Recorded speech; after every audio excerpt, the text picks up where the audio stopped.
Hello, welcome in everyone to this week's chapter of Bound by Night. Good evening. Oh boy.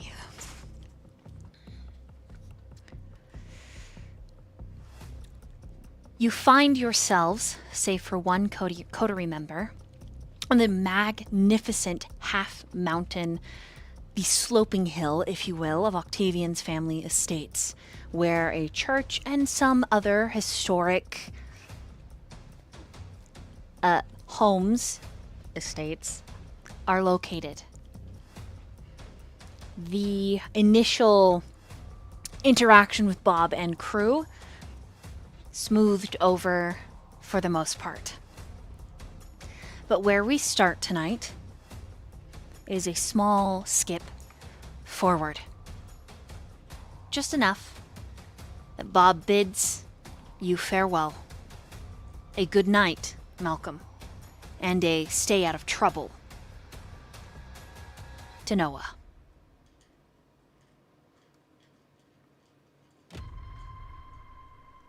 And so it is Alpha, Jihoon, Quinn, Daniel, Malcolm, and Noah.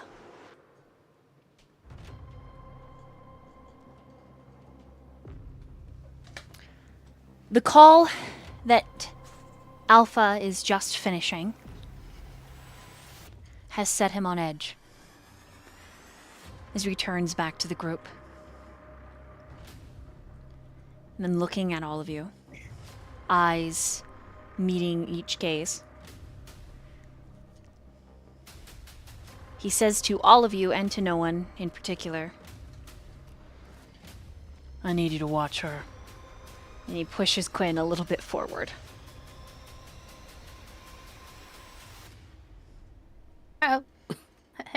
Me. Yeah, sure. I need watching, I think. I guess. I don't know. Do I? She has no home to return to, and mine is not suitable for company.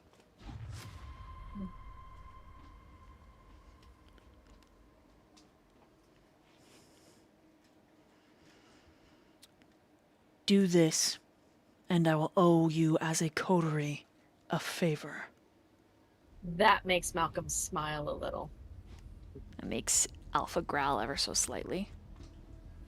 It actually makes Daniel frown a little bit. I mean, she's welcome either way, my guy. He squints I don't at you. But he doesn't say anything.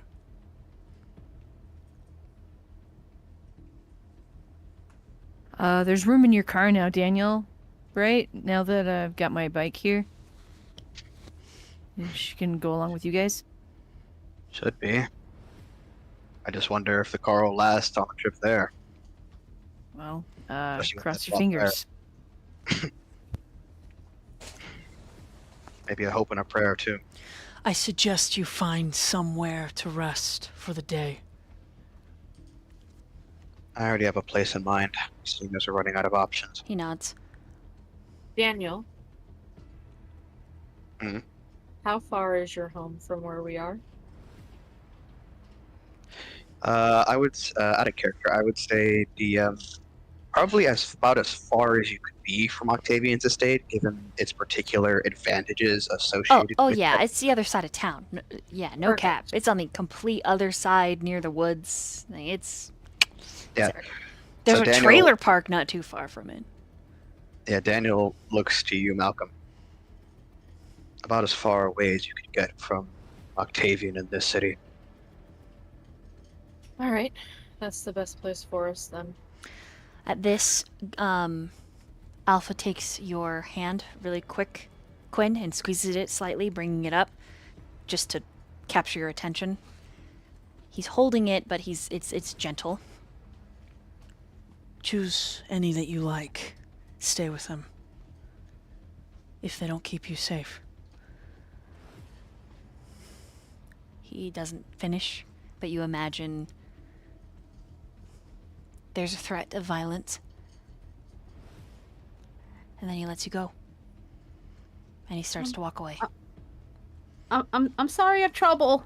You don't have to owe favors from me or anything, okay? Don't worry about me. He just turns to look at you. You are my sister's intended. And then he turns away and continues to walk, as if that explains anything. Wait, you're Daniel just, chuckles. you're just gonna leave? I have to go help my other sister. So what, you just come here and... Thanks, I guess. Find For somewhere answering. safe to spend the day. Yeah, 'cause it's so easy. He tilts his head to the side, and he turns back to look at you. You are displeased. Why?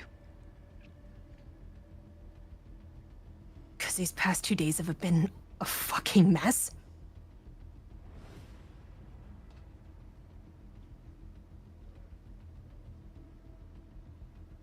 I want to go home.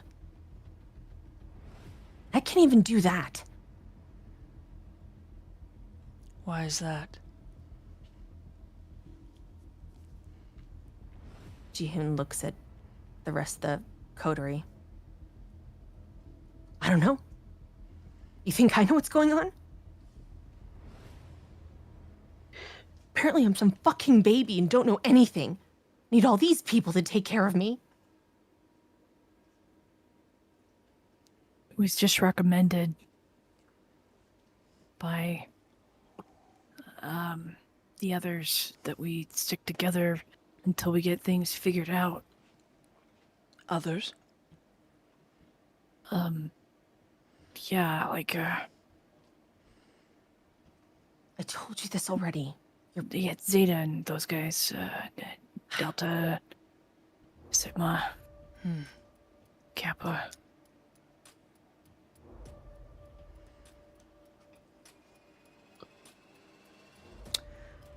I've run into more supernatural fucking spirit shit than I've ever seen in an episode of Supernatural in my life. Then give up your connection with the pack and return to your normal lives. My normal life was taken away from me. As normal as it can be, then. That is your only option. Bullshit. Bullshit. That is your only option. So you've got nothing to offer? No words of encouragement, nothing? I can only offer my honesty. In all other aspects, I am just a dog.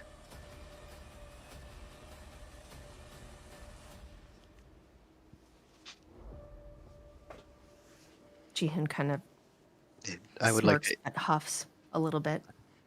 I would like to incite those words particular. Okay, go for it. Wits and insight. Does he really mean that, or is he just saying what someone else has told him? Let's find out. So wits and insight. 2, 3, 2. And hunger.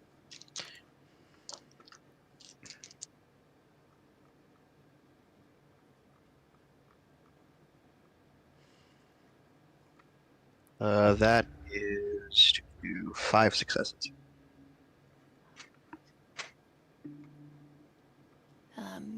You think he believes that?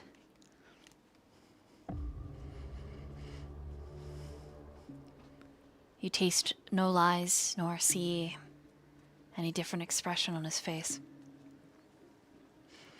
They would Me have too. told you the same thing, would they not? Who? The rest of the pack. What, that they're all dogs?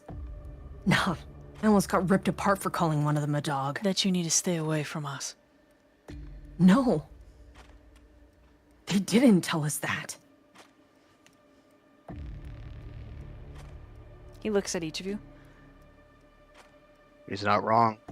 Not one of Besides, them they've said told you.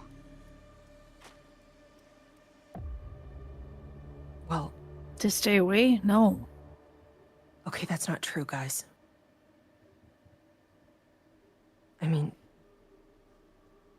I say to Everett, told Daniel I to stay away. shift to look at Jihoon more. What do you mean?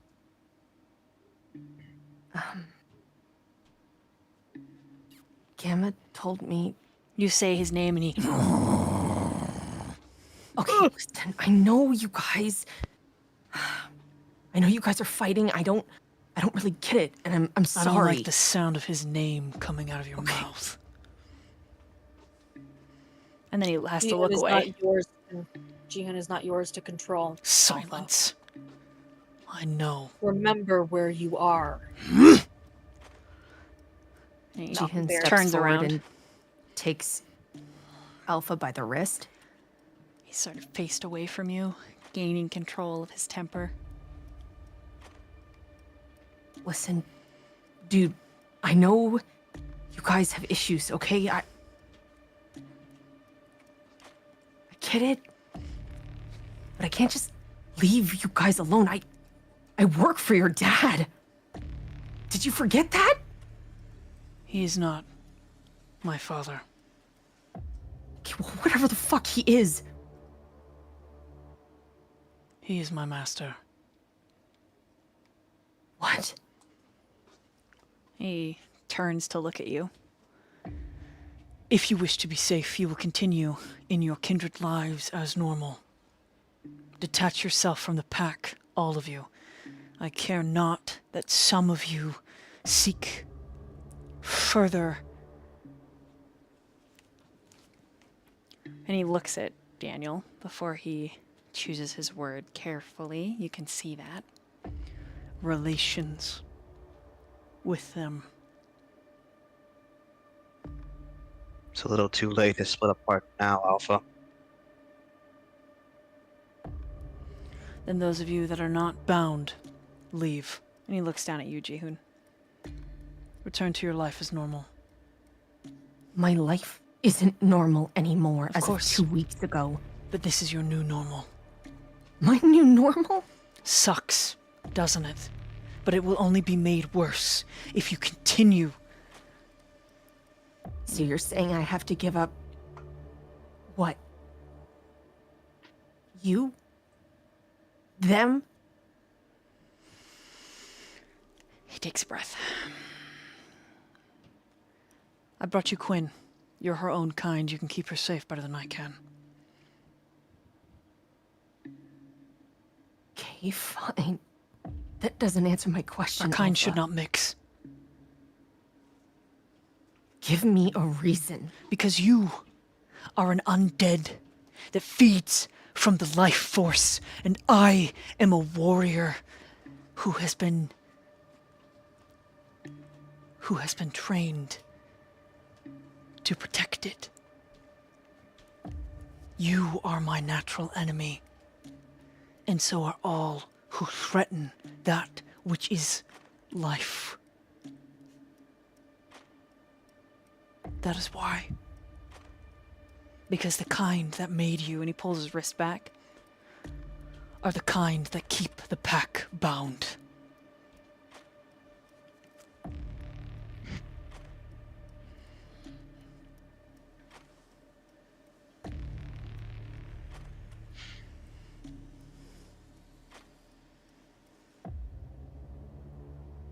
My feelings on the matter are inconsequential and unimportant.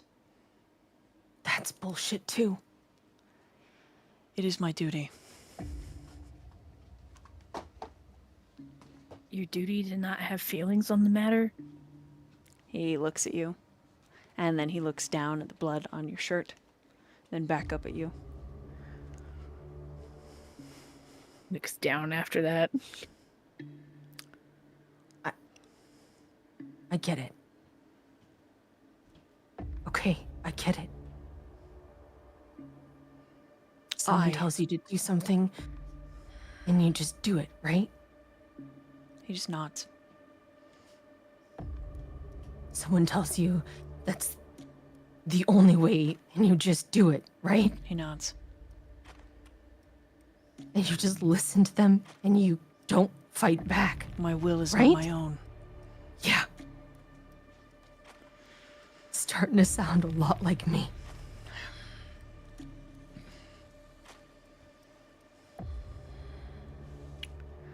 But you know what I've learned in these last 2 days? You want to know something? Fucking crazy, and I still don't. That apparently we're allowed to have our own thoughts and do things that haven't been drilled into our fucking brains. Did you know it's okay to kiss somebody that you have feelings for? His eyes flare a little. He steps slightly back. How does that scare you? I'm not here Fucking scares me too. to have this conversation, Jihoon. Then have this conversation another time with me, but don't just fucking walk away and expect us to not have a connection anymore. I told you when we saw each other at your dad's... at the office. Okay? We're supposed to take care of each other. All of us, right? And I look at Noah. I look at Malcolm. I look at Daniel.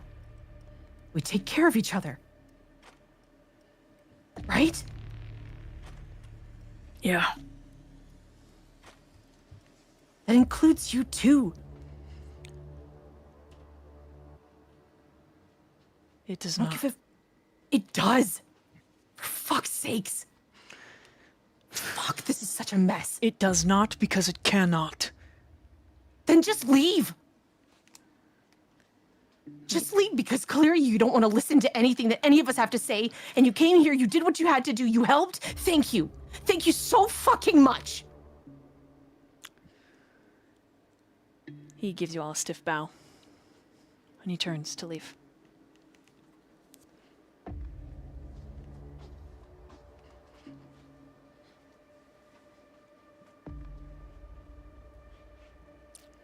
What do you do?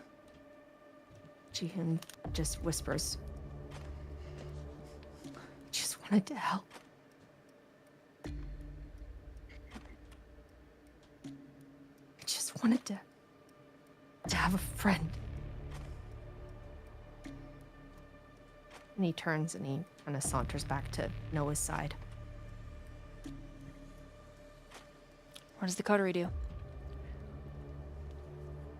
I'm honestly kind of watching how Alpha leaves, exactly trying to continue to get a read on his body language.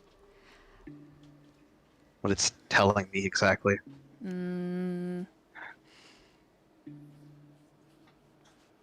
With your earlier 5, he's very controlled. He's very disciplined. And as he goes to his bike, and he wheels it out, he doesn't bother putting a helmet on.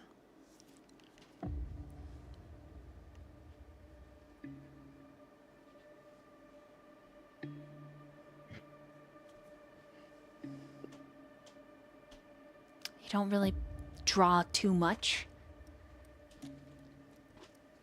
Beyond he has a task, and that task will be done.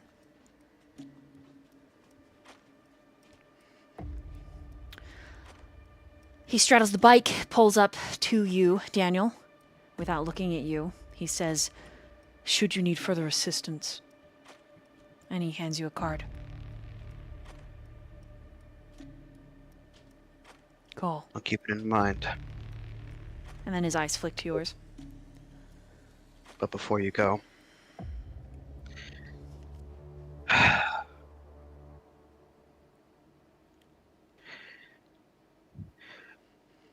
don't take any offense to what I'm about to say.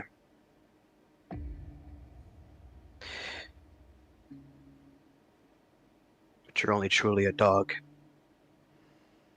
if you've given up the fight.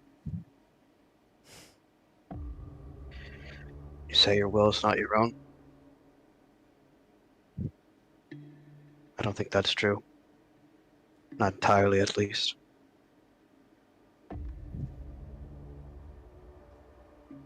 But you don't have to be alone in the fight if you don't want to be. The choice is always there. if you're willing to take the risk.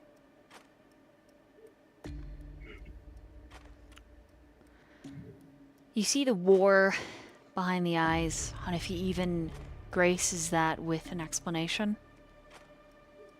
The way Daniel looks at him, he's not expecting an explanation. It's easy to look at one soldier to another, battling different wars.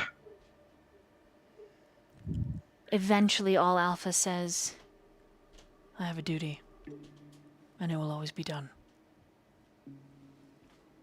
And there are different ways to fulfill that duty. Not just the one your master may have put in front of you.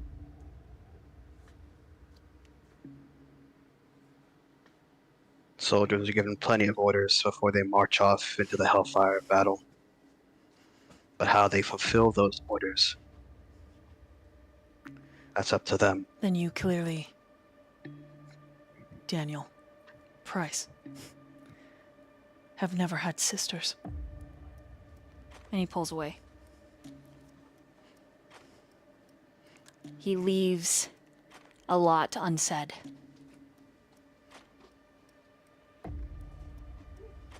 He kind of watches him as he drives off.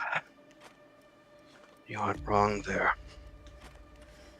And he slips the card into his pocket.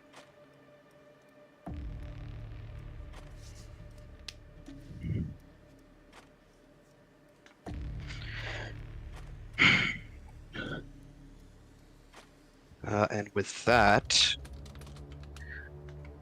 he'll see about trying to get the car started. Okay, it starts with a cough and a hiss.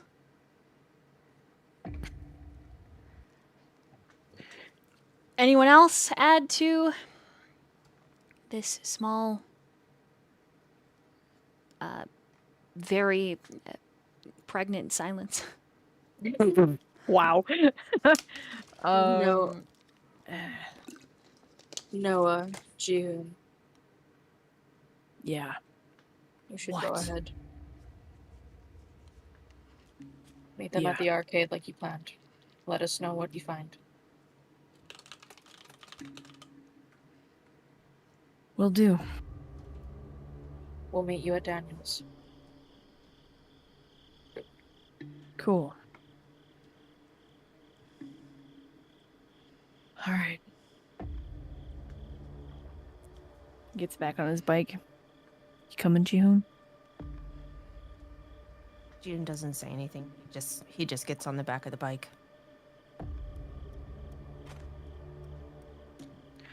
He kind of looks a little bit sad. And then really angry. Like angry sad. As if he's like trying to hold back tears that he's not going to let fall.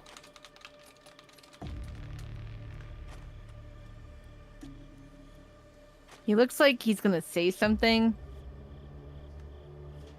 And then he changes his mind. He says, later. Hold on. And they go. All right, that leaves Quinn with Malcolm and Daniel. Any roleplay there? Malcolm will helpfully put a hand on the car and do nothing to assist because he knows that he has zero mechanical ability. So it really is moral support at this point.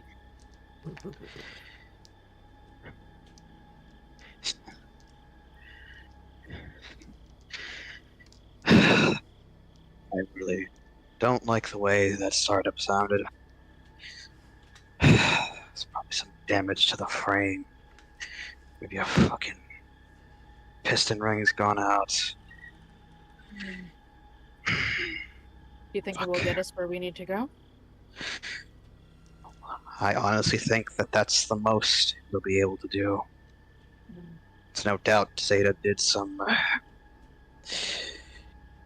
left some pretty good frame damage somewhere. I just gotta worry about that flat tire. If that goes, we're fucking spinning out into a ditch.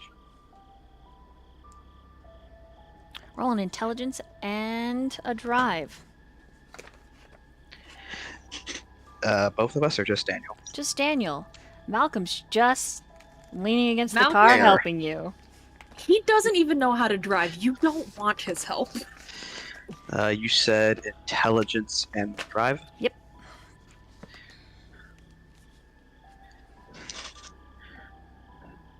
Do. Okay, intelligence and drive.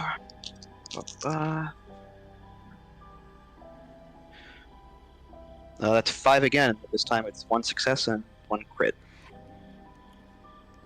Same as I described it earlier. Starts with another cough and a hiss, but this time it doesn't die, and it just stays rumbling. But when as it rumbles, the motor that is, the frame's got this nice little elderly quake to it now.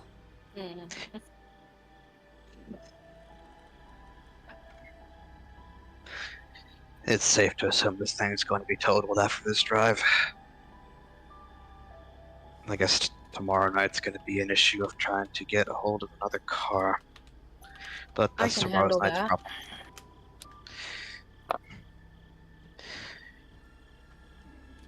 If you really want to, he kind of like taps the hood of his car. I kind of have an expensive taste, I guess, when it comes to cars. What does Quinn do? Quinn is looking at this shaking car that appears to be the vehicle with which they are leaving. She's like holding her bag, like all her possessions. Daniel Daniel looks back to Quinn. Sorry, Quinn. If my house is close enough for us to travel on foot, I would rather recommend it. But we don't have enough time left in the night to get there safely. This is par for the course for tonight, actually. So, okay. I'll just get in the back then. Is that okay? I'm just gonna get in the back. And she like starts heading towards it. I'm just gonna get in the back then. Malcolm will open the door for her. As you Oh, as you Imagine just, open the like, the door, creak. it Falls off. oh, Mm-hmm. Oh. Hey, what do you feel about claw marks in your upholstery? Like pro, con. Okay, so what's gonna happen is I'm gonna hold really tight to the seat, and there's a really good chance that there's gonna be claw marks by the end. Okay? So long as you don't fall out of the car, I don't care. No, I'm pretty sticky with these. Okay, and she like almost like scampers in, and like just like curls into the seat. I will actually, let me see. I have some superficial damage here. I'm gonna take a second, DM, Mm-hmm. to mend my superficial damage. Okay. Because if I remember correctly, it can do once per turn and requires a rouse check, if I'm not mistaken. Mm-hmm. I heal up to how much each time I mend? I think it's up to my blood potency. Yeah, that's what Or is it- I have in the book. Okay. For superficial. Aggravated, it's a completely different ballgame. But that's a success. different beast. Yeah. So that's a success. I heal 2 superficial. Which luckily I only have 1. But that's now handled. And then I will begin the interesting task of trying to get my car moving. It's unpleasant, but the three of you pile in, and as it starts to shimmy down the road, you're gonna have to go real slow. I figured. Then I'm gonna, since my car, I know for a fact, cannot do any kind of speed without probably shooting a goddamn shooting a piston out of the goddamn hood. I will focus on my knowledge of mass and where police typically will conduct patrols or set up speed traps and try to avoid those as best I can. Because otherwise, they're gonna hear me coming from a mile away. I'm gonna get pulled over, and it's not gonna be an easy conversation. All right. It's in the back seat, and she's got the keychain out of the bag, and she's holding it, And she just kind of says, and she doesn't realize she's saying this out loud. She's like, does he think Jihu knows that he kind of sounded like his dad? He sounded like Elvis. I don't think that's probably the best thing for him. And she just kind of squeezes the keychain. Daniel will make a mental note of that apparently Quinn seemingly has knowledge on Jean's dad. Who she was referring to, Magnus. Oh.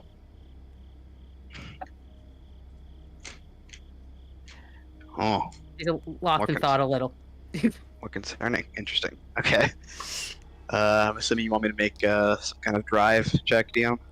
Drive and dexterity. Malcolm, do you do anything with that information?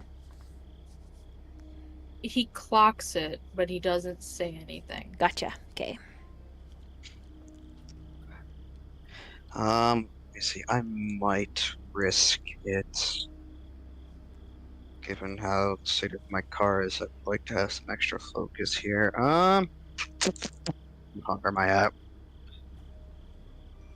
Am I allowed to blood surge? Yes. Okay, let me make a rouse check. Actually, no, because this is just the machine itself, and the machine is not healthy. So it's just you straight roll. Brother, ugh. Okay then. Alright. Dexterity and drive. Good. Die. I dropped him on the floor.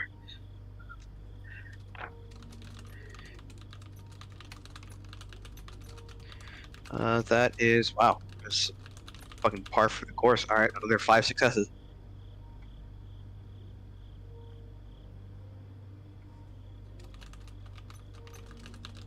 Okay. Give me just a moment to answer this. And I'll describe your very, very eventful trip. I don't like the description of that.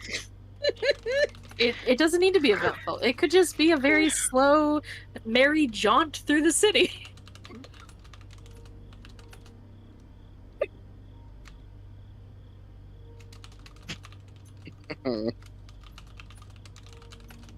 So it'll be fine. It'll totally be fine. I'm doing great.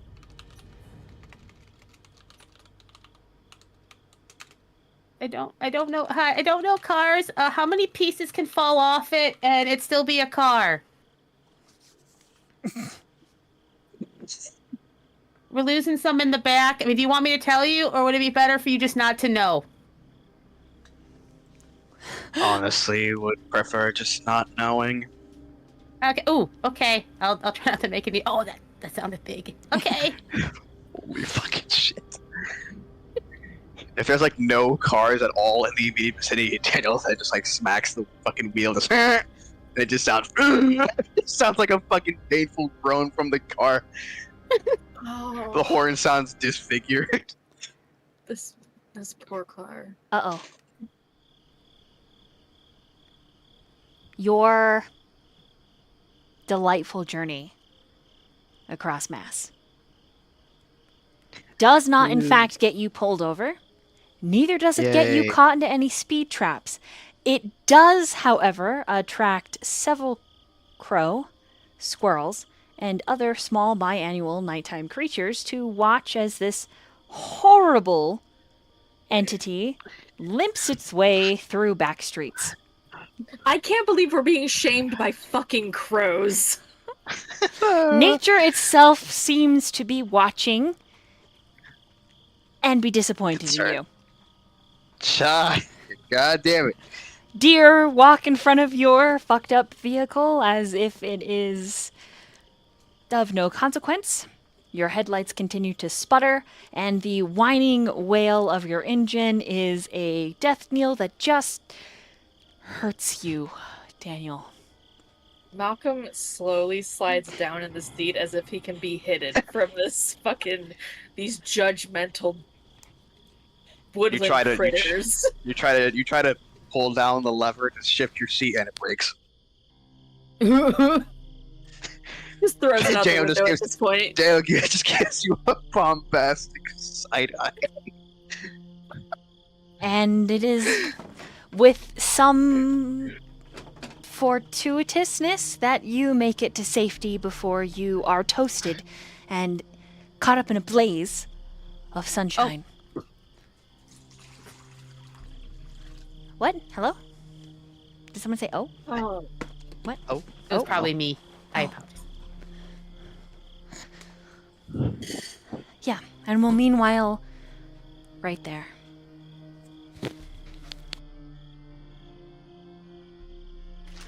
Noah and Jihoon. Yes. Take it away. Sly. Noah, can you do me a favor? What? I need you to drop me off at work. What? It's really important, okay? Like forever for the night? What do you mean? Just Like you just need to run in and get something? What do you mean? just drop me off, okay? I'll find a way to you later. Just go find the guy you like, and I'll just drop me off at work, please. You could just call him Kappa. He's your friend, right? Yeah, he's my friend, but You don't have to be weird about it. It's okay. go find Kappa and just drop me off at work, okay? I know you can take care of it. You don't need me there. I can help from work. I promise I can help from work. I promise. Please, just bring me to work. I don't like it because none of us were supposed to be alone, but I guess. Well, if you go there, you're not alone, right? Like, if Delta's I gonna be meant- there and I meant Evan's you. gonna. You're not gonna- There's people at work. that we don't know, but okay. We all it's know fine. fucking Magnus, don't we? No, I don't know him. I don't know him. I don't I might be. think you want to. I might be trying to. I don't know him. I know I said that everyone should stick together, but I But you I didn't just- mean it. just really need you to drop me off at work, okay? Please.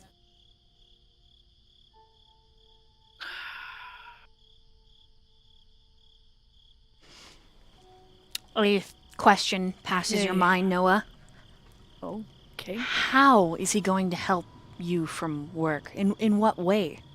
Right. Actually, What does that I look was, like? I was how thinking of how are you what? I actually was thinking that already, and I was gonna be like, okay, let's say I drop you off at work, and you say you can help us from work. What do you mean? I mean, How are you gonna help us from work? I mean, you saw what I could do, right? With the cameras and shit, and like I like do some research and figure stuff out, and I I can do- kind of. better than I can in person. Okay, clearly I don't know anything about this fucking world that you and everyone else is so fucking caught up living. I just Caught up living? unliving. I don't. What do you fucking want to call it? I just want to remind you, Jihoon, I didn't choose to be this way. And you think I did? I realized we. I'm not I saying realized you that. didn't. I'm not. I'm just telling you to check your tone, okay? I'm not here to be your enemy. For real, I'm sorry. okay? I'm sorry. It's okay. Forgive you. Just Before everyone came over and we met everybody and all that stuff, I was looking at something at work, okay. and I think it's important. And I think it can help. Okay. You have a guaranteed way to get back to us before dawn? if I drop you off there? I can ask my boss.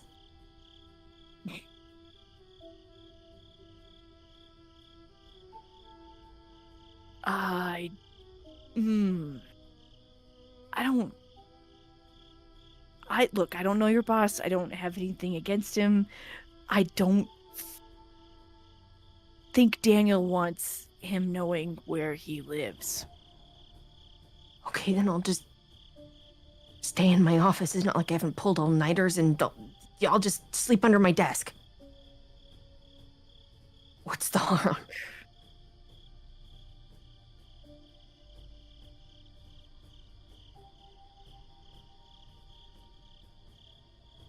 Ah, fuck. I'm gonna trust that you're not gonna get yourself into more trouble, and if you do, it's gonna be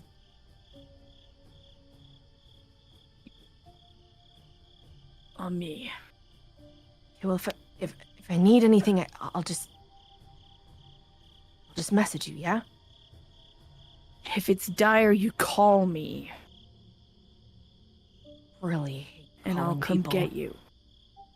With Yeah, what? well, it's- Bike? But you don't have a lot of time either, and My bike is gonna be faster than anything else.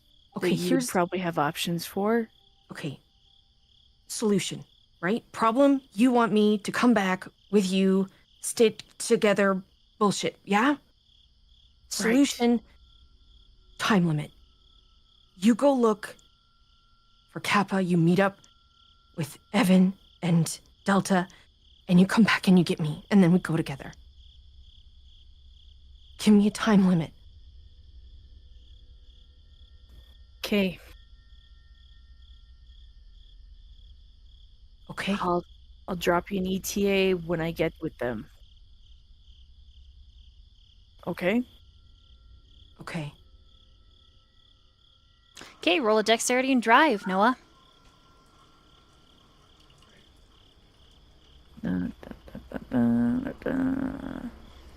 Dexterity and drive is not bad. Okay. That's a 3. Your phone rings. You manage to not jump, as it does. Your heart, if it could beat, would be pounding because there are only a few people you've called tonight. And there is a wave of dread, and you can feel the dread. Jihoon, you feel Noah flex in a way that's like a predator ready to strike. He squeezes your hips tighter.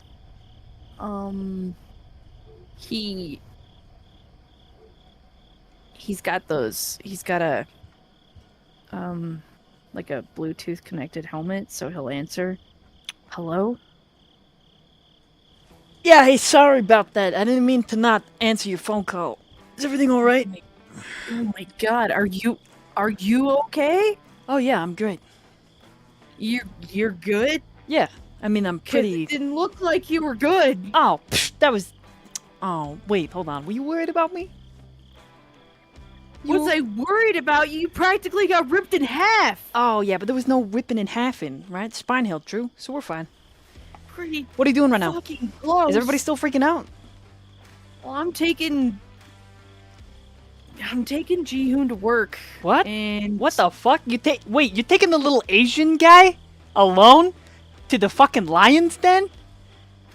Is it the lion's den? I don't know. Well, I mean, I guess it's technically like the belly of the wolf. Like we could call it that. But what about? Did everything get cleaned up? I mean, do we need to? I mean, Bob's there taking care of it. oh yeah, Bobby, my boy. All right, cool. Do you know? I mean, are you alone, or are Me? Zeta and Ah. Kappa with you? Oh yeah, no, Zeta and Kappa are with me. It's just I'm not alone though. But and then you hear him move the phone. Yeah, I'll be one. Just give me shh. Yeah, you got it. Shh. Okay. Who is it, Noah? Oh, it's Sigma. Hey, so I'm probably not gonna make it to Danny's before the sun's out because I gotta hitchhike. Okay.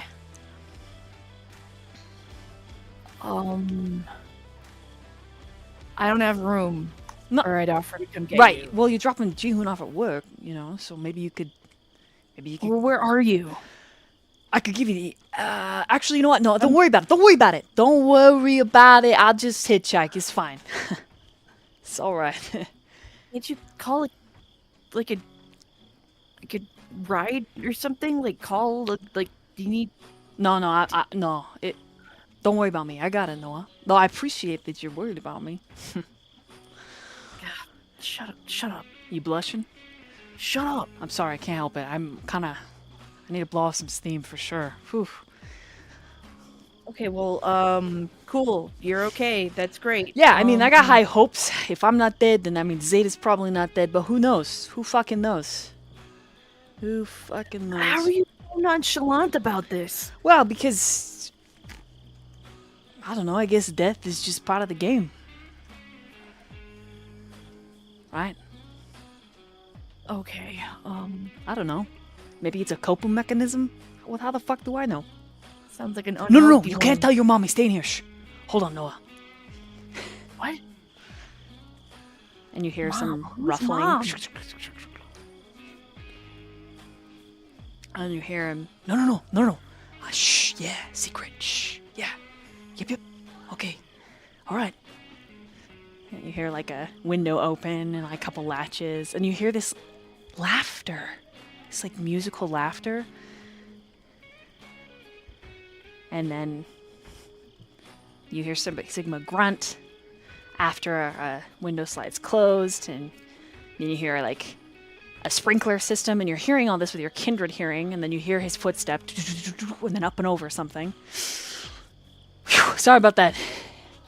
Hey, I'm You just go out a window? What? No, I'm. Could you hear that? Yeah. I'm sorry. I'm just not. I guess I'm not used to your Kindred hearing. I'm used to your. All right. Yeah. I'm safe. I mean, depending on what part of town you're in, you could try calling, Evan. Delta's with Evan. They've got Evan's car. Yeah. They're going to the arcade to see if maybe Kappa's there. Oh yeah. Who knows where he's gonna be? He could fucking be all the way back in New York. Yeah, I hope not. Yeah. Oh, the worst part is he could be in Maine, because there was that one time in summer that we all went there. So. Oh my god, Okay. you know what would really be bad? If he went all the way back to his dorms in London. That would be fucking shitty. Yeah, that would fucking suck. I gotta concentrate on driving. Oh, come on. My voice isn't music in your ear. I gotta go, Sigma. No, wait. What? I just... Nothing. Never mind. Nothing. No, you don't get to do that and then say nothing. What do you mean? I don't get it. I don't get to do... What do you mean? No, you don't get to say my name like you want to say something more and then just say never mind. No. That is too much of... That is so like you. And... What were you gonna say? Well, I just... It's just... You... I what? Jihoon, roll a wits and awareness. Okay. Because you also have Kindred hearing, so even though it's going through the helmet, you're very close. But there is wind rushing, so you could miss pieces of what is being said. 5 successes. You don't miss anything that's being said with 5. Holy shit. God damn it! That was a fucking awesome roll, dude. So I was like, whoa, hold on.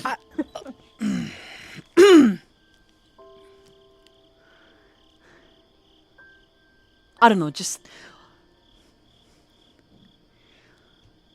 What just happened to me, and the sound of you... I can tell that you care. And not a lot of people in my life do that, really. So I just... Fuck.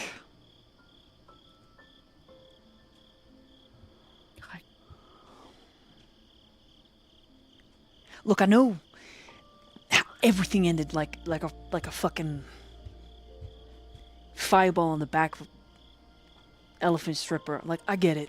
I know I fucked up, okay? I know. Oh, fuck! You know what? I shouldn't even be saying this. You got nothing. Thanks for caring. That's it. Thank you. I appreciate it a lot. Fuck. And he hangs up.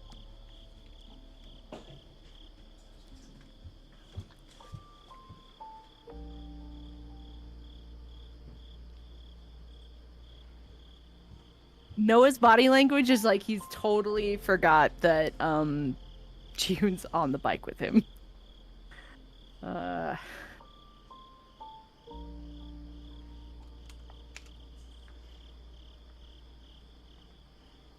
He's just, yeah, he could probably feel the anxiety coming off him.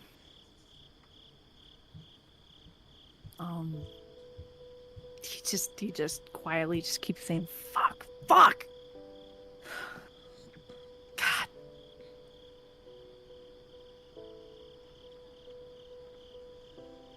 And that's when You probably have to remind him where to go.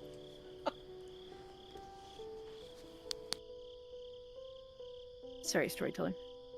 Oh, that's great. It's role played out. What does June say? I don't know. Jihoon is still gripping tightly to Noah's waist, like Noah instructed him to do the first time. Then he kind of lifts his head up a little because it was resting on Noah because he's squeezing really tight. And he says, so... I forgot you were there. So you... Don't tell anyone, right? Don't tell anyone what? What you heard. You heard that, right? Is that what you're about to tell me? I was just gonna say...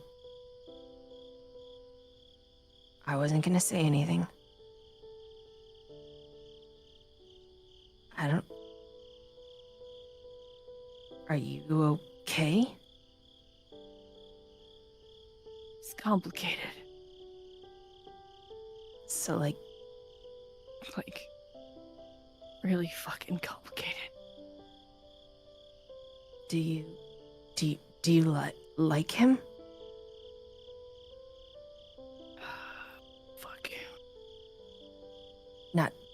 Never mind. You don't have to tell me. I'm a little bit confused, but that's okay. Maybe one day if you want to talk, I guess we could talk. I'm not Just- good at talking. Just fuck.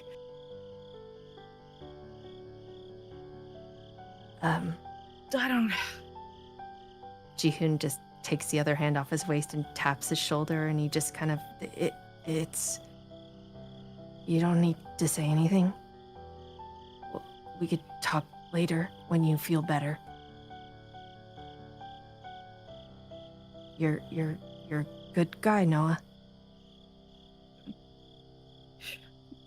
Maybe.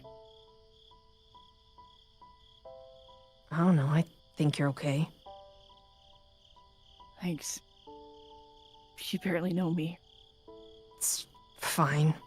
You barely know me, and for some reason, you've helped me a lot. So, who the fuck cares? You're all right.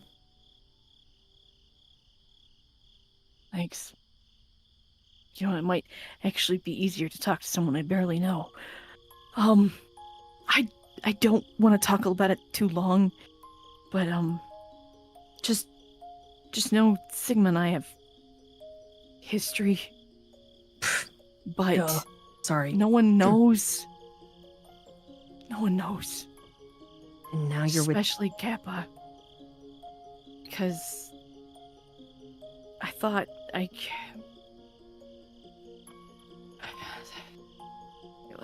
Sigma and I didn't end well. I stopped seeing him because it was just it's complicated. And I didn't know he was related to or pack mates or whatever. I didn't know any of that bullshit. I didn't know that he knew Kappa and Delta and those guys, and I met Kappa, and he's just.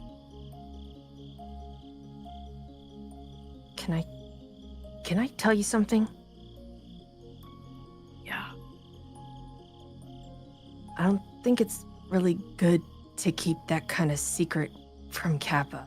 I don't know how to tell him. You just tell him. Sigma fucking started the lie with fucking oh yeah, your friend that I meet for the first time, and I don't know how to I don't So you just I tell don't him, know. because if you don't, it's gonna get worse, right? I mean, like, I know honesty. Okay, listen, I'm not good at making words all flowery and pretty and shit like that. I just kind of say what's in my mind. Like when I told Daniel he was fucking old, and then everybody gave me the look of like, you just seriously, you should tell Kappa because he's my friend, and I think you really care about him. I didn't mean to walk in on you guys in my room, but I kind of saw, and I don't think lying to him is okay. I know. You should do it before it gets worse. Clearly it's hurting you. Or maybe you don't know if you want him or Sigma. At Is this that what- point, there's the exit to get off Jihoon that heads to your work. You just go there. Turn here Oh, off this exit. yeah, okay. Sorry, it's not my business. Just drop me off. I hope you figure it out. Right. Take Sorry. the next left at the exit. It's fine.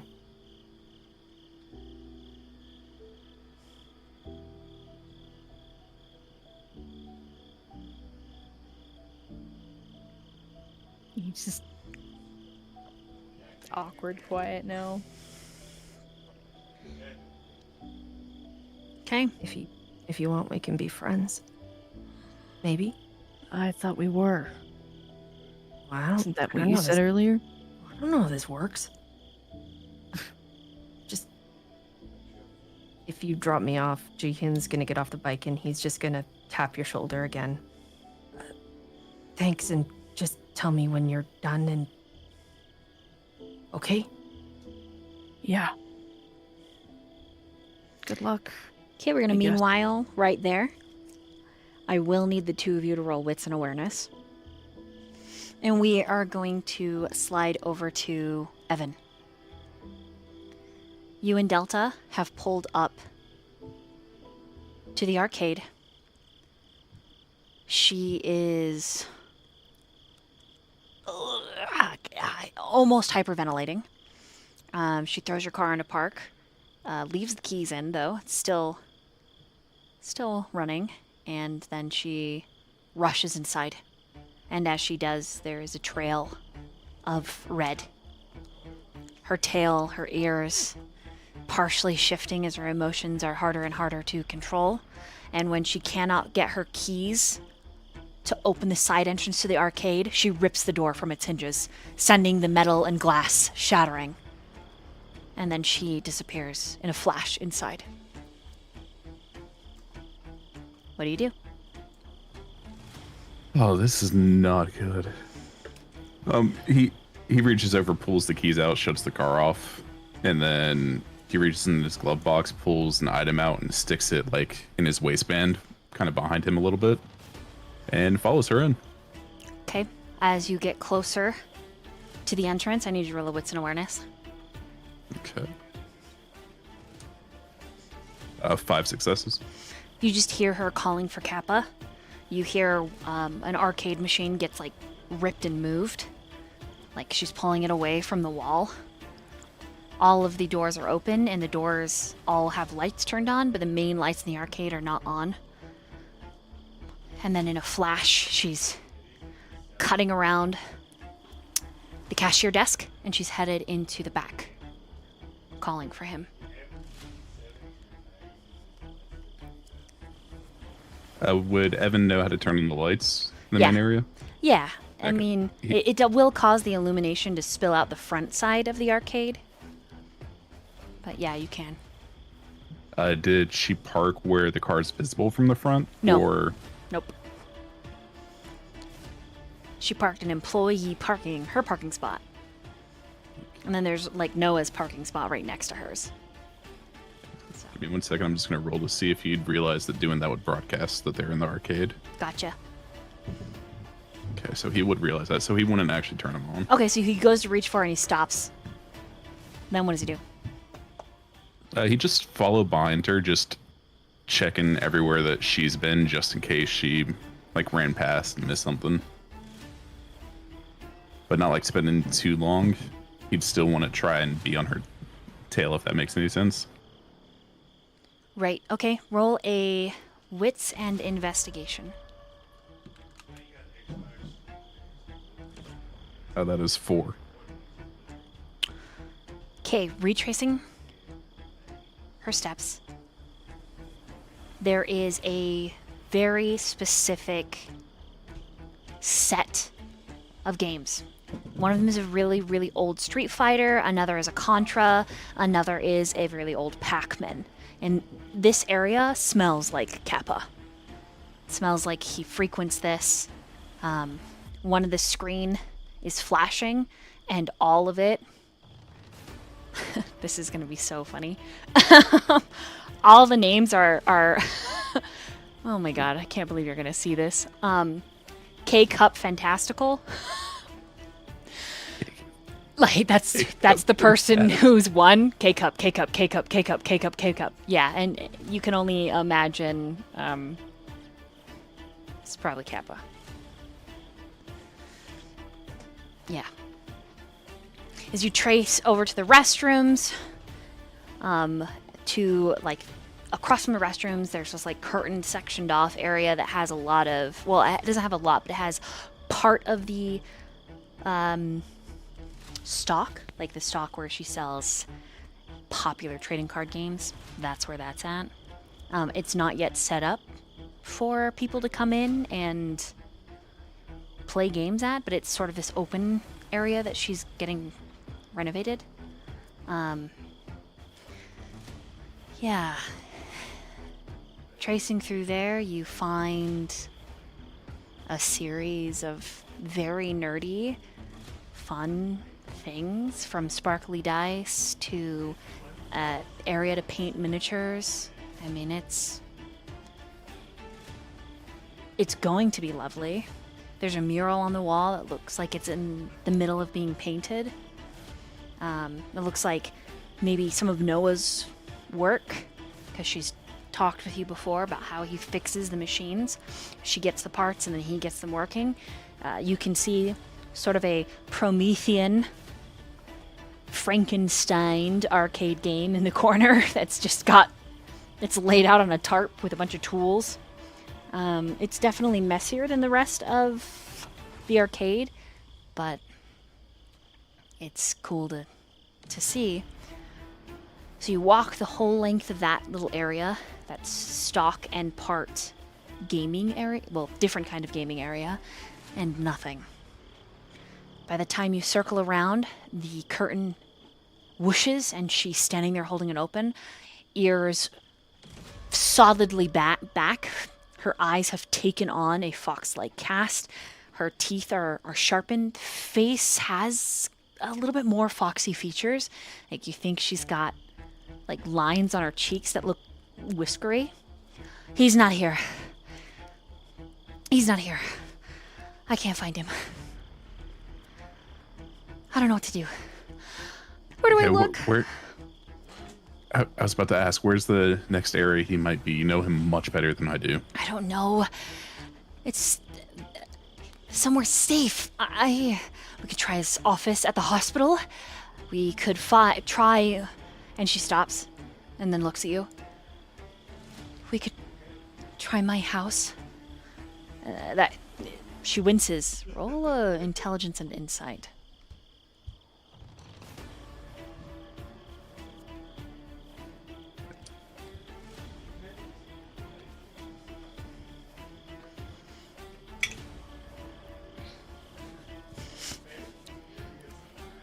That is another 4. That is a sore spot for her. Her house. You don't know why. But clearly it fills her with fear, dread, and an uncomfortable ache? Fuck. She just scrubs her face. And I'm with you wherever we need to go. I'm gonna run. I can't drive. I can't be contained right now. If I'm put in your car, I'm afraid I'm going to destroy it. I am walking a line, Evan. If listen to me. And she grabs you by the front of your jacket, kind of pulling herself against you. If I start to shift, if you think for a second that I am going to lose my fucking mind, I need you to run. Do you understand? Please tell me you understand. Tell me that you're not going to stick around if I start losing it. If I rage, you need to leave. Is this what you're trying to get at earlier? I don't want to risk anything. Okay? Because I don't know. I don't know what could happen. I can't trust myself. And she turns away. Let's go. Okay, I'll follow behind.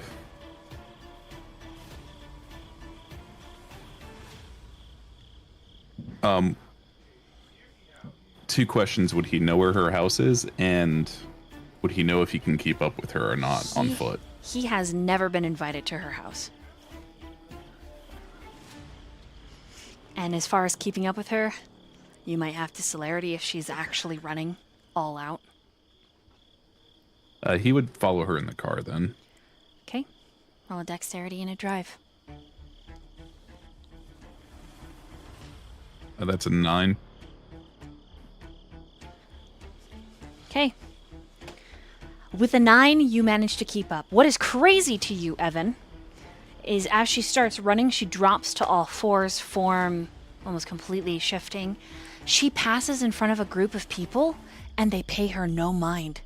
This massive fox that's glowing, vibrant orange and red, thrumming with power. And to them, it's just a wind. You watch these teenagers in your rear view. One catches his hat and then puts it back on, and the other says some dumb joke. But you can see her clear as day. And you keep up. Even as she up and over several homes, padding across rooftops and rooftops, and then leaping off like some frenzied reindeer.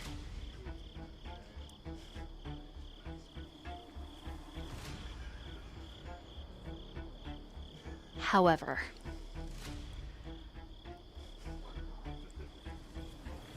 as she turns down the lane to her home, you see towards the end of the block, there is a lot of police tape and a lot of destruction. It looks like there was a fire. And you're watching Delta, part of you hoping that's not where she stops.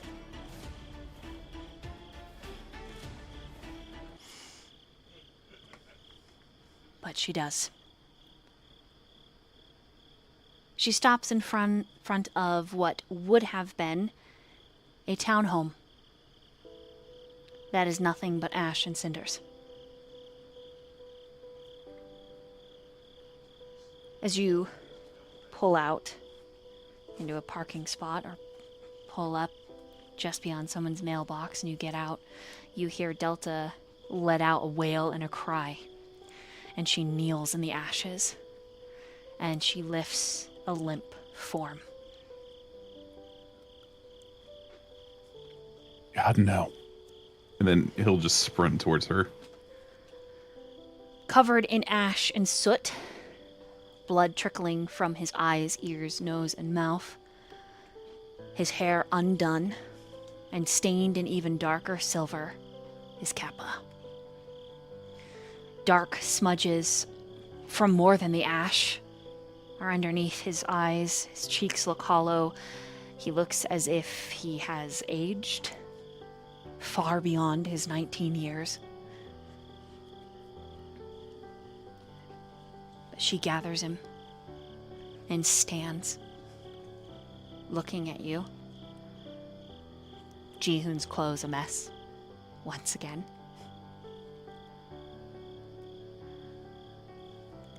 We found him. And then she starts to collapse. Evan would move to try and catch and steady her and also make sure that Kappa doesn't get dropped. It is easy enough. You catch both of them. They are slight individuals.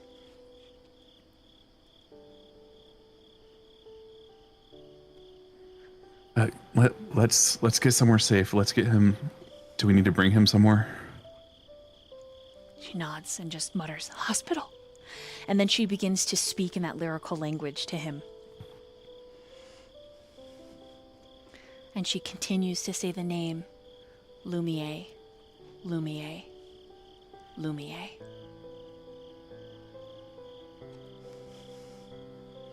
Evan would guide them back to the car, get them both into the back seat, and then make sure they're all in. And does she just keep repeating that the entire time? She's saying other things in that lyrical language of theirs. But she uses her jacket to wipe off his face. It smears the blood slightly. Keeps kissing his forehead, just holding him. You don't have to know what the words mean to know that they are a benediction, a plea that Kappa wakes, that he doesn't leave. I'm seeing her try to wipe. He'd scramble around for some of the wipes that he has and pass them back. It's you can use these to clean him. She'll 100% use those. Which hospital? She recites an address. He'll plug that into the GPS real quick. And should I call the others? She descends back into the lyrical words, and then there's a brief pause. Yeah. Call Noah. Yeah. I don't. Do I have his number? Sorry. She recites a number, but I don't know if it goes to that same phone. So. They called me. They called me last session. They should have my number. So yeah. But the number the number she recites is Noah's old number that she has memorized because she mothers him. But she's not in her right mind. But it is on your phone.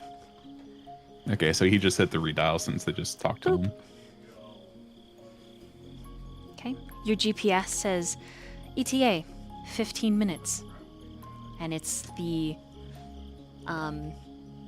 MNB manor is where it's going. MNB? MNB.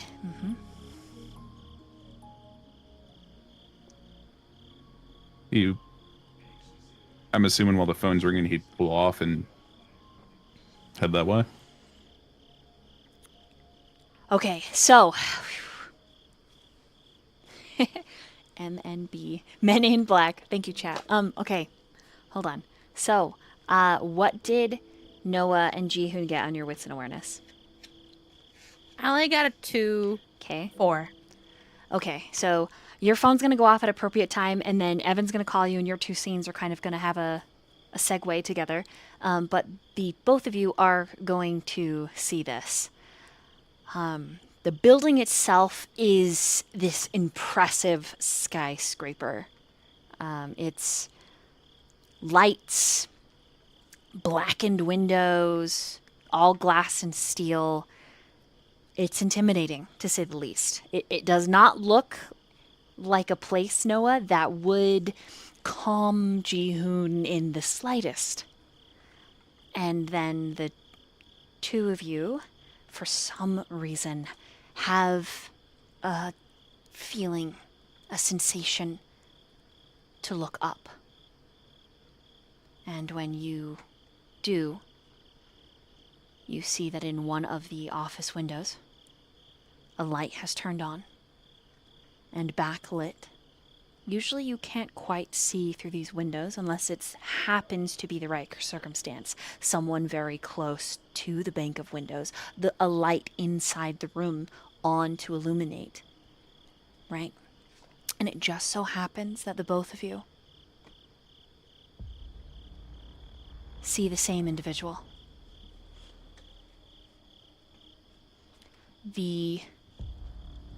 What's crazy is that even from this distance, you know that their eyes are an unnatural color. And then they smile, and the head tilts slightly to the side, almost in a robotic way.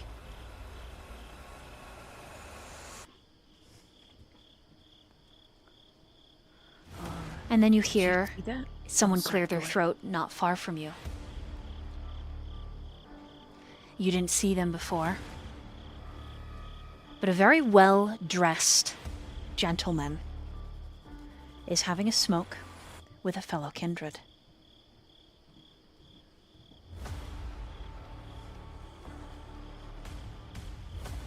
Are they both kindred? They Can are we both. tell? Both of the people under the lamplight not far from you are both kindred. One of them, it looks as if he's just walked out of a theater production of Phantom of the Opera. He has gloves, a fine vest, a suit jacket, long white hair half tied back, and the other one couldn't be more the opposite. Casual clothes. Looks like he's got a badge around his neck. Maybe he works here. Jihoon, you recognize one of your coworkers, though you can't recall his name at the moment. How you didn't know those two were by the lamppost, you don't know. And when the both of you glance back out the window, the light is off and the figure is gone.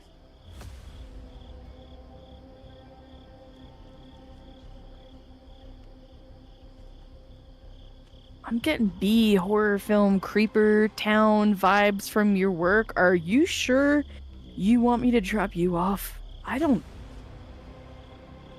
Did you see that?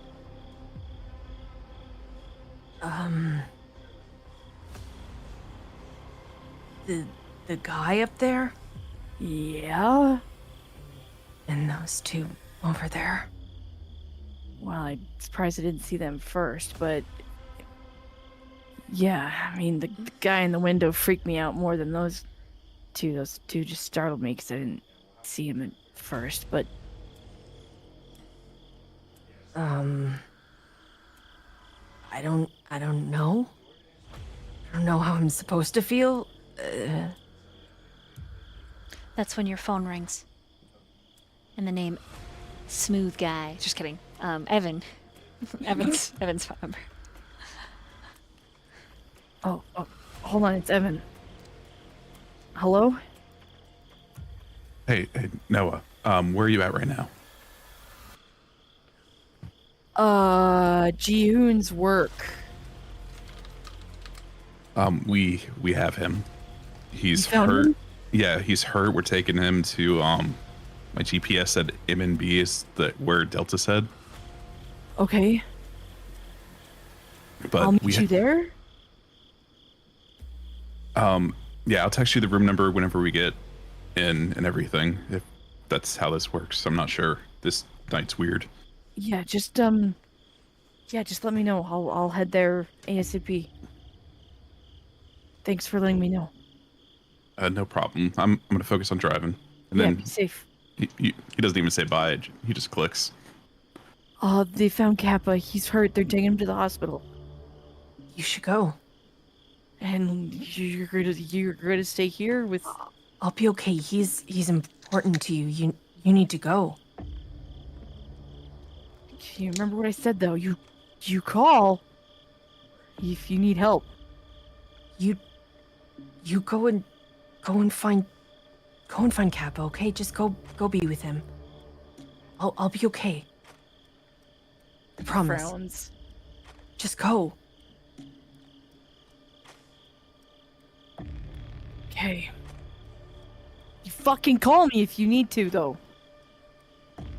Yeah, I'll call. He like squints his eyes. Just go. Puts on God his damn helmet. it. Hey, fine, I'm going. He'll leave June.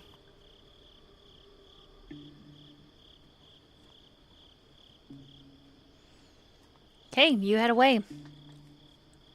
And Evan, you head to the estates. And it's right here that we take our first official bathroom break. Don't go anywhere. You won't want to miss this.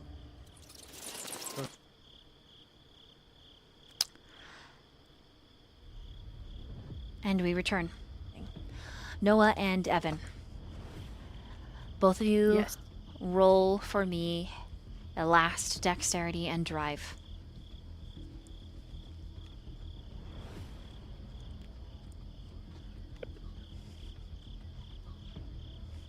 Ooh, that's a 4. No, I have a 7. Okay. With a 7, you naturally arrive first. Surprisingly, though, Noah will not be far behind, as the MNB building is closer to Jihoon's work than you realized. That being said, Evan, you pull up to the hospital side of this grand estate. I mean, it is strategically placed among trees and foliage. High iron wrought and cement walls surround the majority of this some 30-acre plot. And even beyond the fence, there is buildings with plaques that connect to the entire thing. This gives you very rich vibes. And as you are pulling up to a security location that is both AI and man-manned, Delta shoves her face kind of up and around so that you get smeared with the ash and dust that she's covered in, but she puts her mug right up into a camera, and then the toll booth door, that's a hidden door they can see out of but you can't see into, slides, and a fully armed rifleman squints at the both of you. And then he gives Delta a nod, and there's no words spoken. But you see on the plaque, it says Northwood Hospital. Just pull around here. You don't need to worry about parking your car. And she directs you to this huge ambulance pull-in. He like opens his mouth like he's going to argue with her and then just shuts it back.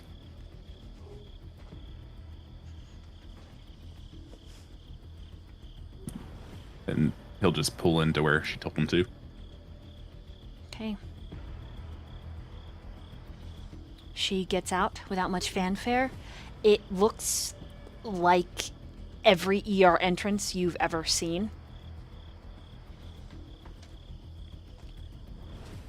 Huge bank of sliding glass doors, but you can see where there are mounted cameras recording, and then in the hospital itself, there is... It looks like... not quite a camera, but it's... not a camera. Black, metal, kind of long barrel, bulky body. It kind of reminds you of like a swan that has its head tucked up, sleeping. But there's something about it that sets you on edge. For being a hospital, you see that there are several armed guards. There is also a staff wearing a very particular uniform here at Northwood. And I'm assuming you follow Delta. Yeah, would this staff come to help with Noah? I'm sorry, Kappa. 100%. Yeah, as soon as she's walking in, she's shouting for a doctor. But she's... I just need to know how close you're following her if you hear everything that's passed between her and the staff. Yeah, he'd be staying extremely close. Okay, then as you step in, she says, I need Dr. Howard. Where is he? And a nurse says, ma'am, he is currently with patient. And she says, patient? This is an emergency. I need Dr. Howard now. There is another emergency. And then her face looks a little twisted and worried, and she says, Beta? Yes, ma'am. She's conscious, but has since descended into fits. Doctor is handling it. And then other nurses and medical professionals approach. Gurney, Ivy, and they pluck Kappa from her, which she does not yield him easy. She actually almost bites somebody, but she manages to maintain her mostly human-looking form. Yep. And she trails behind them, letting them do their work. Eventually, probably like a hallway or two away, they wheel Kappa into a private room, and they don't let either of you in. The nurse says, I'm sorry, miss, I can't have you come in. We need to attend to the patient. We need to assess how much of an emergency this is. Please, I need you to wait. And she's like, are you serious, Susan? And the nurse says, Del, I am doing my job, and I know how important he is to you. And the older woman, Susan, but I will not break the rules of Northwood. And you cannot ask me to. And then she turns, steps into the door, and closes it on Delta's face. And Delta exhales. Then she starts to pace.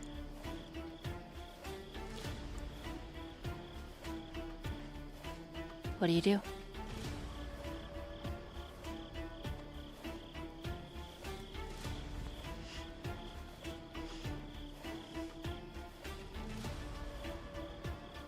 He would just kind of pace with her. Okay. In a way. Just staying close enough to her and like just trying to reassure her a little bit. Okay. But would he be able to tell if she's like, from the way she's holding herself, that she's extremely on edge? Like if he tried to like reach out for her arm or something? She would probably jump. She is twitchy like a cat with a broken tail in a room full of rocking chairs. Or perhaps I should say a long tail in a room full of rocking chairs.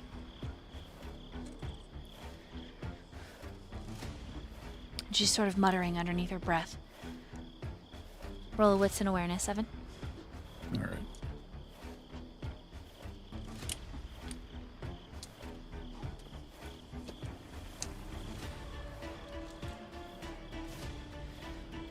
5 for that. Okay.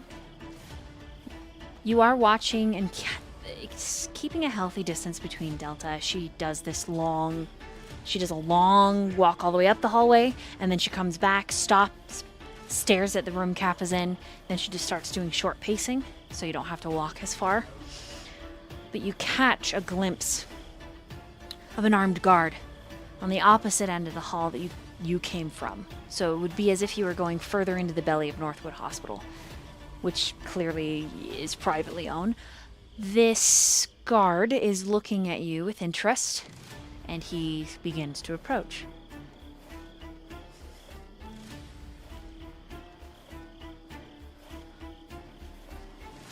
Do you do anything before he gets to you?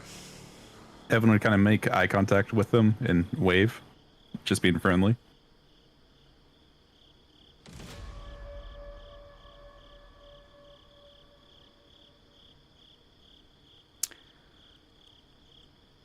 All right.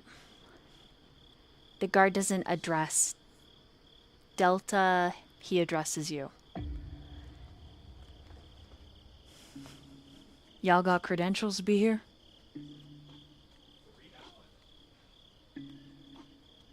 I'm actually with her. Somebody got injured, and I want to see your was- driver's license. And any other identification that you might have. I know who she is. You, on the other hand, I don't. So, And he just puts his gloved hands on his belt, and you see that he actually has like an assault rifle that's hanging at his side. It's like full armor. But he's only like wearing like a military styled squared off hat. I'm Evan Richardson, and I'm gonna grab my wallet. Okay. Did you bring it with you, or did you leave it in the car?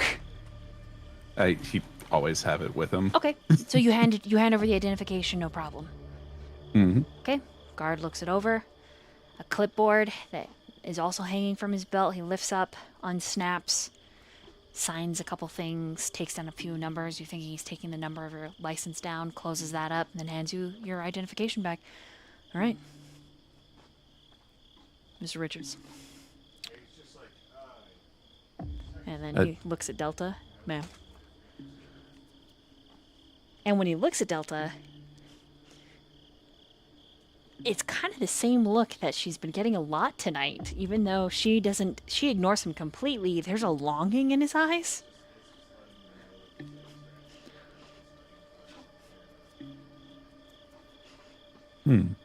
Yeah.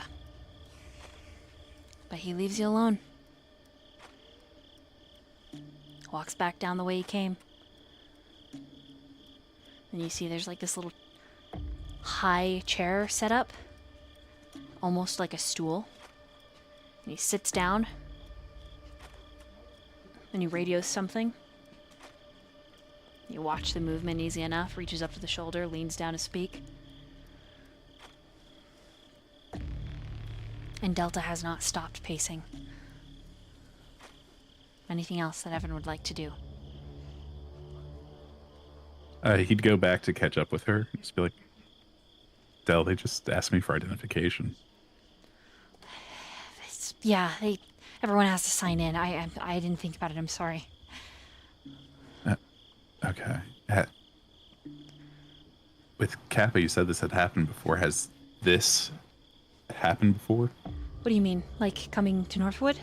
Like the M&B? What do you mean? Yeah, with them being in this state. He's sick a lot. He just...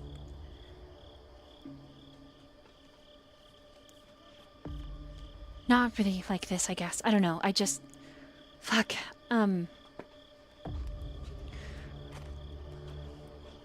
there's just not a lot of words. It seems like her mind is just racing, and she's doing everything that she can to keep herself calm. Should we get something to drink or something like that while we wait for them to check them out? Yeah, sure. I mean, there's like a cafeteria and a vending machine if you're hungry. I'm gonna wait. I'm gonna wait here. I meant for you. Oh, I'm fine. I'm good. I'm just gonna wait here. And she keeps pacing.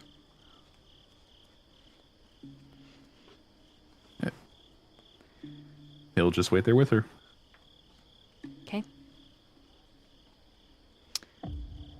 Meanwhile, Noah, you pull your bike up to a security gate. I feel like this guy's not gonna let me in, but yeah. You don't even see the guy. The gate does Right, not open. There's no button. This is a gate, but there is no way to get in. Unless you scale it. I think he'd.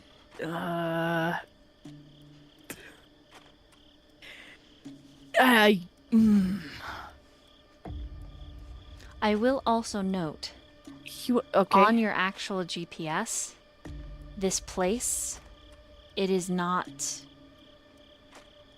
shown. Like, this place is several streets, like, off. Like, this location itself was blurred out of Google's access. Okay.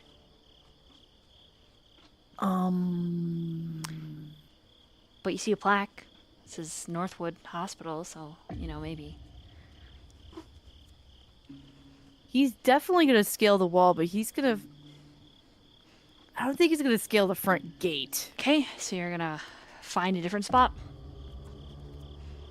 He's gonna try, yeah. Roll wits and awareness. Oh. Remember when Bob told him not to get in trouble tonight with I like, love that that's your larceny and first shit, instinct is guys? like, I'm gonna break in. Like, that's, like, not even like, I'm gonna call Evan. It's like, I'm breaking in. Like, Yeah, no, he's not in his right everything right now. What do you mean? okay, what'd you get? 5! Okay, you find a pretty good spot. It's like some ivy, trees, bushes, like, growing up against, I mean, it is the whole area, but this looks good. It's close to the building. You're right here. Hop over, get through the entrance, easy peasy. Roll strength and athletics. I, as the player, this is a bad idea. This is a bad idea. You stole your No, bike, where you stole your bike? In the Fine. trees or on the road? Or Wherever. I mean, yeah, like in the trees, wherever he feels like it might be less noticed. Strength and athletics. Let's go.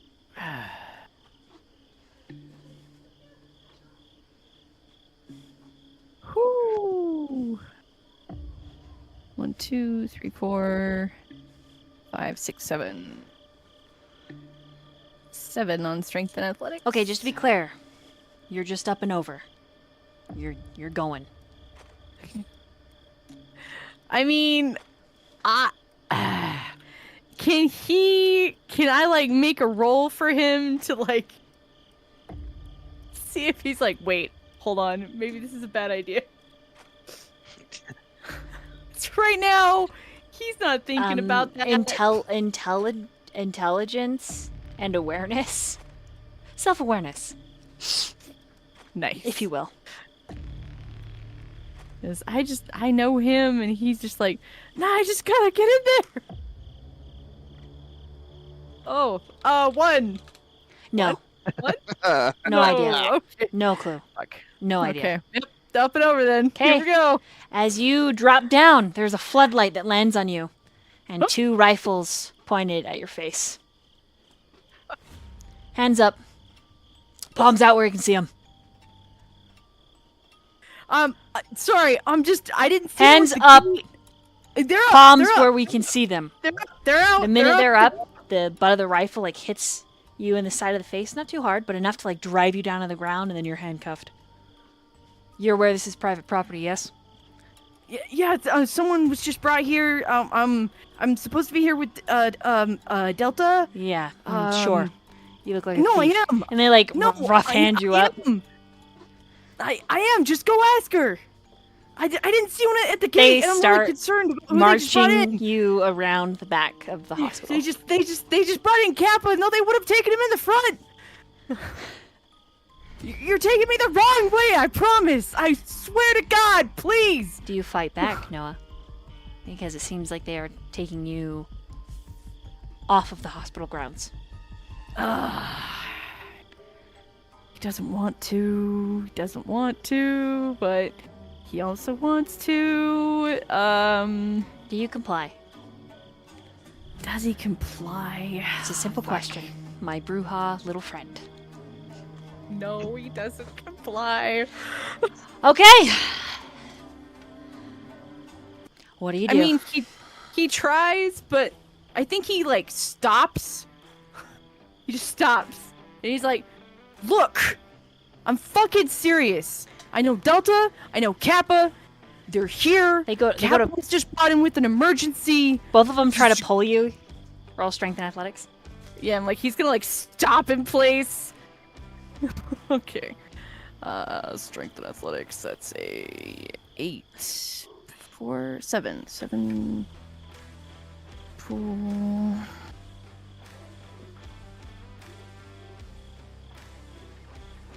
Nice.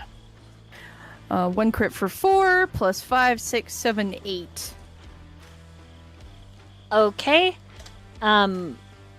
You stop like so hard when they pull on you, you accidentally pull the cuffs, just breaking them. And then they level the gun at you, both of them, His hands are still up. and they both back up. And they tell you to get on the fucking ground. Get on the ground. You have a chance before they move away from you. You could easily grab their guns. You could bend them. You could slap them both around with them. Yeah, I'm gonna activate celerity. Okay. And that's exactly what I would like. I would like to take their shit, break it, and then go right back to where I was, hands up. Look, I'm telling the fucking truth. I just didn't see anyone at the gate.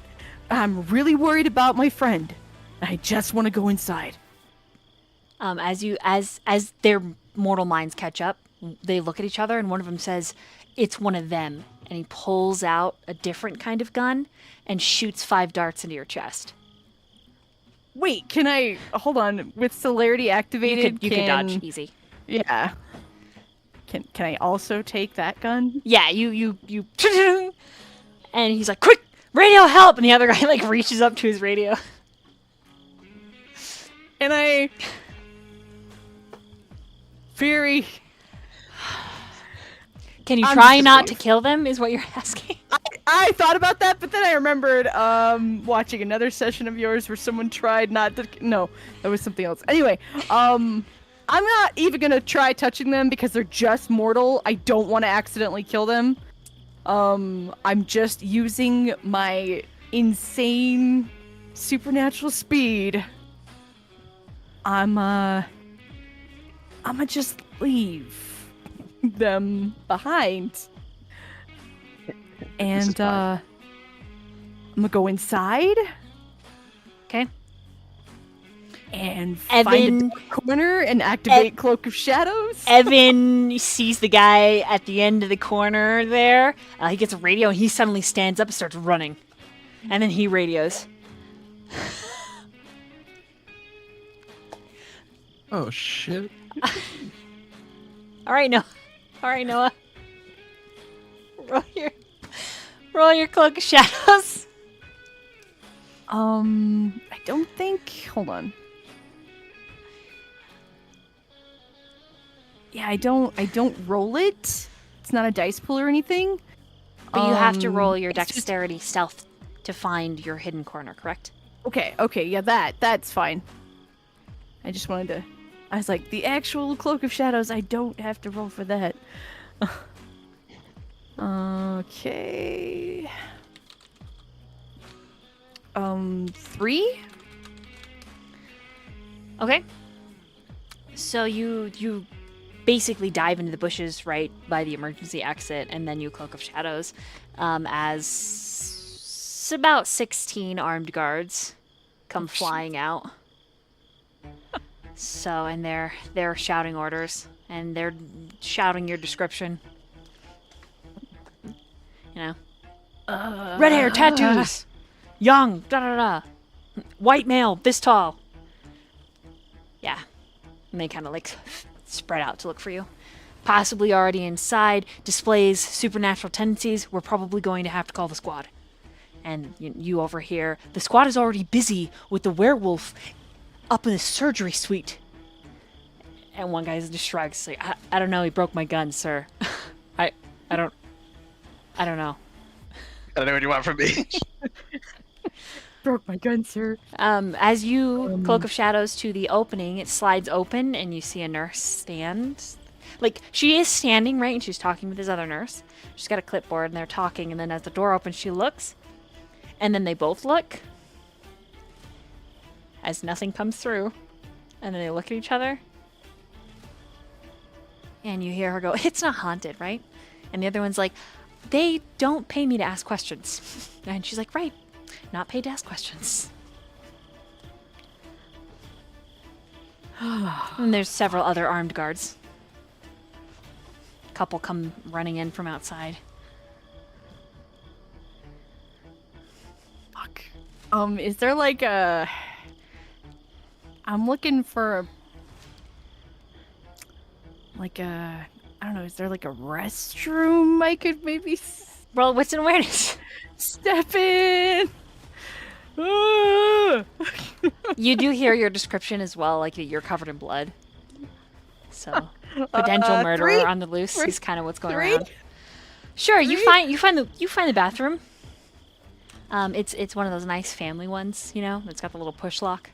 And as soon as you, nice. but as soon as you step in, like the overhead fan starts and the lights turn on, and one of the nurses is like, ah! Ah!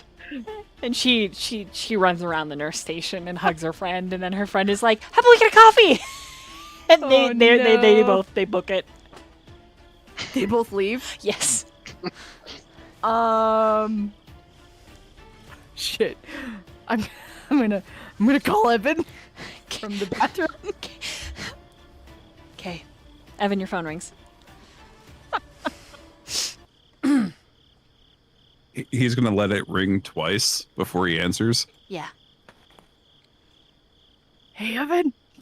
He's trying to keep it down. Evan, I fucked up in my panic. So that was you. Yeah, I'm inside though. I'm in a bathroom. I don't want to leave. But is Capo okay? They're still checking him out. How's Delta? What? She's kind of panicking still, but what did you do? Well, in my panic, no one was at the front gate. A guard like rushes to Delta and you and describes who you saw. Don't be alarmed. Evan puts the phone to his chest when the guard runs up. He says, don't be alarmed. There is a about 5'9" white male, red hair. He's covered in blood. We're looking for him. Have you seen anyone? I have not. And Delta's like, what? No. Okay. And then he moves off.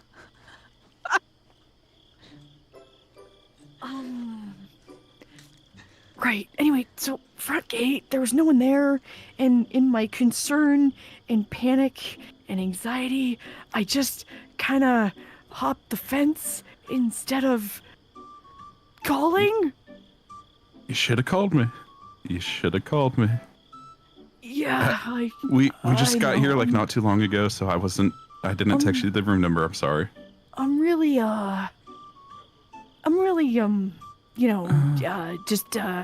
just go off of my. Anyway, so Do you think you can get back out without being seen? maybe. Because staying for you is probably not a good idea right now. Fuck. and I just wanted to- I know you want to see him,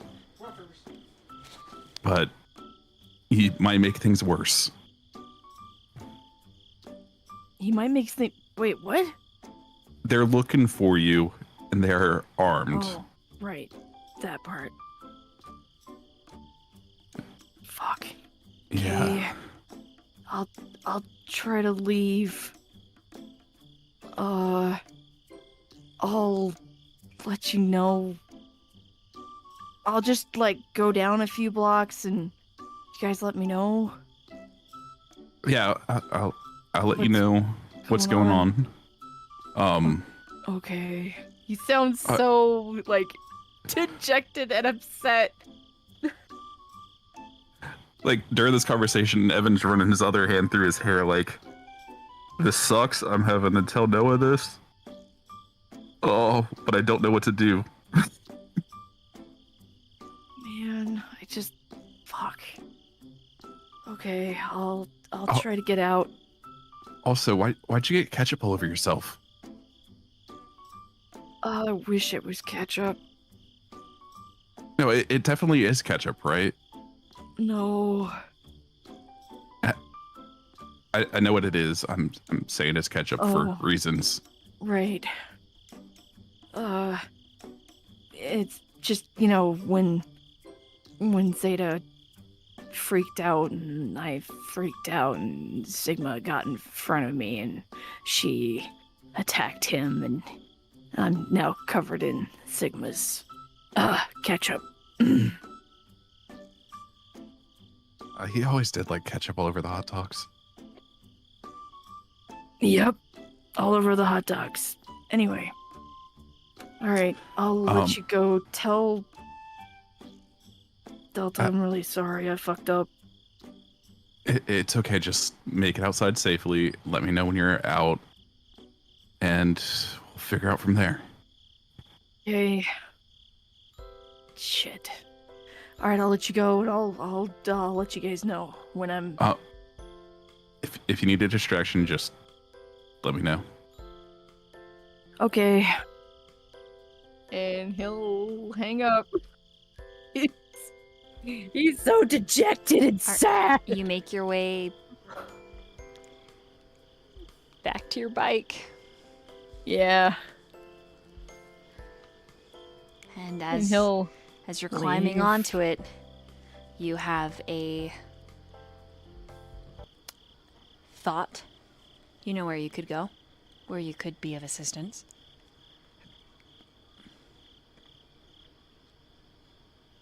Okay. And we're gonna meanwhile right there. Jihoon. Mhm. Where do you go? Jihoon adjusts his backpack, his little computer bag on his back and his shoulder. And he looks at are the guys still underneath the light? Yes. Are they looking at him? No. Having a casual conversation among themselves.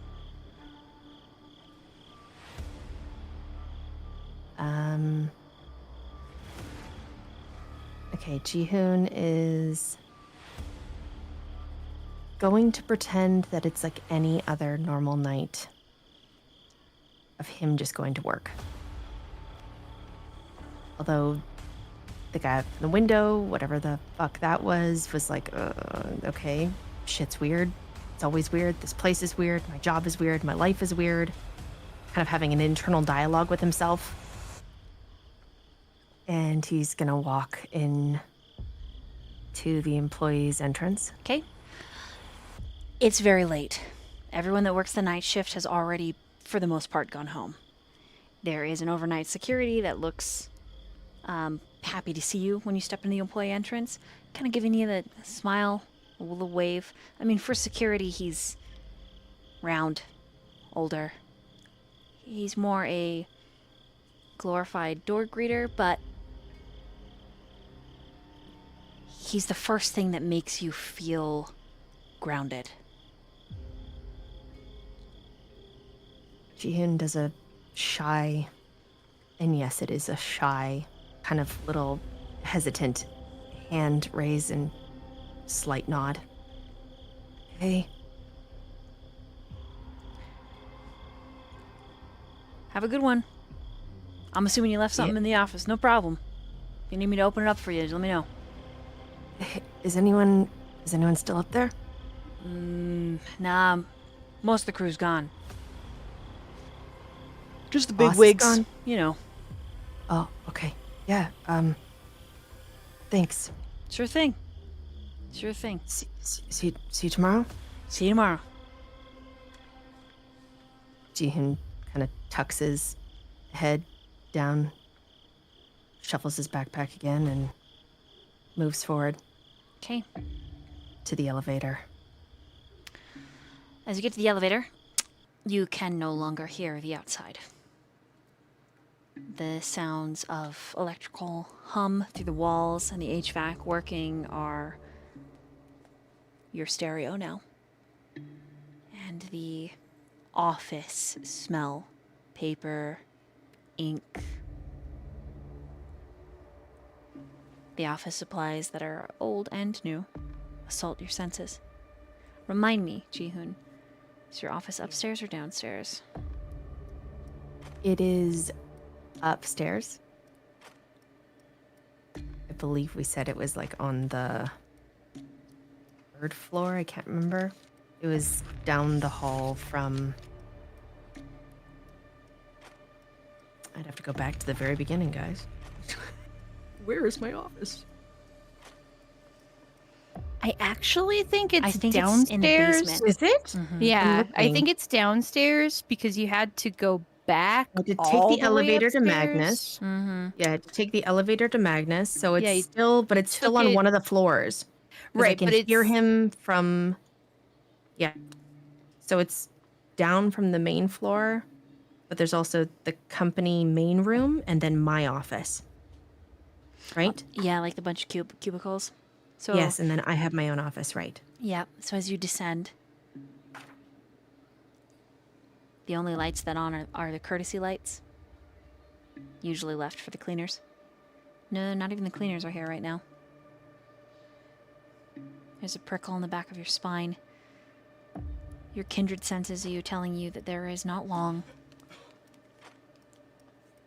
before the sun rises.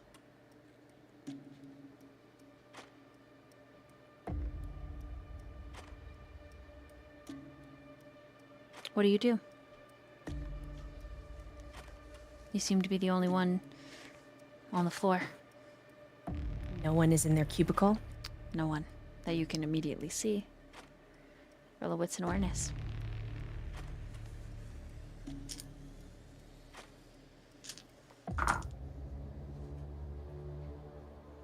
Four successes. You know better. You end up squatting down, looking underneath the row of cubicles, and there is one of your coworkers asleep under his desk.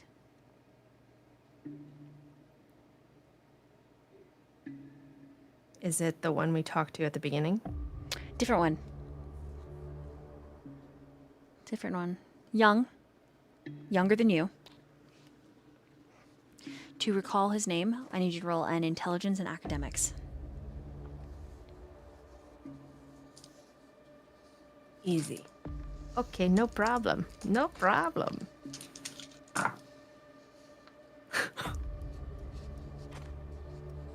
Of all those dice. Of all those dice, 2 successes. You Jinxed it. You think? Maybe it's Cooper, Copper, Carter, Carson? Jihoon's just gonna. You be know like, his last name is Melsky. You know that for sure. But first name, you're like, shit. Yo, hey, Sea Dog. What's up? Are you serious right now? Yeah. Okay. Melsky sits up. He hits his head on his desk. Fuck. You shouldn't be sleeping here. Yeah, I'm just taking a nap. I'm just trying to get this paper done. What are you working on? I am just basically running pen tests. Just dumb shit, trying to break into the system, and then, There's a piece of code that's missing, and I got really tired, so I thought I would take a nap. And what are you doing? Where? I just Isn't it? forgot something. Oh, Oh, yeah. Everything good? yeah. Here? Yeah, I mean, Yeah. someone from corporate was in earlier. You missed that, though, right? Yeah. Who is here? I think the guy's name is Grigsby? Grigsby?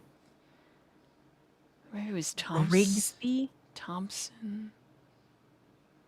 Okay, so you just don't know. I was really busy. I was focused on my work. My cubicle is in the corner. I know where your cubicle is, dude. Right, I'm telling you, I didn't stand up when the guy came in and the boss introduced him. I just kept working because I didn't really care. Right?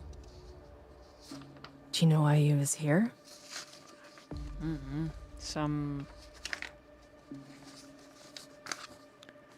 Some mandated peacocking party later this week.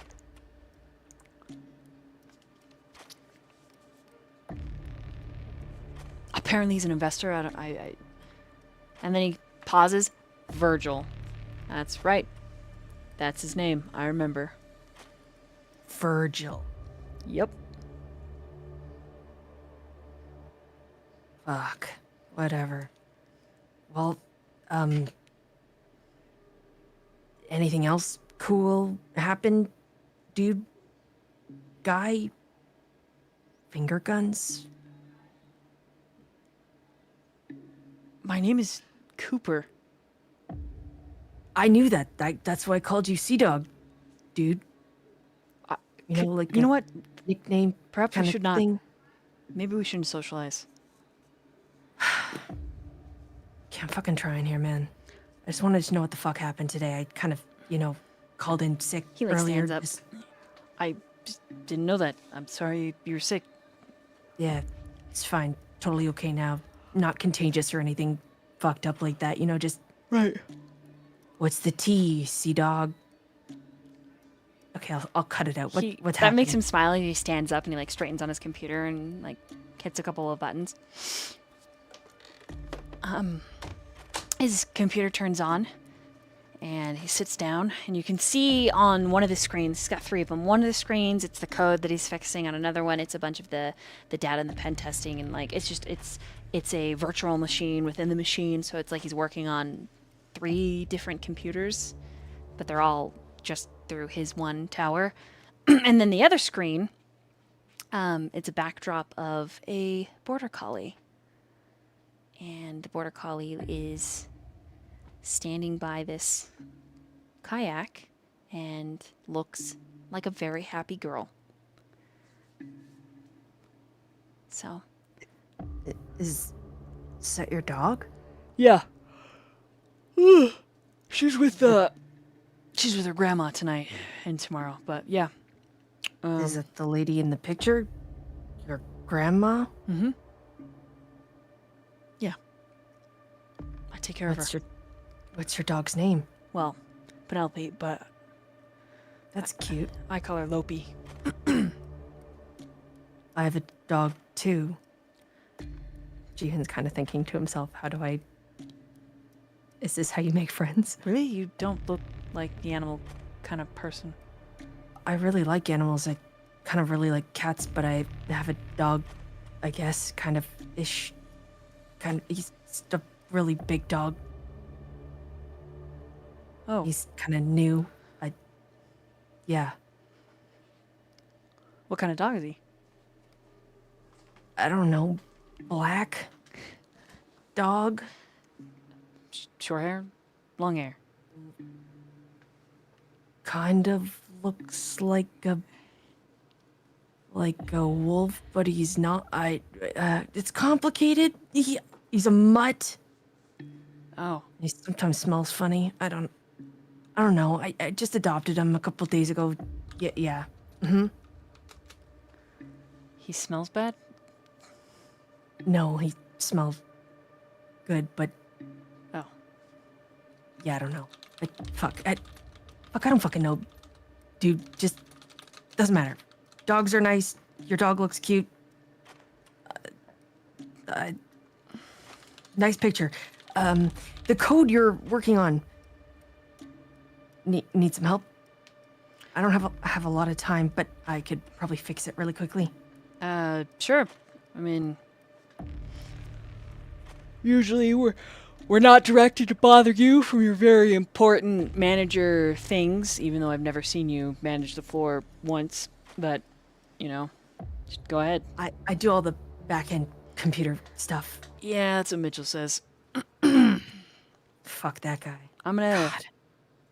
Sorry. Yeah, no, you're cool. I'm gonna go to the vending machine. Here you go. Just okay. Sure. Once I finish it, I'll just leave it here, yeah? Yeah, thanks. Okay. Okay, roll Does an he leave? intelligence. Yeah, it does. Intelligence and Intelligence and what? technology. Sure. Is it coding? Indeed. Can I get extra for that? Because it's my specialty. It's in the little. You what sure do you call it? can. Yay. Oh, this is so much better than the 2 I rolled from the last one. That is a 1, 2, 3, 4, 5, 6, 7 successes. This guy does good work, but and it is really difficult to write code. It's long, that you've done it for so long that by the time he's back from the vending machine, you have it. And as you step back, like, oh, look, I did this. You see the incoming mail, quote unquote.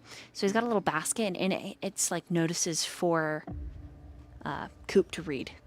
And one of them has a font and symbol you've not seen come through the office before. And curiosity forces you to reach out and pluck it. And as you lift it up, you feel that it's quite a heavyweight paper. Almost like a invitation. It's unopened. You flip it around, it's got a big gold seal. You flip it back. It's interesting because Cooper's name, Cooper Melsky, is as if written in a fountain pen, like the kind that you would dip in ink in the 1800s. It's beautiful writing. You brush your hand. It has definitely been written. There's an imprintation. It has not been printed.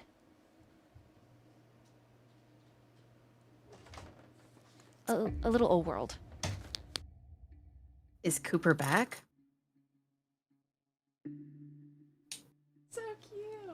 He's on his way. You see him with his Snickers and his like triple shot coffee. Oh God. He.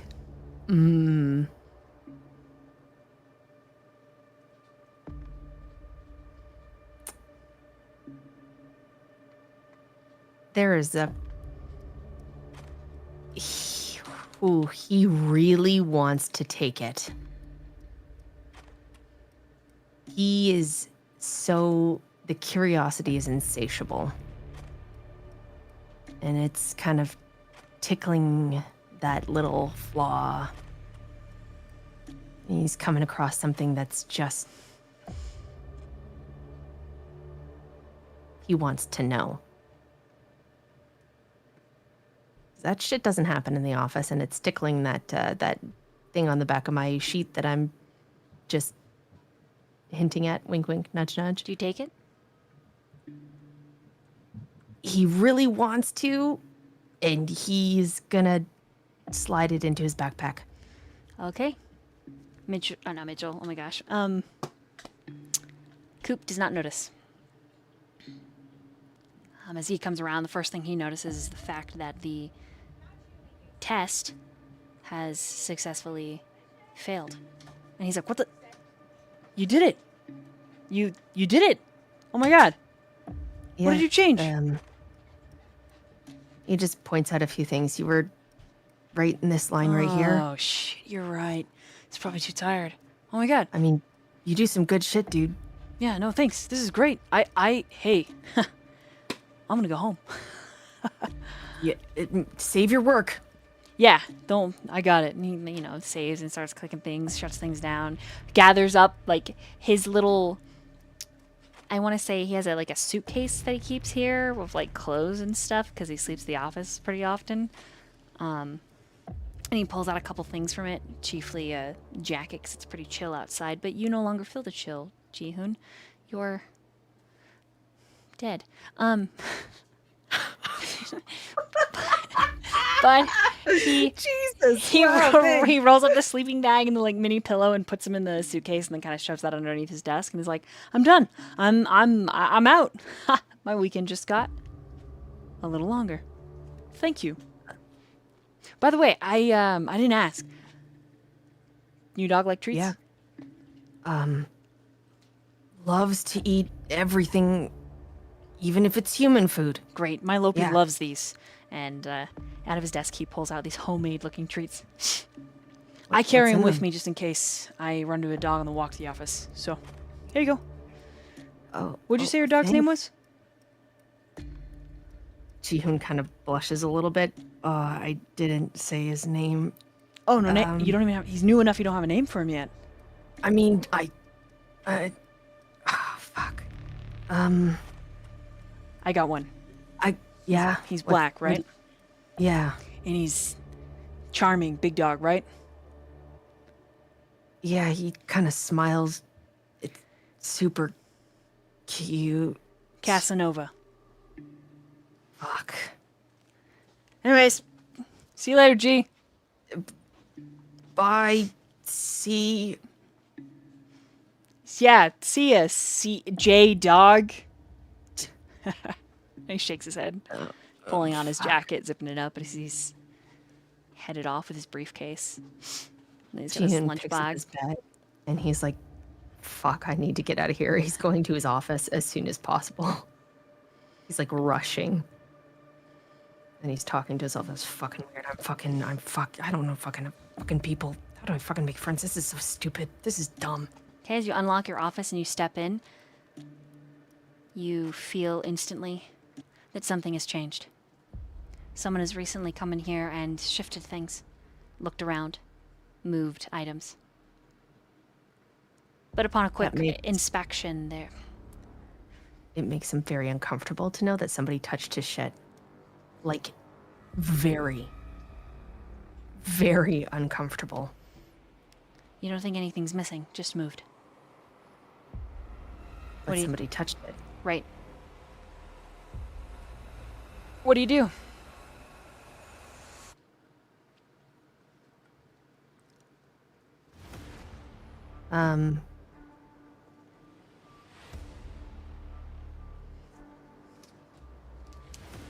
Using his phone, he's gonna tap into his little baby mola, which is his own little creation of mist, but not mist.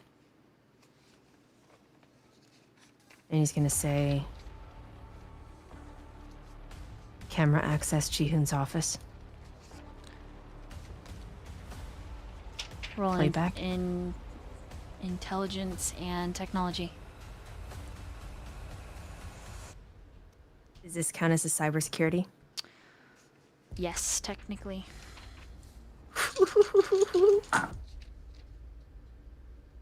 Can I use a chat willpower? Mm-hmm. Yay! Oh, that's much nicer. That's a critical for 4, 5, 6, 7, 8, 9, 10 successes. Okay. It plays just in a little tiny beaver voice, it's like, access granted. And then it plays your office from the day. Times 3 speed. It speeds up.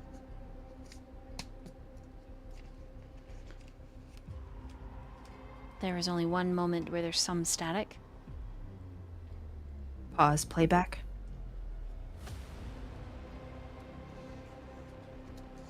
Rewinds. Plays forward.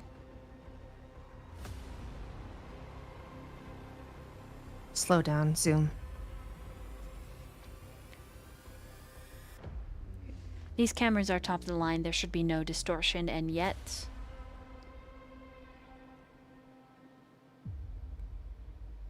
going back and forth, you see when the objects were where they were, and then when they're removed right after the static. But you see no one in your room.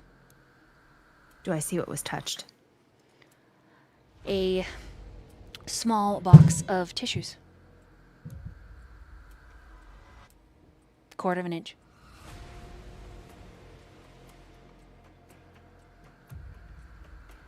Almost perfect. Jihin's pissed. It doesn't matter that it's just a box of Kleenex, he's fucking pissed. And he's kind of like grinding his teeth. And he's gonna grab the Kleenex box. The tissue box, whatever it is. Mm-hmm. And he's gonna look for any signs of tampering. Okay, roll intelligence and investigation.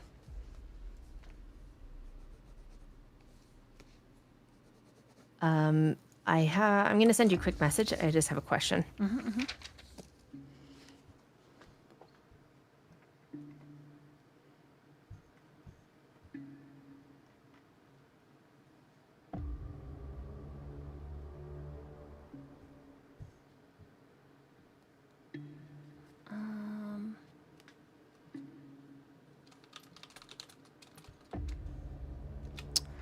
Yeah, let me just look at your character sheet really quick.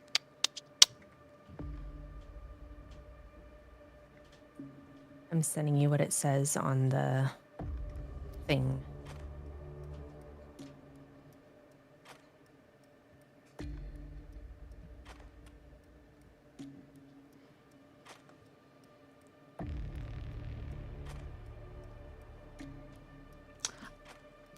I would first roll your intelligence Okay.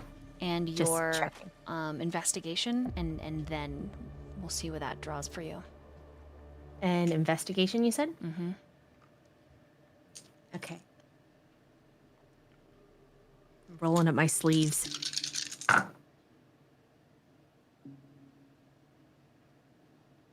4 successes.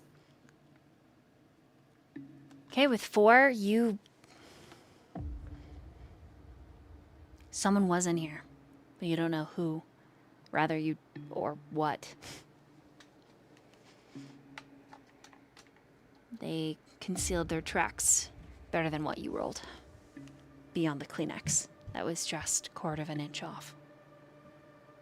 Is there anything on the tissue box to indicate that they placed a tracker or microphone or something on it? Not that you can find.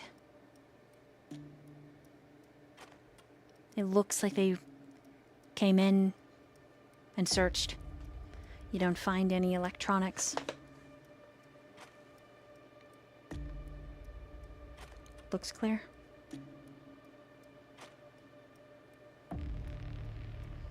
Roll a wits and awareness for me.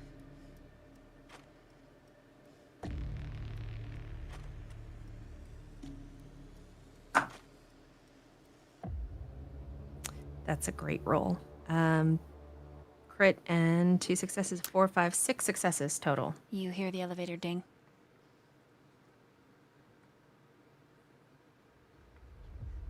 You hear it open and close.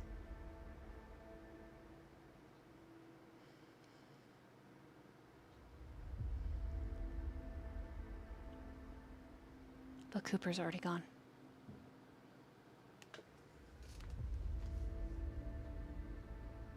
Are his lights off or on? Cooper's? No, mine. Did In you my office. Did you turn them I on? didn't. I didn't. Okay, then they're off. He's going to activate heightened senses. Okay. Not that he knows that he's doing it, but he's just like listening for footfalls.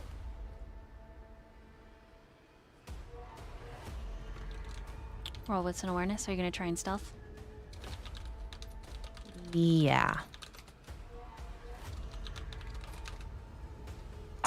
Another wits and awareness, you said? Mm-hmm. 4 successes. Okay, give me 1 second. Sure. I make roll.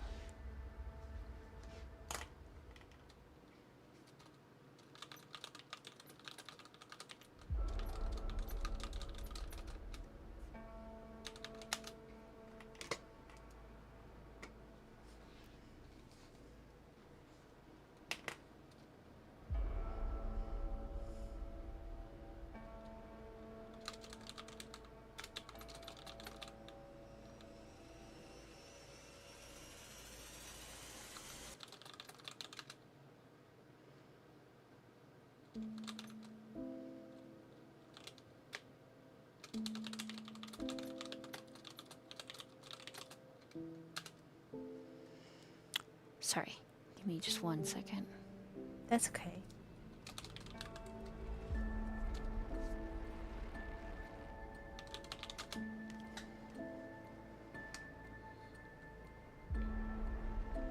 Okay, listening for steps. You got 4, right? Yes. You don't hear a thing. There's no one in here. Just you. Jihoon is going to do the thing he did when he was in the house and sense the unseen. Remembering that there was spirits chasing after him before, and he could see that creepy thing in the corner in the house. He's like, fuck, are they in here again? And he's gonna try to sense the unseen. Okay. Are you in your office door closed or crouching down office door? He's tucked in, so he's crouched down behind his desk, and he's peering at the corner toward the door. Is the door open or closed? The door is closed, but it is not locked. Okay. As you sense the unseen, you watch as the handle turns. And the door very lightly opens.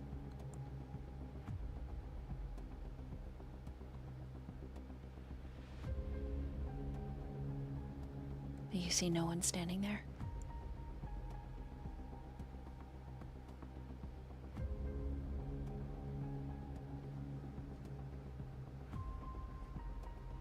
What do you do?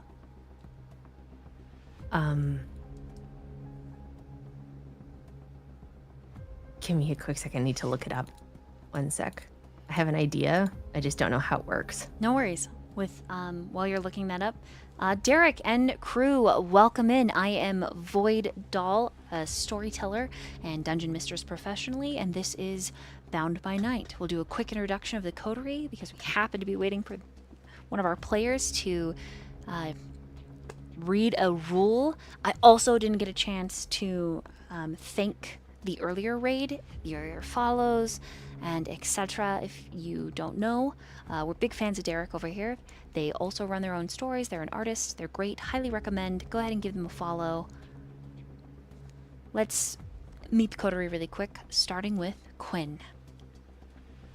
Hi, I'm Murphy. I play Quinn. She's a gang girl. She's got ears most of the time. She's new here and she's doing her best. Go ahead and popcorn it. Oh, God, Evan.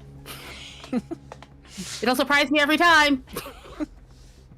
I'm Chron. I'm playing Evan, our Toreador, and I'll send it over to Tyrant. Hello, friends. I'm Tyrant. I am playing Malcolm Bucciolati, our resident Ventru. Popcorn it over to Natchan. Hey guys, I'm the Natchan and I'm playing Noah, our Bruja. Pass it on down to Daniel. Hello, folks. I'm YankeeBoy. I'm playing Daniel Price, our resident Salubri. I would pass it over to Sly if she's able to talk about Jihoon. Yo, I'm Striker Sly, your intergalactic spy train Fox and I trade spies for information that's classified. I'm playing Jihoon, who is literally working on some classified shit right now. He's Hackermans. He's hacking into some cute computers, coding some shit, and trying to figure out how being a Tremere can help you in a situation where there's some fucking creepy shit happening in your office. Oh yeah. Who's next? You were the last one. Oh, all right. Back to Dolly. That's on you. I sent you a DM. You're welcome.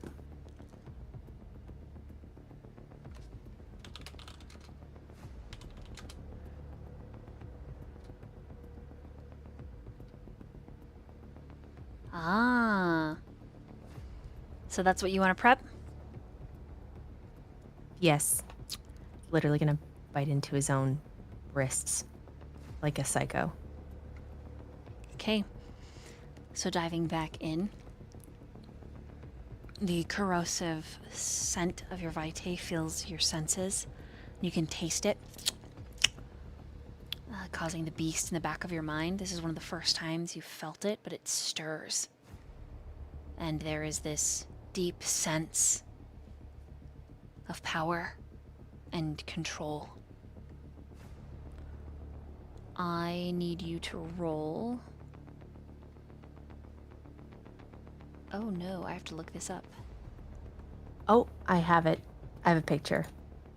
I send it to you. Sorry, I didn't type it in there because we were doing it real fast. Gotcha. Here. Then you are going to roll to assault. All right, it says one or more rouse checks. Yeah. So go ahead and See if make that your works. rouse check, and then Okay. Okay, so I get hangry. What level is your hunger at? No, if it's got the onk on it, is that success? Does Correct. that mean I'm hungry or not hungry? Onk is success. You're not hungry. Okay, good, because I'm at 3 hunger right now. Homie, let's not do that. At 4 hunger, No. you will be doing frenzies very, very consistently. Yeah. Okay. Well, we got the onk, so that's all I'm caring about. Okay, so in Yeah, order I got- to control, I want you to roll an intelligence plus Yep. your blood sorcery. God. Sure. 3 successes.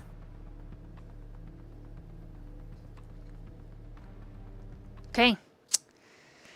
You do indeed hit someone. But you hear a familiar fuck.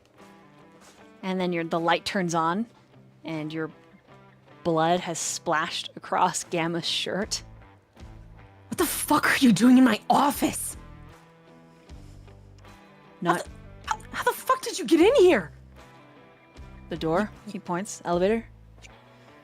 I didn't even fucking.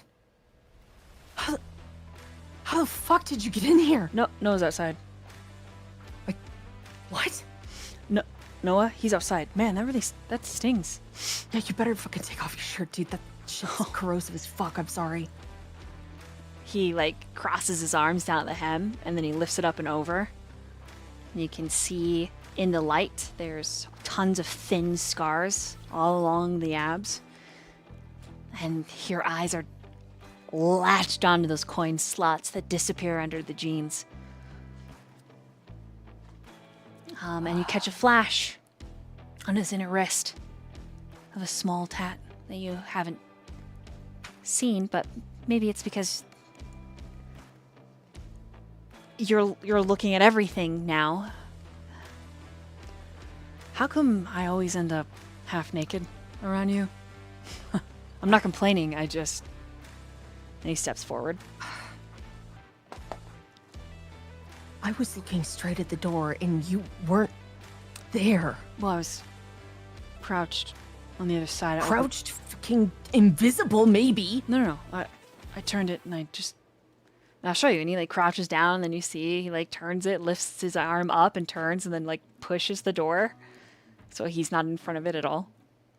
What the fuck? I'm good at larceny. So this is your office, huh? And he kind of does Why a are little, you a little here? twirl. Well, I'm here for you. When nobody showed up I figured I should come looking. So For once in the last 2 days, I'm just looking for normal, and for some fucking reason, I can't get normal anywhere. Not my house, not even in my office. What the fuck is wrong with my life? Unlife, whatever the fuck. he steps forward. I'm a fan of your unlife. And then he takes your hand. You can't be in here. Oh, yeah? You're gonna get in trouble. From who? You fucking know who. Oh. Yeah. Yeah. It's alright. Cameras are off. I'll be alright. My cameras aren't off. Alright. I look forward to hearing about what you do with the feed from in here. And he puts your palm on his chest. Are you trying? Why? Jihin tries to pull his hand away. He lets you. What do you want? You? But I thought that was pretty clear. For fuck's sakes.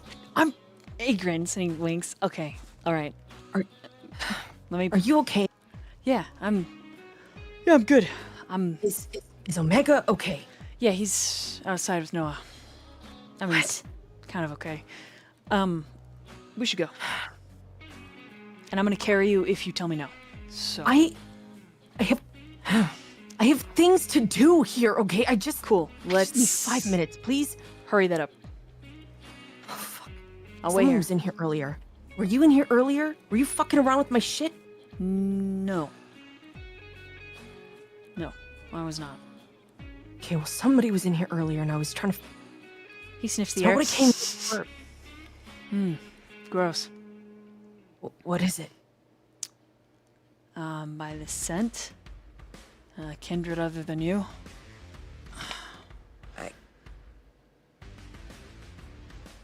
And then he sniffs again. Do you have any food on you? Eat.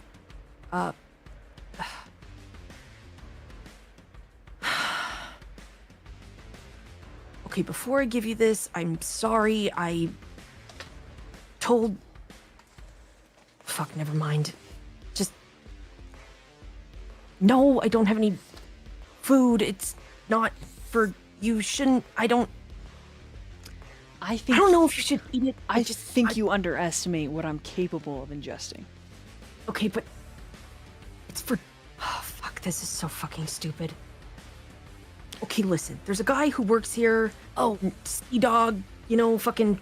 Anyway, I have no idea who that tried is. to Sea Dog? Yeah, well, I tried to make friends. He told me he had a dog. I was like, oh, I have one too.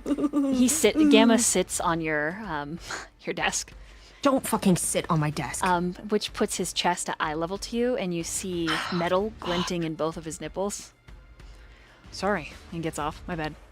I mean, Sit in the fucking chair. Okay, just sit here.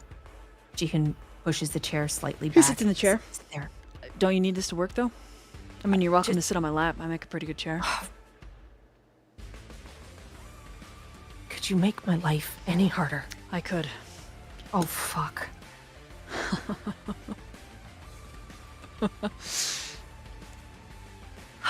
Okay, listen. Before that, we have.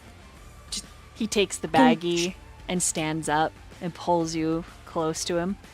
I think you need to relax. How can I fucking relax when you're sitting here without a fucking shirt on? You're invading my workplace. You're. The big man upstairs is up there and he's gonna be. He's looking at. It's all right. Who gives a fuck if he catches us? I'll protect you. And he leans in so that his lips are inches from yours. I'll show you how to relax. I'm not worried about me. And his palms, he puts the plastic bag down. His palms come up, tick up either side of your face. I'll be fine. I'm always fine. And then he's going to kiss you, unless you stop him. Say what? I literally choked on myself. Guys.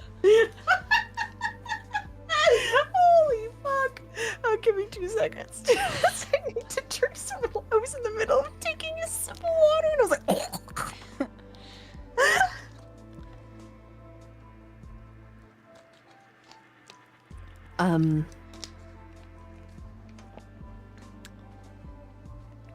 Jihan squeezes his eyes really, really tight. Okay, this time Gamma takes the lead, tilting his head, pressing his tongue against your lips, gently rubbing his thumbs on your pulse, his fingers playing the base of your neck and into your hair, and then he's flush against you. And you can feel his shoulders kind of curling up as he's knelt down, like bending into the kiss. Pause a second, my headphones are dying and I don't want to miss your descriptions so I can scream about it later. Hold on a sec.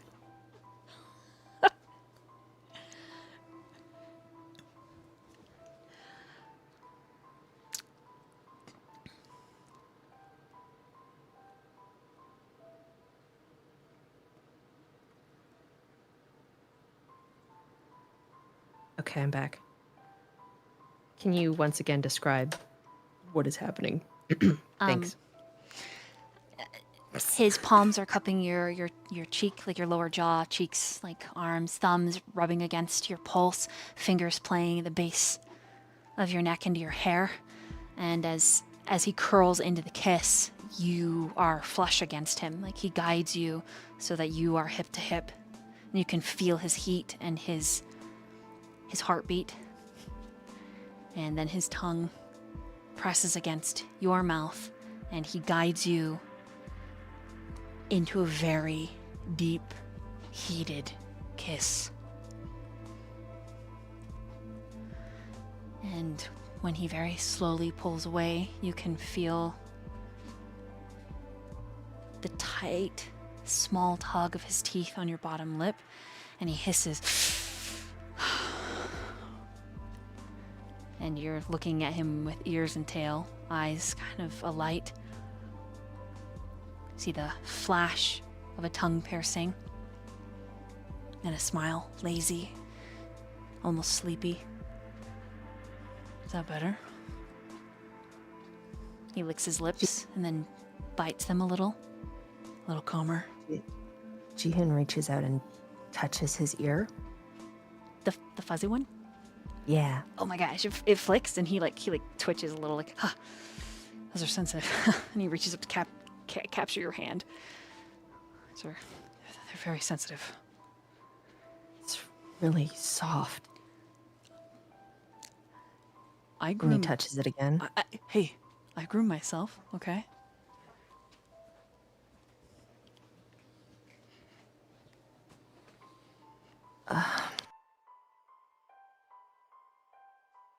I don't think that calmed me down at all.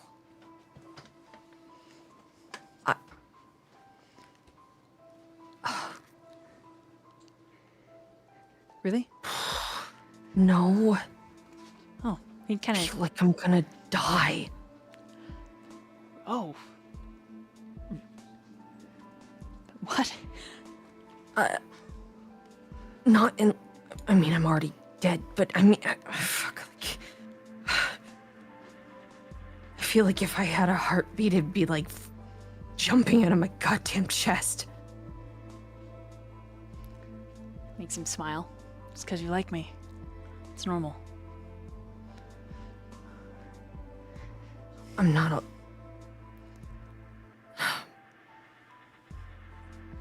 But now that I have your attention, finish what you need to do. I don't want to distract you further. I just wanted to steal a kiss and help you not panic so hard. And he brushes some of your hair out of your eyes. Then he steps back. I'm gonna not throw the shirt away here, just in case. Just put it in my bag. It'll be fine. think. All right. If you're sure. And he opens your bag up and puts it in and zips it up. Then he grabs the plastic bag of treats and he goes to stand in the corner and he takes the treat out and sniffs it. You can stay in the chair. No, I don't want to be in your way. These are pretty You're good. not in my way. Just sit in the fucking chair. Are you going to sit in my lap? Do I have to? I would probably die. In a good way. And then he thinks for a second. I want to say yes. There's a part of me that really wants to say yes, but I know how innocent you are, so I'm gonna say no. You don't have to sit in my lap.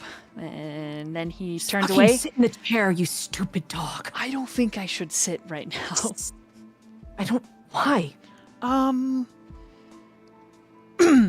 Just a chair. Yeah, I'm gonna. What's gonna These are eat kind of you? dry. I'm gonna go get some water. And he does not Don't- turn to face you as he like sidesteps out of your office. Please don't.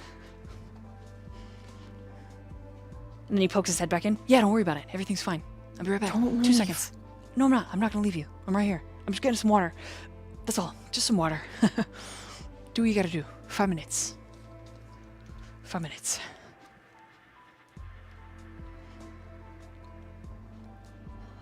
Ji-hoon kind of hunkers down in his chair.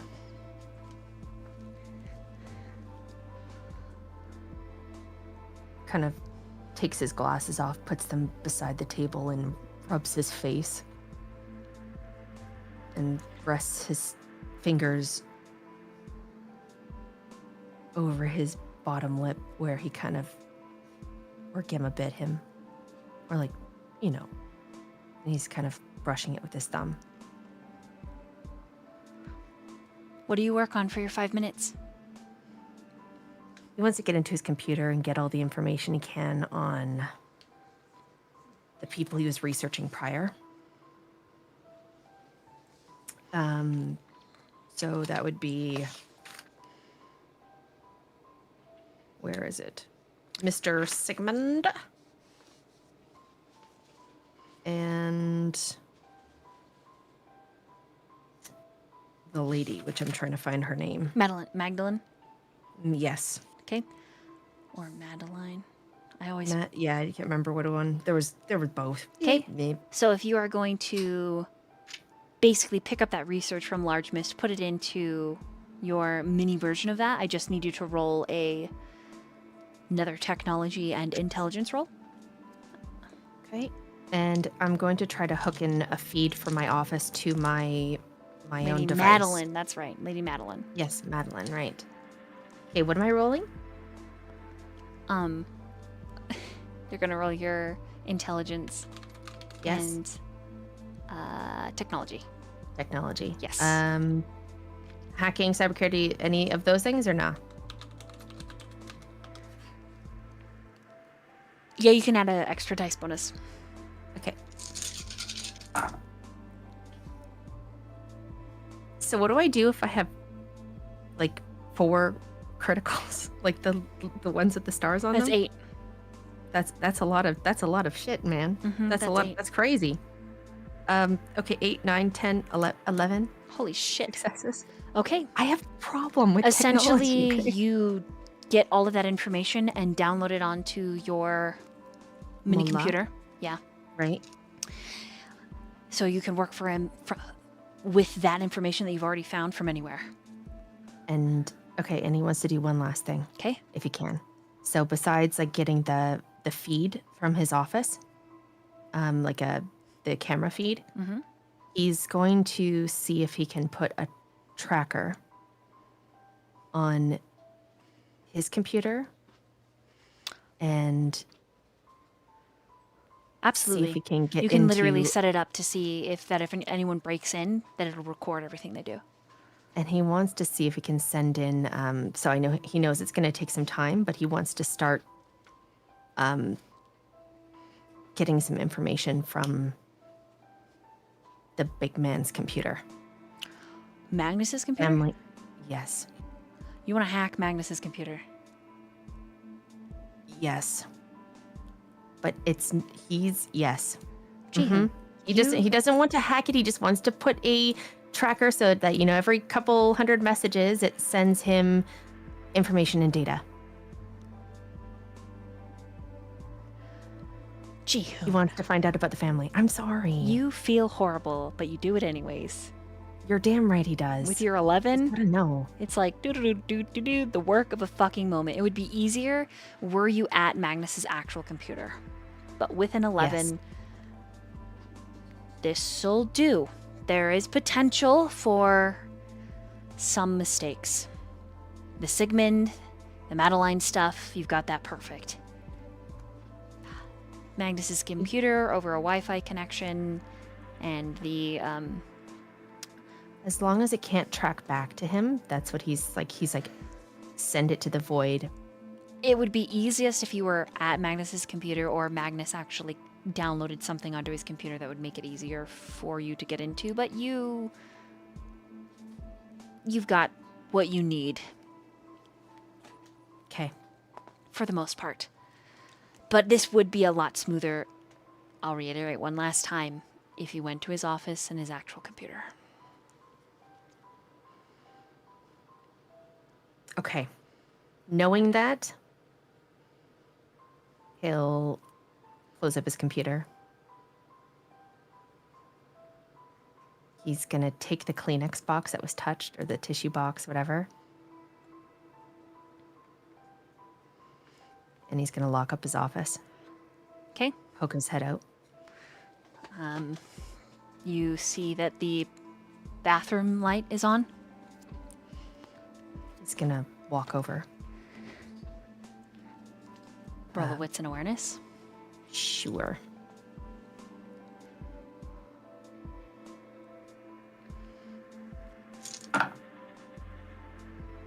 Three successes.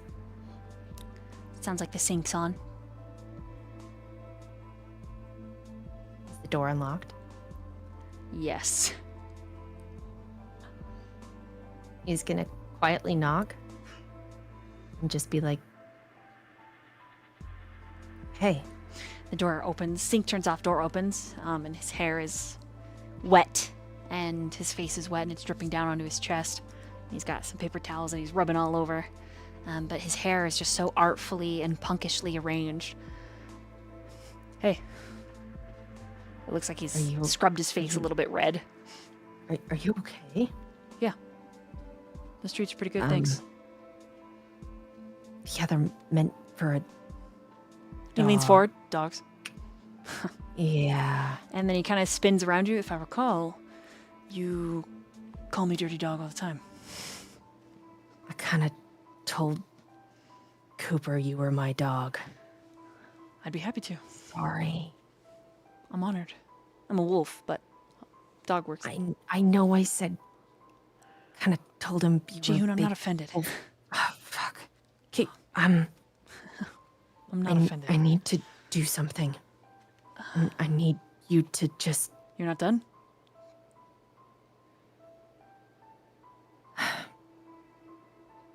First off, listen, okay? I know that your family is all sorts of fucked up, okay? I'm sorry. I don't really know anything. I just want to help. Okay? I can't really tell you what I'm doing, but I have a favor to ask. Okay. And he kind of looks at his non-existent watch. The sun's gonna come up soon. Like, I know. I can feel it. I know. I just need a little bit more time, please. okay. And this tissue box, can you fucking burn it, please? Like ASAP. Like, don't talk anything. Just fucking burn. I don't trust it. It moved. Somebody touched it. I don't want people touching my things. Just Sure. it needs to go. He takes it. Like, get rid of it. He like kind of crunches a little, puts it in his back pocket. I don't trust that there's not something there, but there was nothing there when I checked. I'm a little paranoid. I really don't like people touching my things.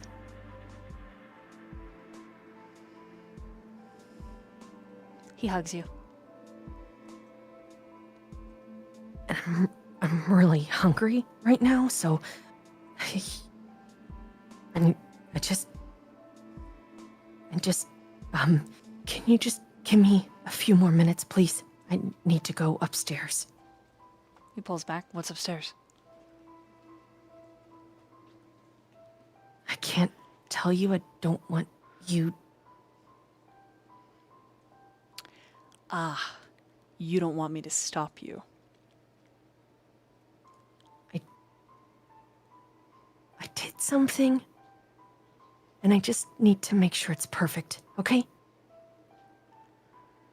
What did you do?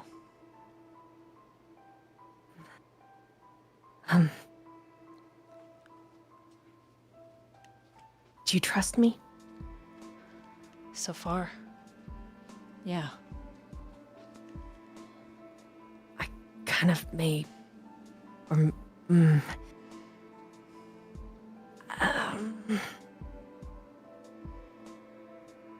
I may not have hacked in the computer upstairs and put in a tracer there to figure out if there's any information being passed. And I just wanted to know if there's an.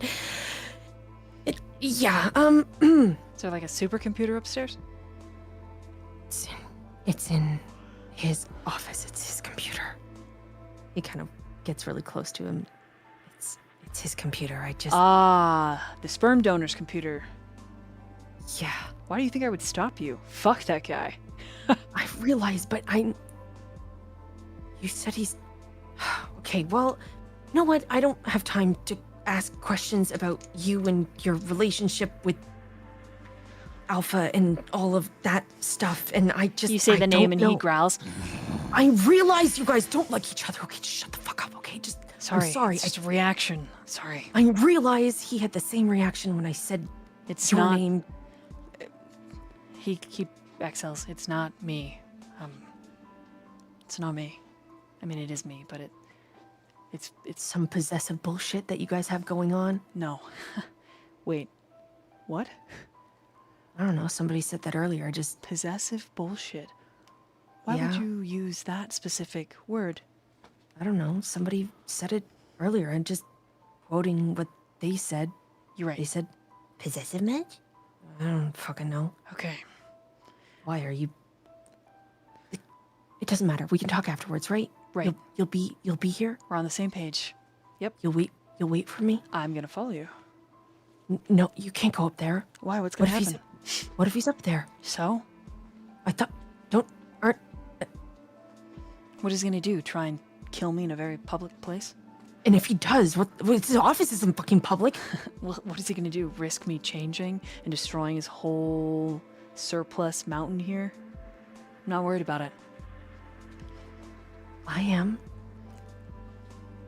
That makes him pause a little. I don't want you to get hurt. That makes him pause even more. Oh. You remember I told you I could feel you last time when you told me that. Doesn't matter. Now is not the time. We don't have time, okay? I will wait for you outside. You promise you'll be there, right? I trust you. And you're not gonna walk away? Where would I go? I don't fucking know. You're gonna be called away by your fucking duty and say that that's more important? My duty? You mean protecting my brother and my family? I don't fucking know. He All tilts of his you have head some to the side. fucking issues, okay? Yes. And as you're walking, as you're talking, he's kind of guiding you to the elevator. Hey, when you're up there, can you do me a favor? What do you want? It's kind of stupid. And he punches a button in the elevator. We look and see if there's any pictures in his office. Of who? Just a woman. She's got long black hair. Your mom? He looks down as the elevator opens. Yeah, and he steps in. I'll look. Thanks. Do you want me to look on his computer too? Later? No, I don't think they'd be on his computer. No harm in trying. It would be a physical photo. Okay. And then Long black hair. Yeah. yeah, Oh, okay. she's holding a little kid in the picture, so it'll be Is that kind you? of wrinkled. Are you the kid? It's my brother. It's just. And it opens up in the lobby and he steps out and looks at you. The elevator I'll look, dings okay? and it starts closing. Thanks. If you don't find it, don't. And it closes. Fucking Christ.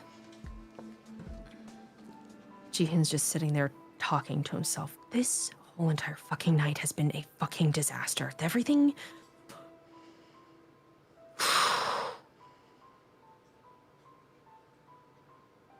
He pulls out his phone and he is going to text Noah.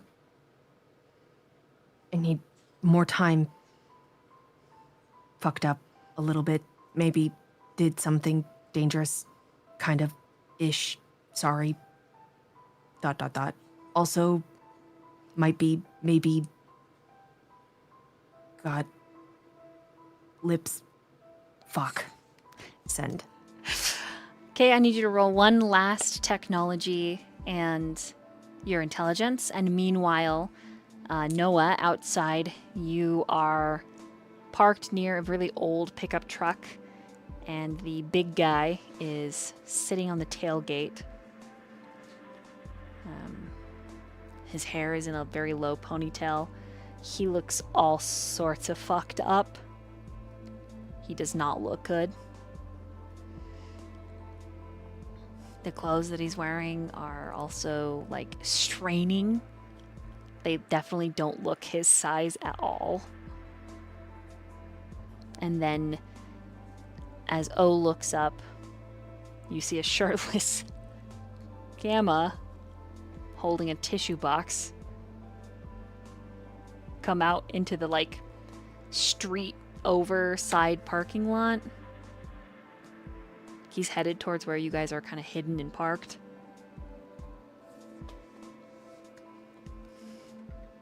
Where's your shirt? Don't worry about it. Okay.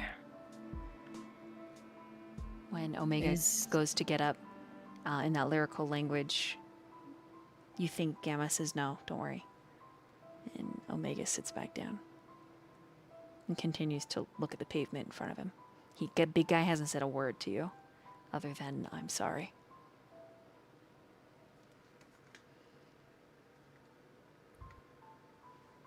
Everything okay? Yeah. We're just gonna wait a minute for Jihoon and then we're gonna go to Daniel's, right? That's what you said? I guess. I mean, yeah. Time. He knows the sun waits for no one, right? 10 more minutes. We can still make it to Daniel's in 10 more minutes. If not, then just break in again. Not a problem. And then he hops up the side of the truck, opens up a toolbox, and he pulls out a shirt out of a toolbox with tools. Then he puts that on. Then he sits down, and you see there's a little EMT symbol in the corner.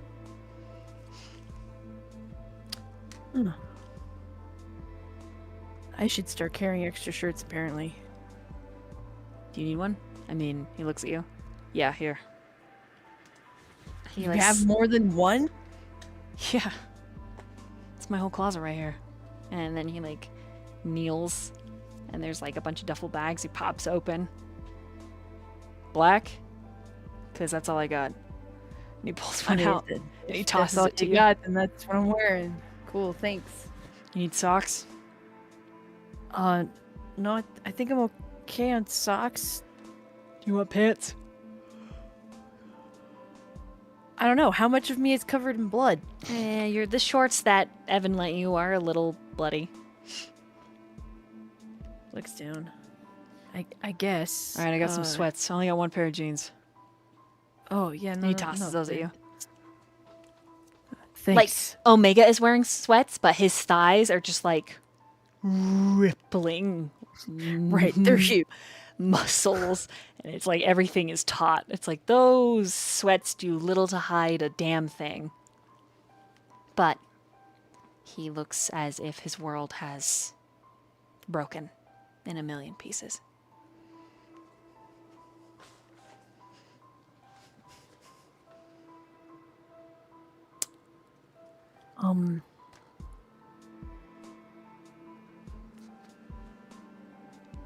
I guess I haven't really had the chance to. Nice to meet you guys. I didn't really get to talk to you at dinner, and I didn't. Yeah. Gamma sorry. sits and looks at you. And he just looks at you.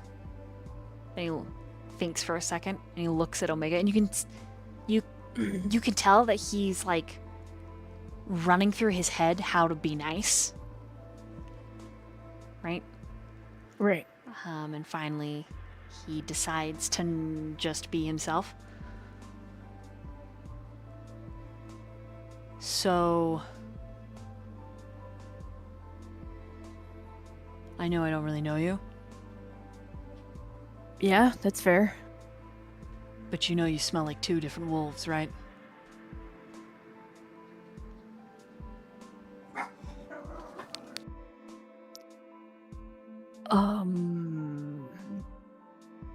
Do I? Yeah, you do.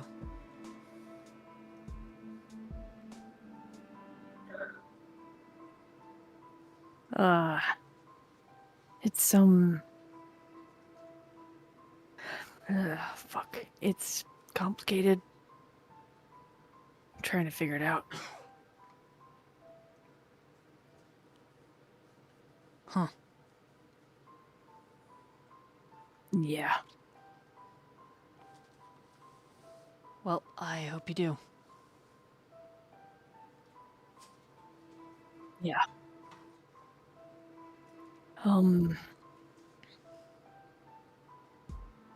Thanks for letting me use these. I'll get them back to you. Don't worry about it. Yeah. Oh, okay. And he rubs his hands together.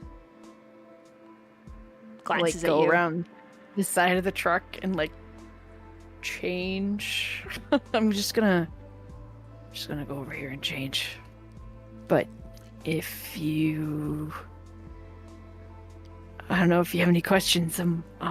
Yep, I'm open. Do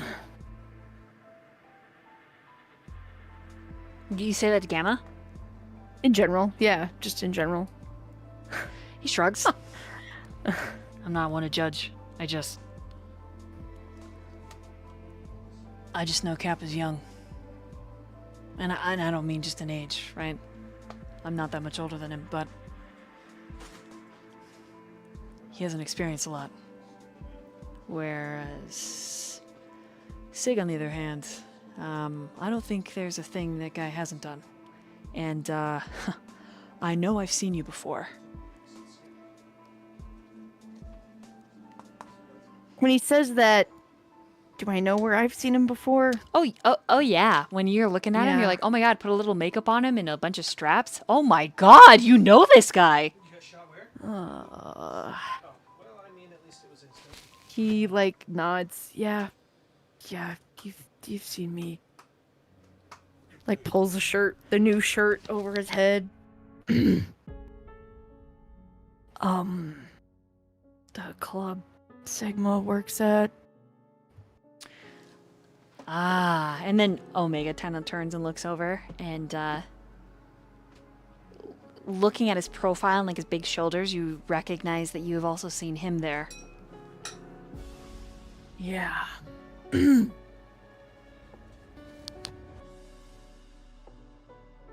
Hi, nice to meet you. Like not in a strip club. Hey. Look, I know I'm trying to fuck. I'm trying to figure out how to talk to Kappa about my complicated shit with Sigma, okay? Sigma kind of fucked it up yesterday by acting like we'd never met before, and I don't know how to fix that, without just sounding really shitty. I should have just said something right out the gate, but I was just so thrown. Gamma lifts his shoulders and thinks about it for a second.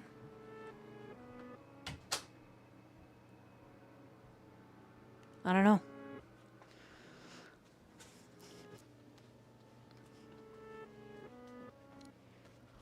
Well, I guess all you can do is be honest. Right? Right. I will say, though, And he stretches and it pops the sternum. And then he, like, looks at his fake watch. And he looks up at the skyscraper, looks at his fake watch. Really quickly, Jihoon, what'd you get? So, 4, 5, 6, 7, 8, 9, 10. That's 10. Oh, 10. Yeah. Okay. Okay. You get to his office. It is locked. It takes a bit to get into. What is interesting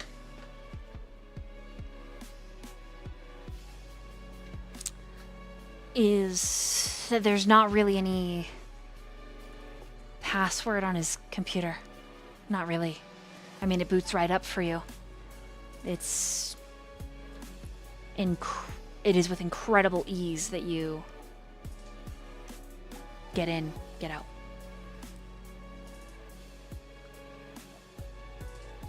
He finds that slightly suspicious.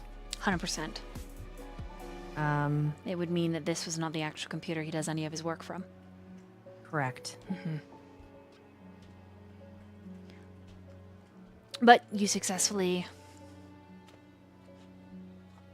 download some things, hide them nice and deep in the computer, and you have a moment to roll to search if you would like.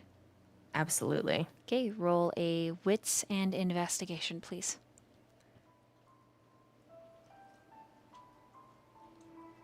Five successes. Okay. You do not find a picture. Not of just the woman. What you do find is a photo of the woman and a bunch of kids.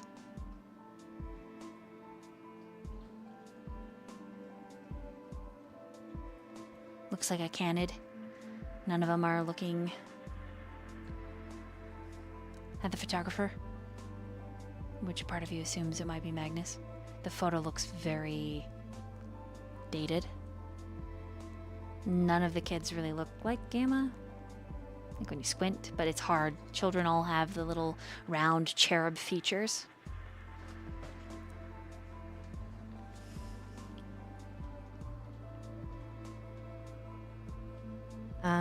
He will take his phone and take a picture of it. He's not going to take the picture because that's also suspicious, but he would take a picture of the picture.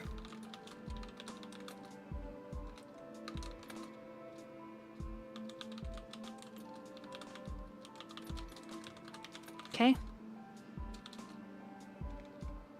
And he's kind of wants to peek behind it. Does it look like there's anything else behind the picture?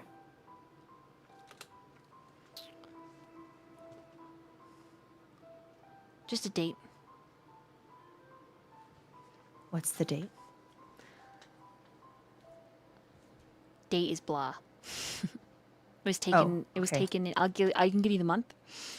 That's fine. Yeah. Says It, it's I mean, it doesn't really important. Just July. whatever. Yeah. Okay. Mm-hmm.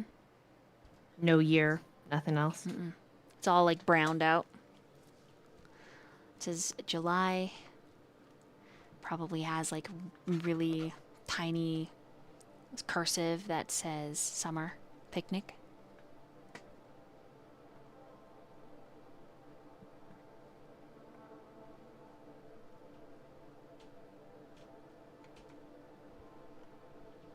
He takes one last look around the office.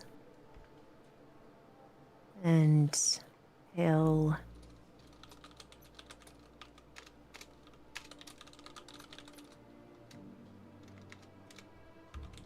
take a deep, unnecessary breath in.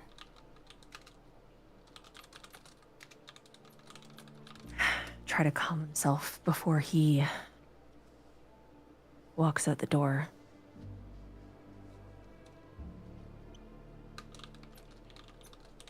Closing it behind him, locking up. And he's thinking about his own family picture. Kind of makes him wince a little bit. And you're heading down as you're doing this? Like you're... Okay. Yeah. Okay. So, as you are lost in your thoughts, meanwhiling out to Noah, Gamma exhales and says, I mean, there's nothing wrong if you like two of them. Right? Stuff like that happens all the time. All parties have to know and be involved, right? Right. And I don't think it's something you should be ashamed of. You like who you like, and the heart wants what the heart wants. And if you want Kappa and you want Sig, then just say that. That's all you can do. I mean, the worst that'll happen is it blows up in your face and you end up alone, but that's not going to break you.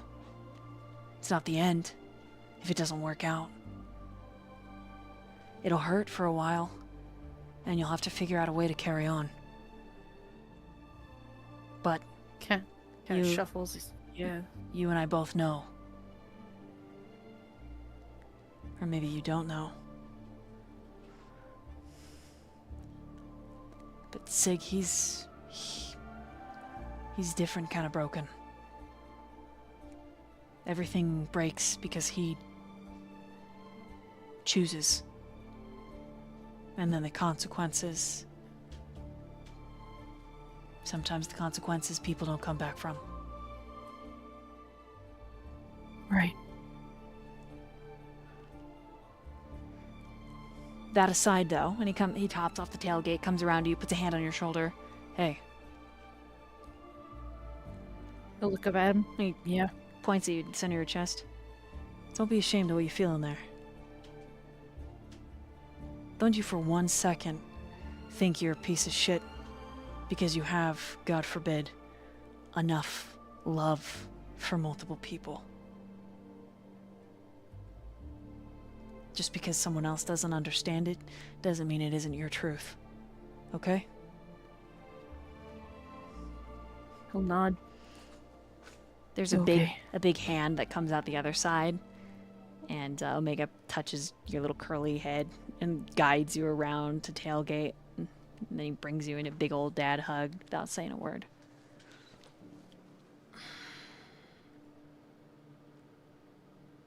Thanks. Omega doesn't say a word.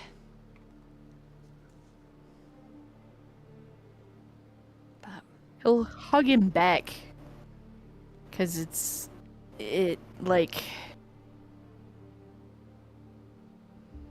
it triggers that need for a dad hug that he didn't know he needed.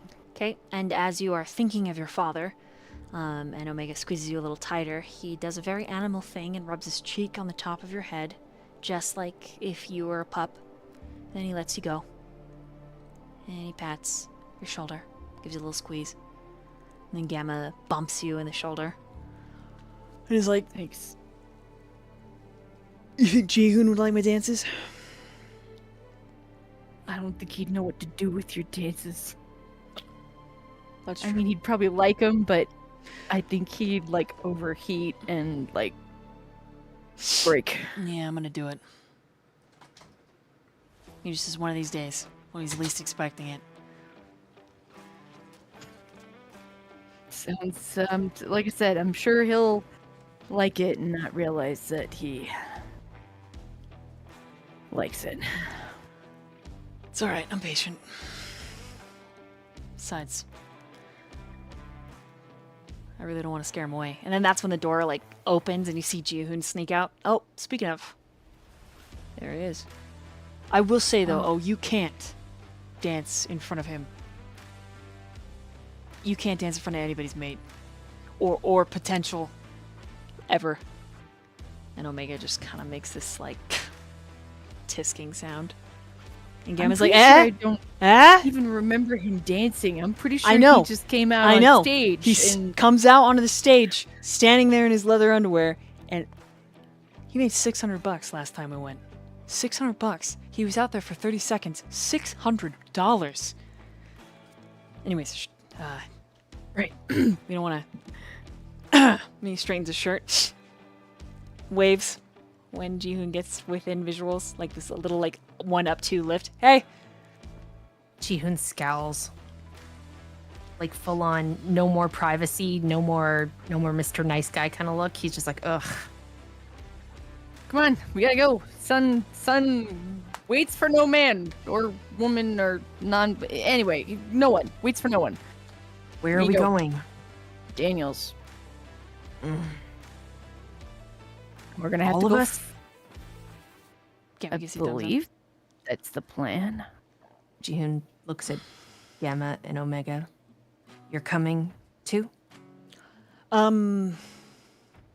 Yes, I really don't want to, but the big guy insists on seeing Malcolm. And also apologizing to everyone, especially Daniel. So. Jihoon looks at... No, you're in the back. Jihoon in the front with me. I assume my bike is also in the back? Yes. Okay. Jihoon just kind of looks at is Omega in the also back seat. No, Omega's in the back, like the bed of the truck. Oh, well, he just wants to say, I'm glad you're okay from last time. He doesn't say anything. He just looks a little... looks sad. And then as you all get in, we're going to meanwhile right there. Daniel. Why don't you describe what your house looks like?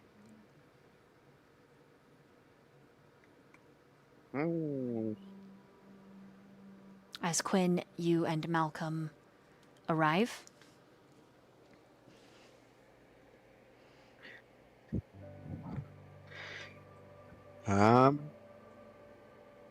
As you... So as Oh, go ahead.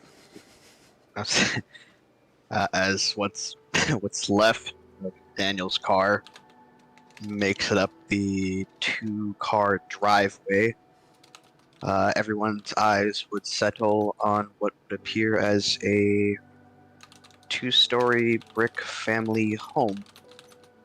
As the car pulls onto the driveway, you would notice a brick path leading from said driveway onto the patio of his house.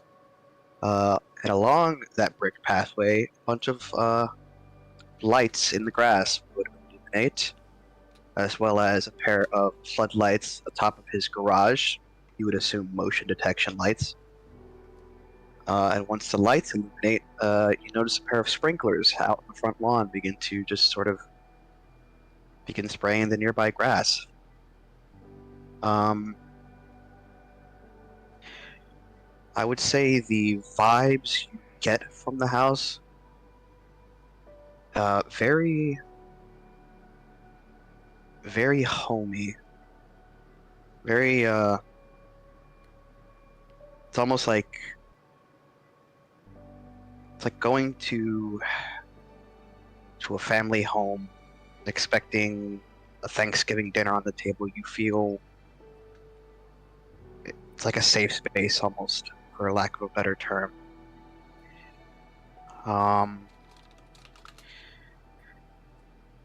You notice, actually you notice on the front patio like a small little garden, bunch of pots along the patio fencing, each of their own little brand of flowers. It's and actually, as you do pass up to the driveway, there is a It is gated. The entire front lawn up to the back, around the back, is all fenced off. You'd assume the house itself probably is decently priced, probably between a range of maybe 300,000, 400,000, and that's on the outside. Oh, and there's dogs. There's dogs. Neighbor dogs, barking neighbor back there. dogs, and wild small dogs just running everywhere. A quick segue. Evan, you have to make the choice now if you stay at the hospital or you leave to reconvene with the coterie. Delta has assured you that she will message you if there's any changes should you choose to leave to make plans or the otherwise. But it's up to you. He would ask her if they'd be able to accommodate him if he did stay, because he'd want to be near her. She gives you a yes and no. Yes, she knows of where you could stay, but she is worried about one of the day workers finding you. So it's risky, but it is possible.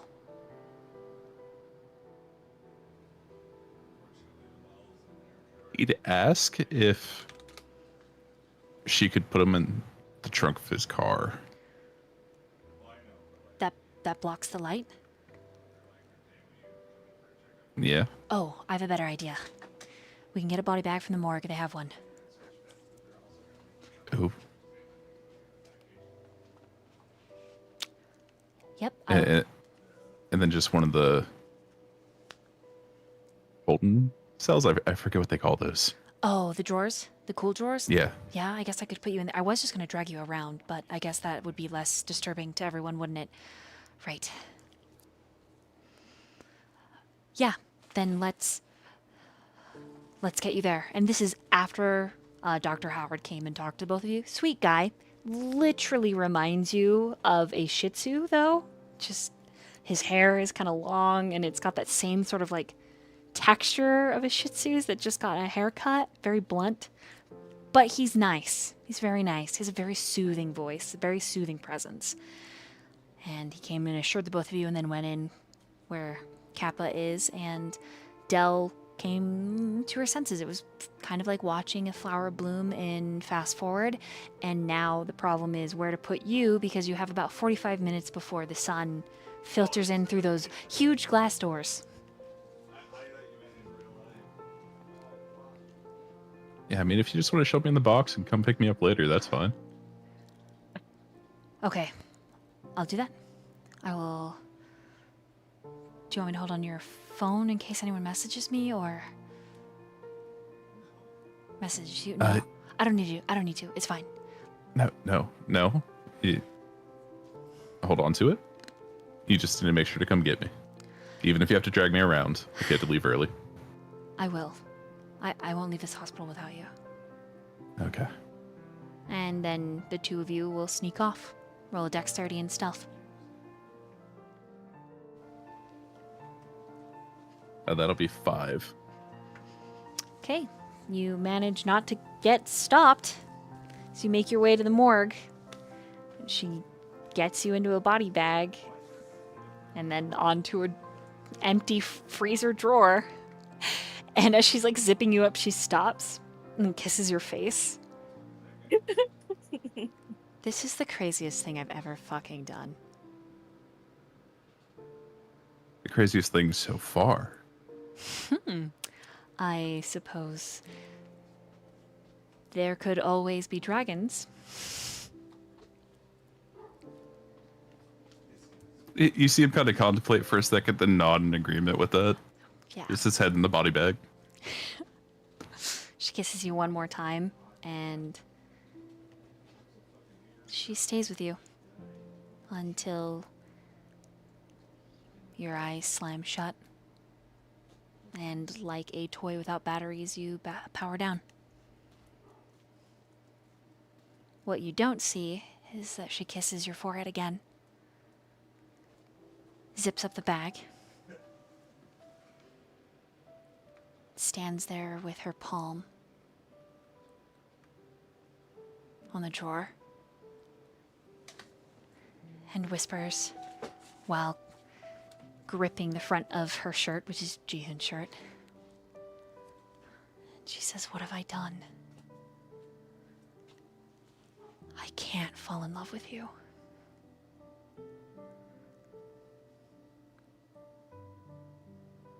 And then she leaves.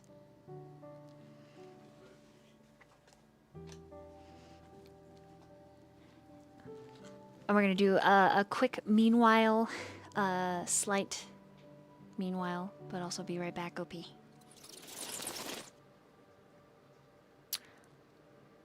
All right.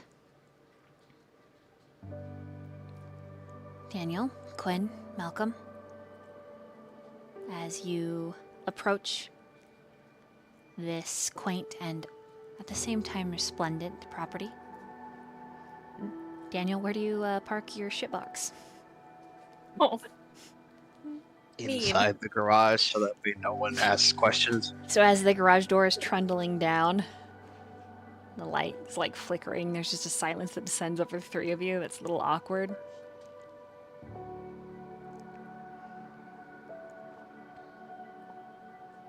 I'm not sure what I expected for you, Daniel, but it wasn't this.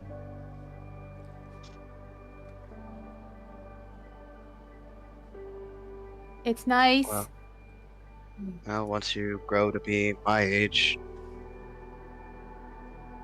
you'll start trying to find comfort any way you can. Your 30s?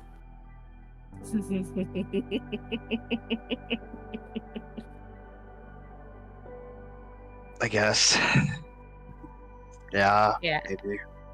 Yeah, you tend to get more stable than I hear. That's great.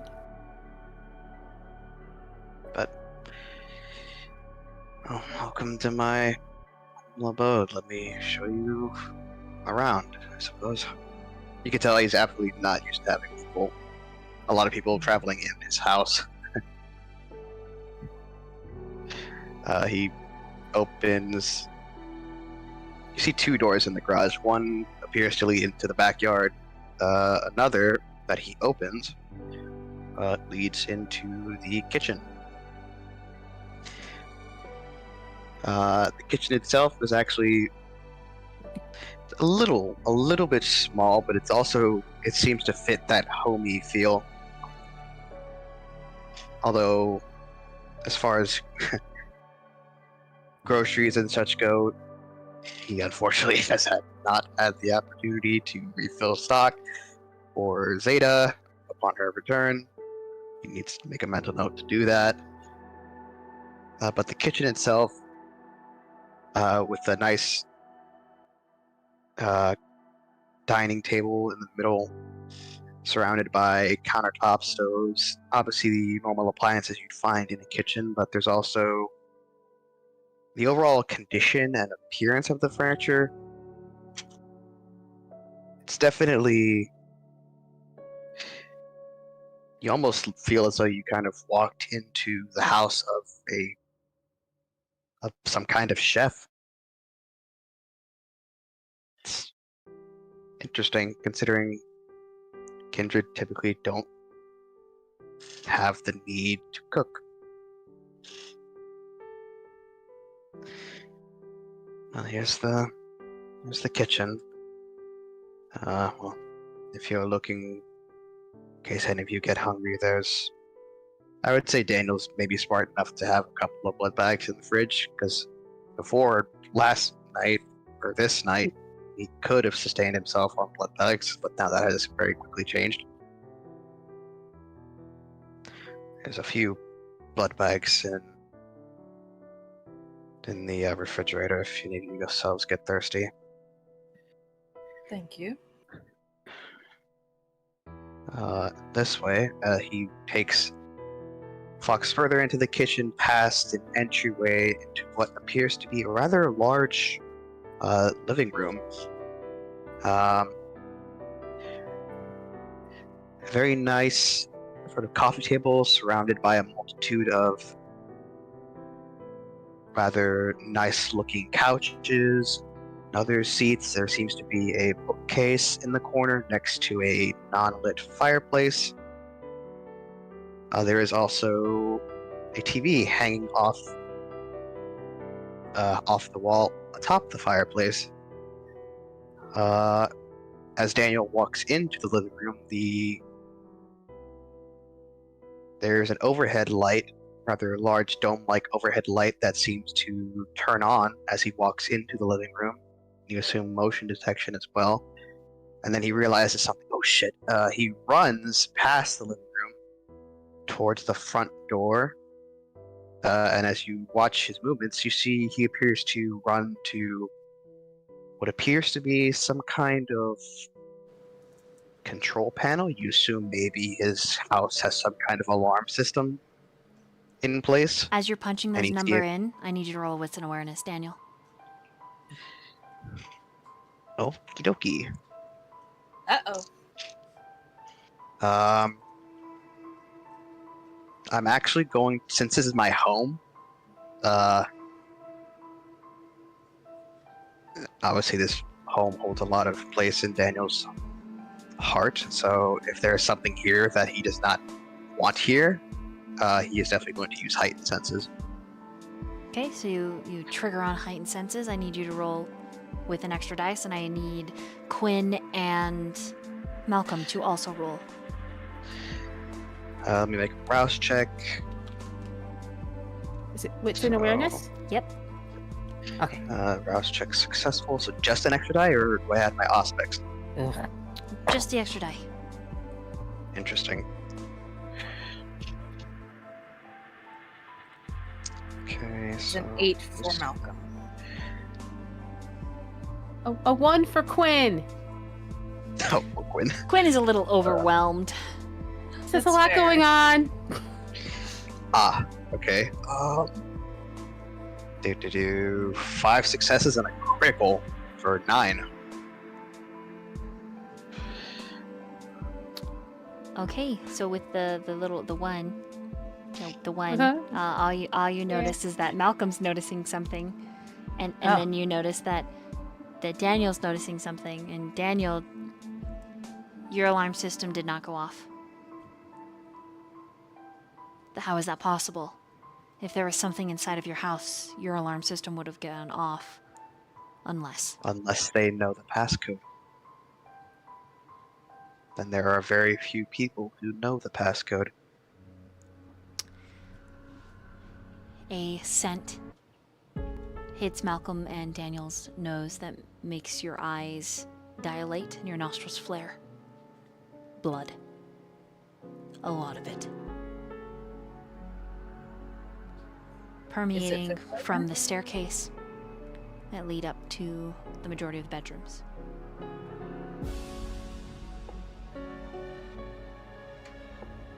Daniel.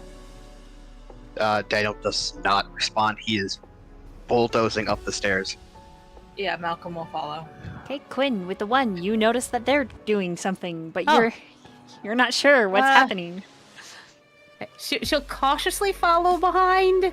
Like, her ears are up, trying to figure out what they're reacting to. Okay, so as you cautiously follow behind, both of you,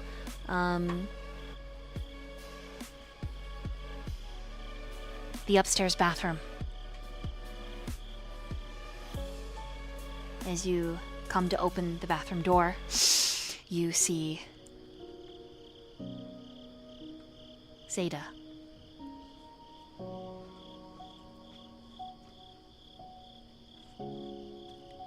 And you remember the phone call with Delta. Kappa always would go somewhere he felt safe. And it seems the last place Zeta felt safe was showering in your bathroom. She has a needle and thread, and there is a dead stag in your bathroom that is half eaten.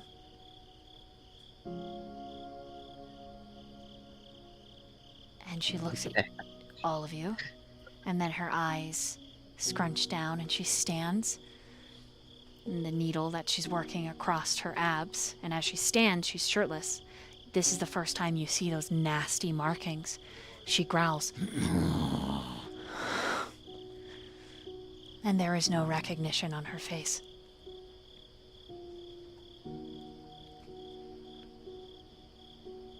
Daniel very slowly puts an arm in the direction of Malcolm and Quinn as they're moving up the stairs, basically telling you to stop. Mhm. No sudden movements. Does Malcolm see Zeta from where he is? You can smell her. And if you kind of angle yourself, you can see her slowly beginning to change. So she has more wolfish features, all white and icy. It just makes the blood stand out that much more, and she is growling. And then in that wolfish language, she asks a question. With that, Malcolm would step back, putting space between them, and hold out a hand to stop Quinn from going forward as well. She pulls the stag behind her with one arm, and it is large. Just behind her, one arm. And I mean, it's like flopping around. And she asks the question again. In the language I don't understand. Correct.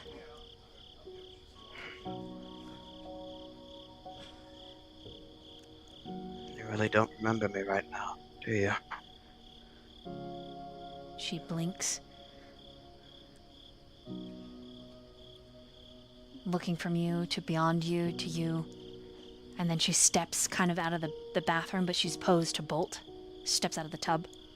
She's still dripping.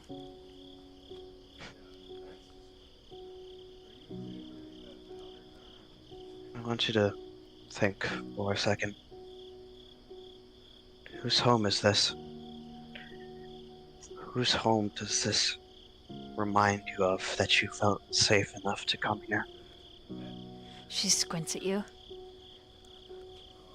And then she's going to bolt forward. You see it in every line of her body. And as she bolts forward, she shifts into a large wolf.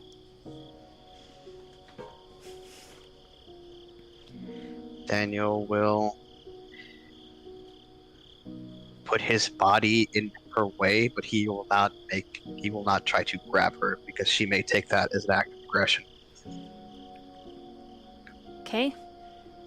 So he's basically trying to put the weight of his body in front of him to stop her, but he's not going to risk antagonizing her. Okay, roll a dexterity, and you're not antagonizing, so athletics.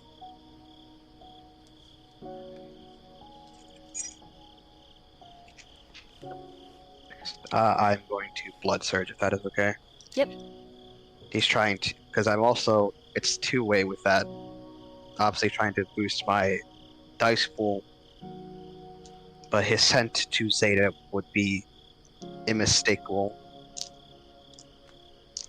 And he's risking that, pouring out more of his vitality in such a way. But this is his touchstone. We would just about risk anything for. So dexterity and athletics.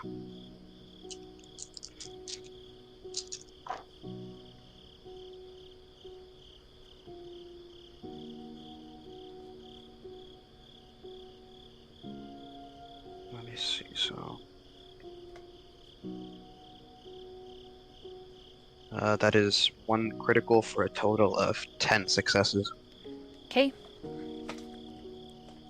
You sense that, like an animal cornered, is just trying to get some space, get away, and then as you move into her way, she rears up, and she ends up whining, just as she hurts herself, and then she's back into the tub, and she begins like licking her side, but then growling and licking her side and growling.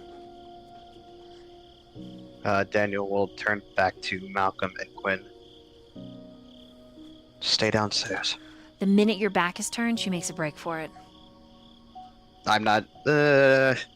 I mean, as soon as she goes into the bathroom, I would be in the doorway.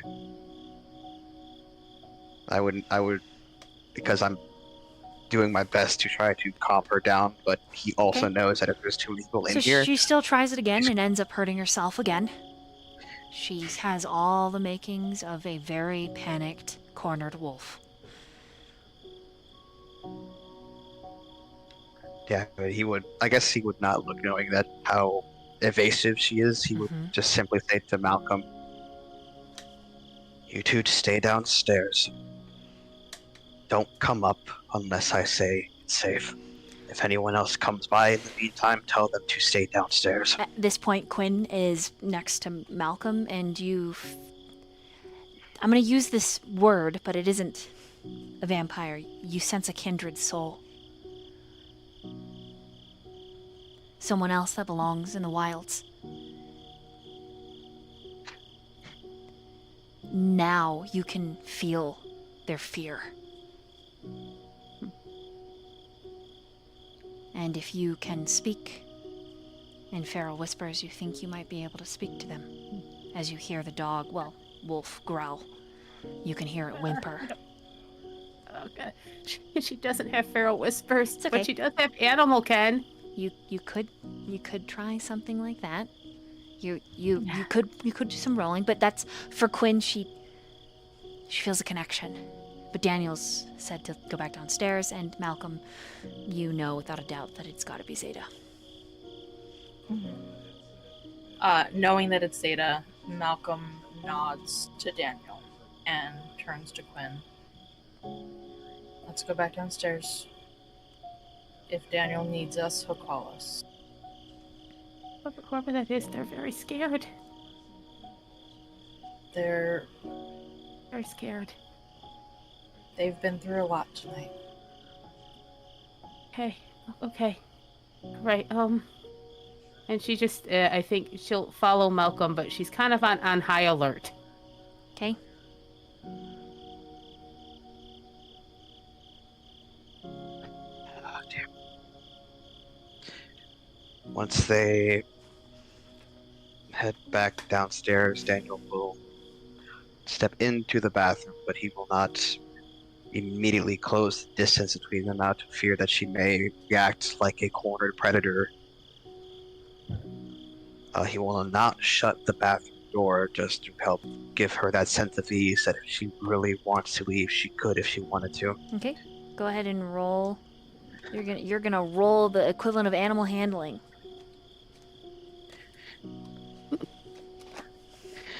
What does that mean? How does that translate in Vampire the Masquerade? Exactly No. what Quinn is very good at. Am I just is that my only? So I'm assuming animal can, correct? Yes, and your Just either that. your composure or your charisma. Well, Actually, it's just gonna be. let's do It's composure. Yeah. it's just gonna be composure then. You could call the girl with the fox ears to maybe assist you, even though she's brand new, but that's taking a chance. So If there's too many people in this bathroom, she might freak out just from presence alone. And considering what else has happened tonight, he doesn't want to put anyone else at risk in case she goes back into Chrono's floor and starts trying to kill everyone again. Quinn will just do some thinking while that's happening. and do some stuff when that's all set. So after Daniel gets his roll, you want me to switch over to Quinn for a second? Yeah, I think Okay. it might help. Okay. I blood search again. I'm fucking risking it for biscuits right now. Oh boy.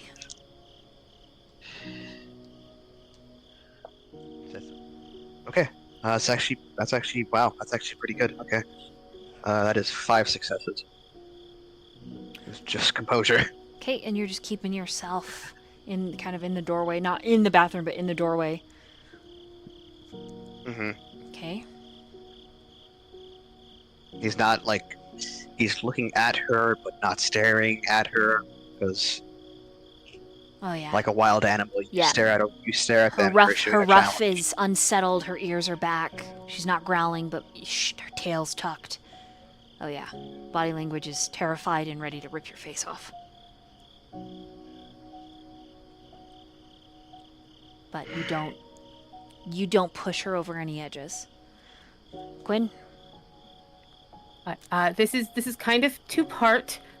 First, she's going to have a think, and I'm not sure if this is a sense the beast or an animal Ken thing. She's trying to think about a way to approach a scared animal, and if perhaps another animal might be less threatening than a human form. Roll a intelligence and awareness. Or intelligence and animal Ken. All right, okay. 3.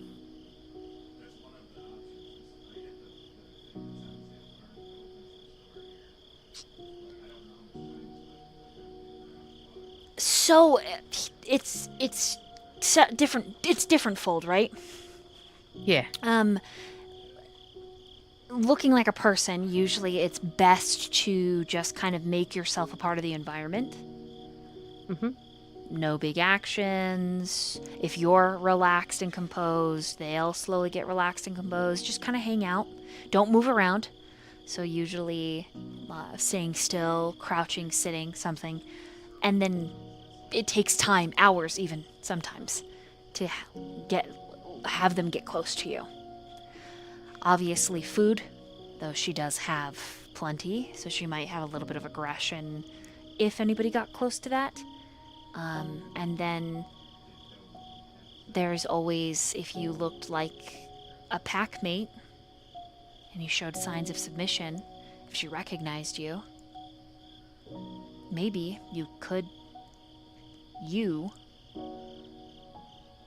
what Quinn would have her thinks is, well, maybe I smell a little bit like beta because I'm with her so often, and maybe I smell a little bit like alpha, so maybe she'll recognize if I can wiggle my way in, as a prospect for the pack. What if she looked just exactly like an animal? Could go one of two ways. If yeah. Zeta's territorial, she could chase you, rip you apart. I mean, she's injured now, so you'd probably faster. Or you show your signs of submission, and based on you smelling potentially like beta, maybe. Okay. She'll wait a little bit, and if it sounds like there's not a lot of forward momentum, she'll turn to Malcolm and be like, I'm gonna try something, and I guess be ready if it doesn't work. Also, I'm gonna need you to hold my clothes. Malcolm's eyebrows raise at that. Okay, I'm gonna go behind the couch, okay? All right. Okay, but sincerely, hold on to my clothes. These are all the clothes I have. No one will take your clothes, I promise. And Quinn finds the couch, whatever, and it goes behind, and there's some rustling, and then her sweater, and then her skirt and her shoes, and they all kind of she folds them and puts them on the top of the couch, just an arm sticking up. Mm-hmm. Okay. And she is going to shape change, which is a rouse check. Okay, go ahead and roll it. Ugh. Okay, she's hungrier. That's 2.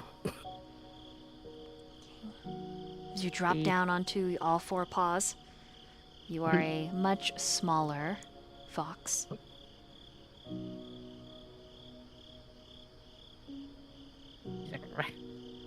No, I guess Malcolm will see this kind of smallish, medium red fox trot out from behind the couch. And it looks at Malcolm and nods her head with purpose. Malcolm eyes the fox for a minute, and then kind of nods back, and he will head to the stairs if that's where Quinn is going. Yep, that's where she's going. and he'll call up the stairs to warn Daniel. Daniel, we might have an idea to help. Quinn's coming up.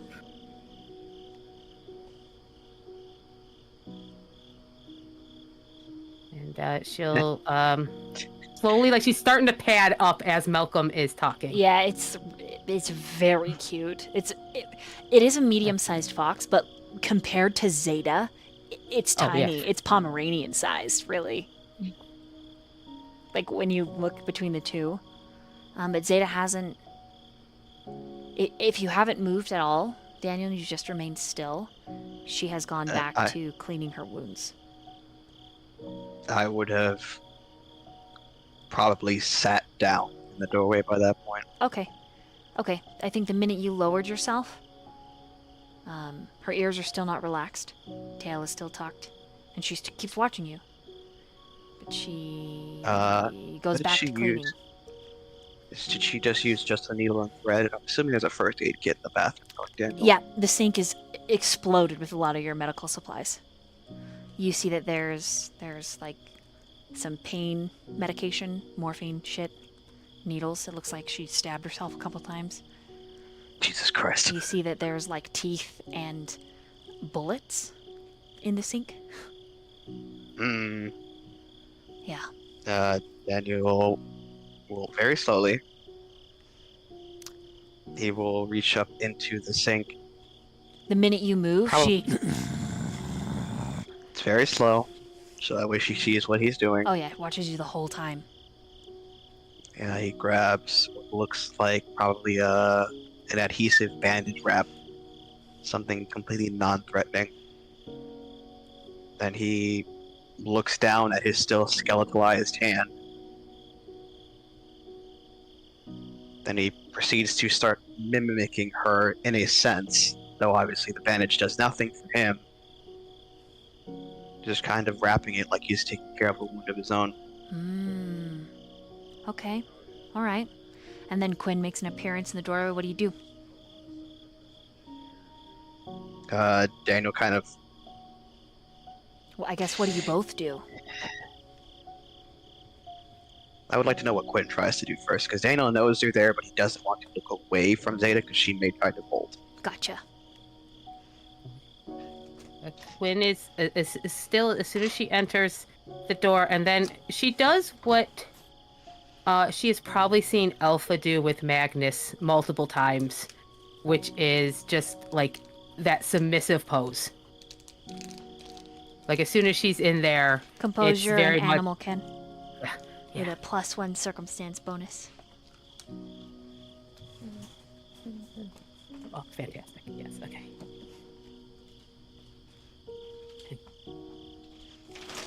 Four. Okay. Seeing you, and then her looking at Daniel, and then looking at Quinn. Daniel, you have the most absurd thought to pet Quinn. Like, it's literally like, look, I'm nice to puppies. Like, it's the most absurd thought you've ever had. Whether you do anything about it is up to you. I will make a roll. Because the human side of Daniel loves canines. And that includes more than just dogs. Yep, okay. Once again, Daniel this time not reaching out with his skeletal hand. Quinn, you feel Daniel's hand. Pretty sure Blush of Life was activated earlier in the night, that last entire night. So it's not necessarily a warm hand, it's more so lukewarm, I guess you could say. And he's just kind of gently scratching the top of your head. Very, very calmly, very slowly.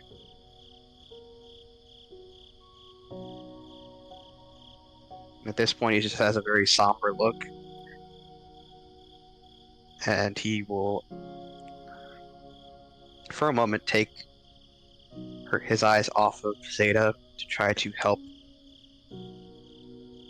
both ease himself and her.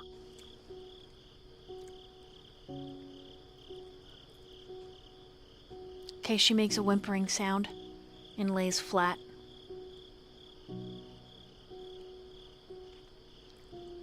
Wynn would like to see if she can get a little closer, still staying very low and non-threatening. Does Daniel let her? Does he feel that Zeta is calm enough that she may not try to lash out? It's really hard to say. God damn it. I will say that her chest has lowered, which is usually a good sign. And the ears are not completely flat, they are flicking. And the tail has made an appearance, but it does not really wag. It's like a one, like, it like sweeps once and then goes flat. And then Daniel will let her. Okay, so kind of coming forward on your paws. Doot, doot, doot, doot. Zeta sort of mimics the same until your little snoots are very close and she's sniffing. And her sniffy whiffler is much bigger than yours. She's a very big girl. Wynn sniffs back, and if allowed, she almost wants to, like, go to, like, clean the wound.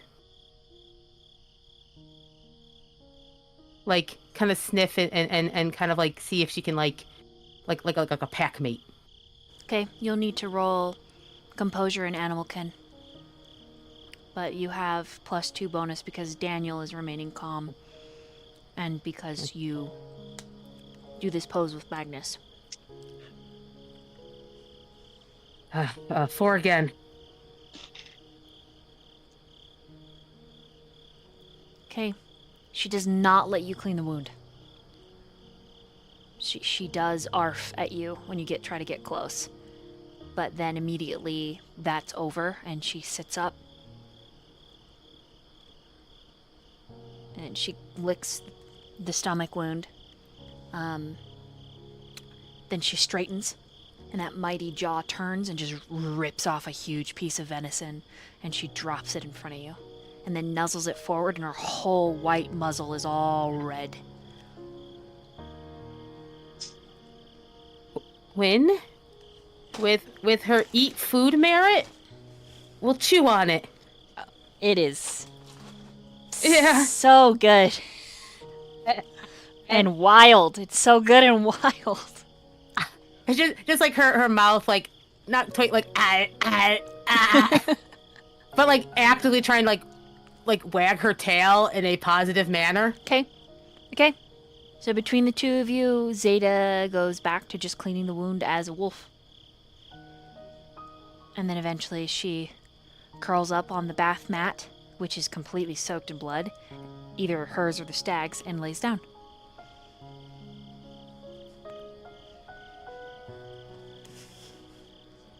And this has been Wild eyes looking at Daniel. It's been a very agonizing, slow, like, your kindreds are like, your senses are like, the fucking sun is coming! The sun, you need to find shelter! Hello? Hello, the sun! Yeah, Daniel realizes that, and it hurts him more because if she doesn't even recognize him, will she even be here tonight? And as he's kind of like watching her as she just curls up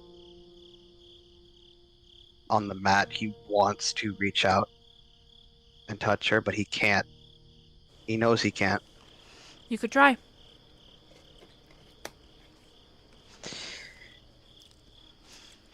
What would I have to roll to try? Animal cannon composure. It will just be composure. You have a +1 bonus.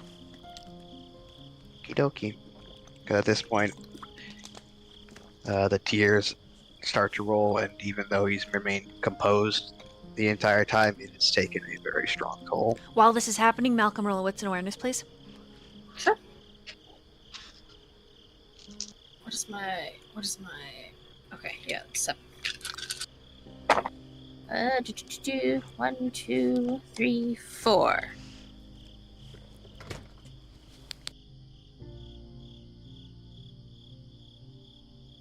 What'd you get, Daniel? I rolled out actually pretty well. Thank God for the bonus and my tier. 1 critical and 1 for 5 successes. Okay. And then what did you get, Malcolm, sorry. 4 successes. Okay. So I'm going to meanwhile there, hold on to those for a minute if you'll write them down on the Roll20 for me for just a second. The drive to Daniels is quiet in the back, just filled with a rushing wind. Omega is also helping you hold your bike. And the sky is having that like pre-dawn lightning where it's not, the sun isn't like in threat of coming up, but your senses are like, get the fuck into shelter, you know, like the nuclear or like the tornado sirens going off in your head. Yeah. And you don't know if any conversation has happened in the cab this whole time, but if the player would like to roll wits and awareness, I will allow Noah to possibly overhear what's happening in the cab. Of course I want to know what's happening in the cab. Go ahead and roll. I got a 3. Okay.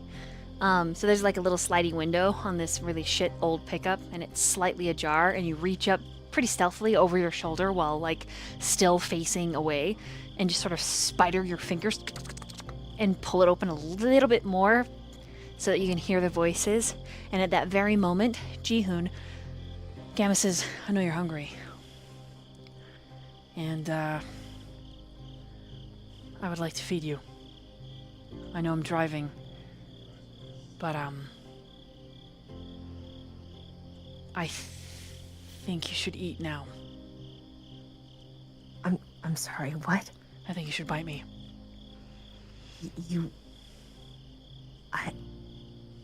Can I do that? You're... yeah. Yes. I don't think I'm supposed to do that. I don't know if that's okay. It's only okay if you want it to be okay. Am I gonna hurt you? No. I will... quite the opposite. I will probably pitch a tent and think it's really hot. I don't know what that means. Shh. Oh my.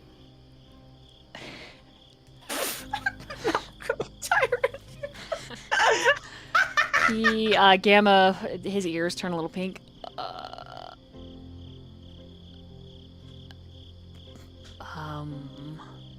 Could you just, like, use normal words, please? Just, what does that mean?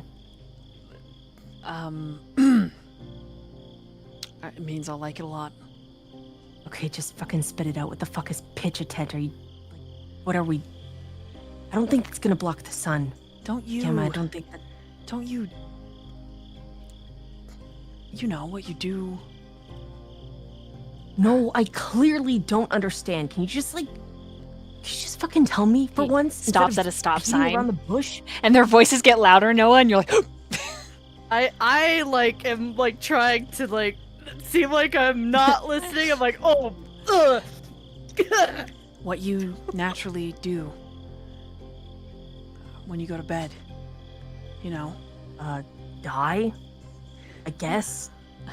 No, before you died. You know? And he turns to look at you while you're at the stop sign as someone drives past. Touch yourself.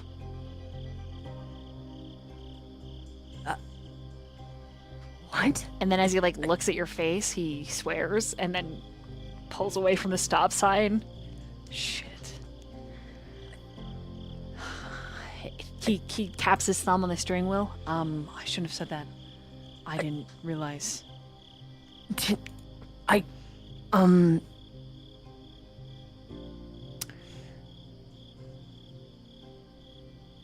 To not make this I, awkward, my body will have a reaction, and it means that I like it. And I don't want that to frighten you. That's my intention. Jihoon he's gonna swallow. And like you could see it, like, you know, the big deep gulps that kind of like move his little tiny Adam's apple.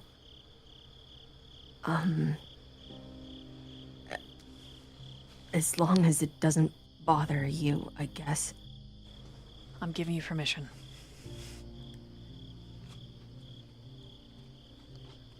Are you gonna be able to focus on driving? Should we ask someone else to drive? No. Nope. No, it'll be fine.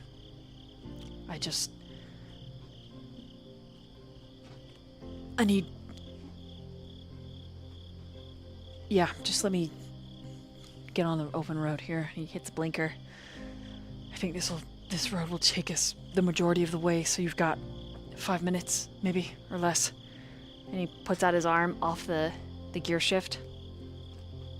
Jihoon grabs onto his arm, but he pulls himself over the center console.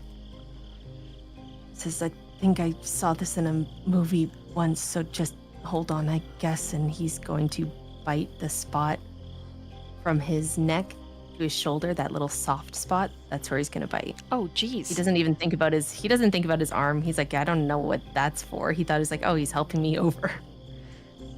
He's just like, oh yes, like the Dracula movie. Okay, as you bite his neck, the car does a little, and Omega slams the side with his palm and then looks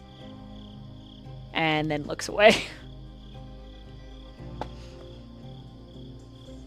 It is incredible.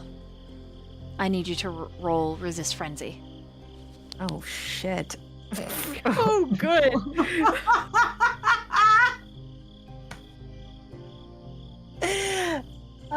What is that again? What do I need to do? Remind me. Just roll it on your sheet. Roll it digitally. Oh, okay, resist frenzy, that one. What Yep. is a pool size modifier? What do I put for that? Just leave it. Okay, it says 0 right now. That's fine? Yep. Okay. It says difficulty. Do I have to put anything in there? Just put it at 1. Nope. I'll set the difficulty for you. Okay.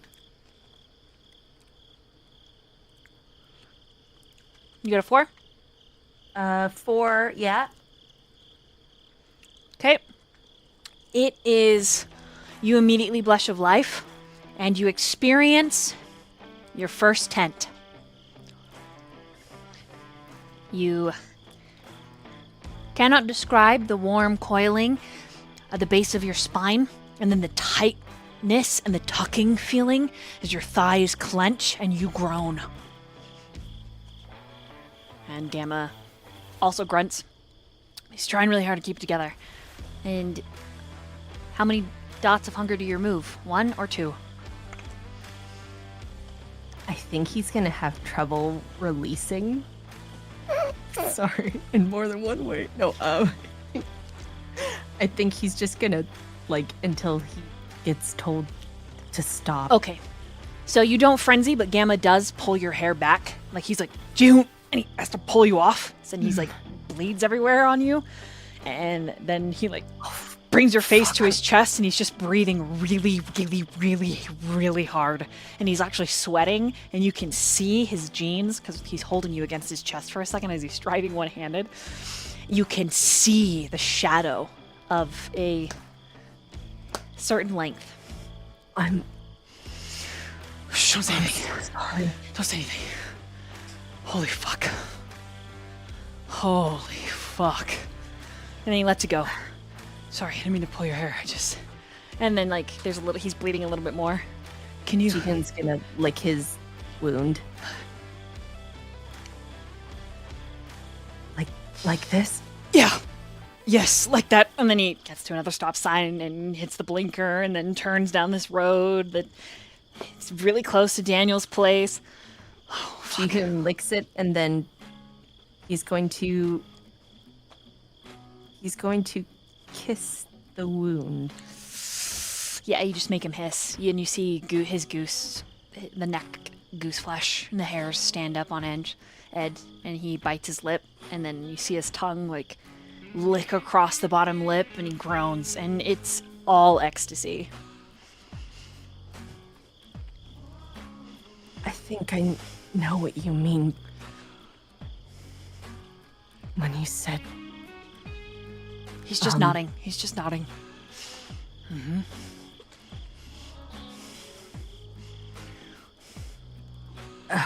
Oh fuck, that's so... Just so you know, I'm really sorry. if I'm I wasn't sorry. driving, Jihoon, if I wasn't driving, I'm not sure I could keep my hands to myself. And I'm really sorry. I'm having the most...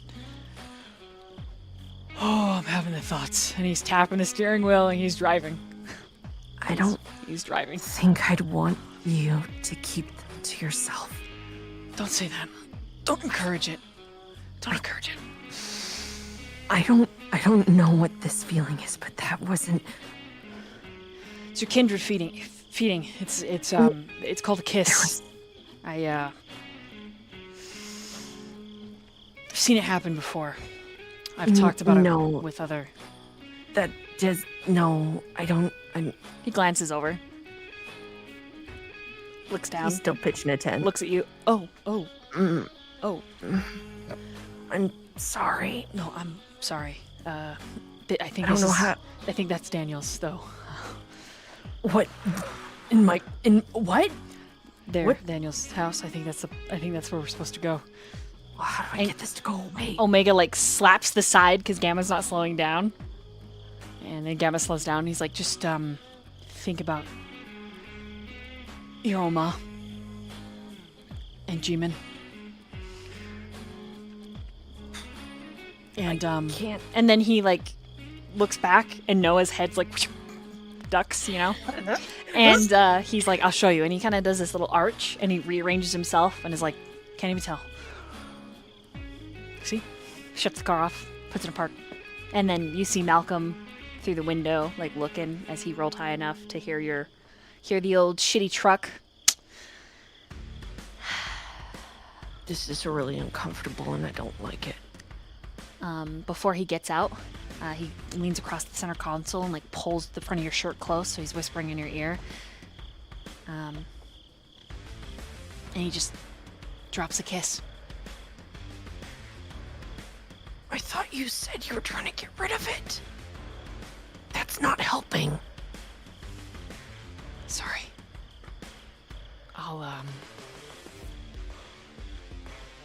I'll show you what to do with it later. And then he gets out of the car. Chieftain rubs his... And upstairs, at the very same time, Daniel, you touch the top of her big, boxy head. And she lets you.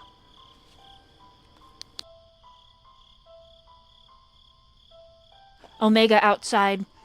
Malcolm, you're watching him lift this bike. He doesn't even have Noah's help. Literally just lifts it up and out and then sets it down. I think Malcolm will go out onto the porch of the house when he sees them roll up. Gamma is standing with a truck between you and him, glaring. Then he comes around and he opens Jihoon's door. Fast. What? Yes, go ahead. Could I just send a quick text to Malcolm Yes. as I'm heading Zeta? Yeah. And Quinn is chewing on the venison or the stag or whatever. Yeah, Daniel Yeah, would he's a text little Malcolm. afraid to stop. Daniel would text to Malcolm. Sun's getting close. There's plenty of bedrooms upstairs. Take your pick. He'll just text back, okay, others have arrived. No sign of Evan.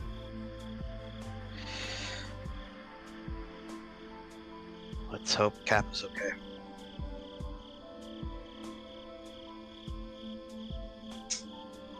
Then he'll put his phone away and just kind of watch the others. I think Daniel would, knowing that the sun's about to rise, this particular bathroom does not have any windows in it. So, and with his emotions kind of slightly overwhelming him, he cannot, whether or not she remembers him, he can't leave her. Okay. So he kind of Resigns himself to spend the morning there. Yep. Okay. So he kind of slides and sort of closes the door to a crack. Okay. And he just stays with Zeta. All right, Quinn, Just running his. you're just patting her close enough to Yep. Okay. Yep. Until he will resist the urge to go into torpor for as long as possible. Okay. I will say underneath her fur, you can feel lots of scars, but she's very soft. She's very pretty. She's very big. She's a big girl. And he goes from sitting next to her to eventually just, once he knows that he cannot hold off the urge for resting any longer, he just lays next to her,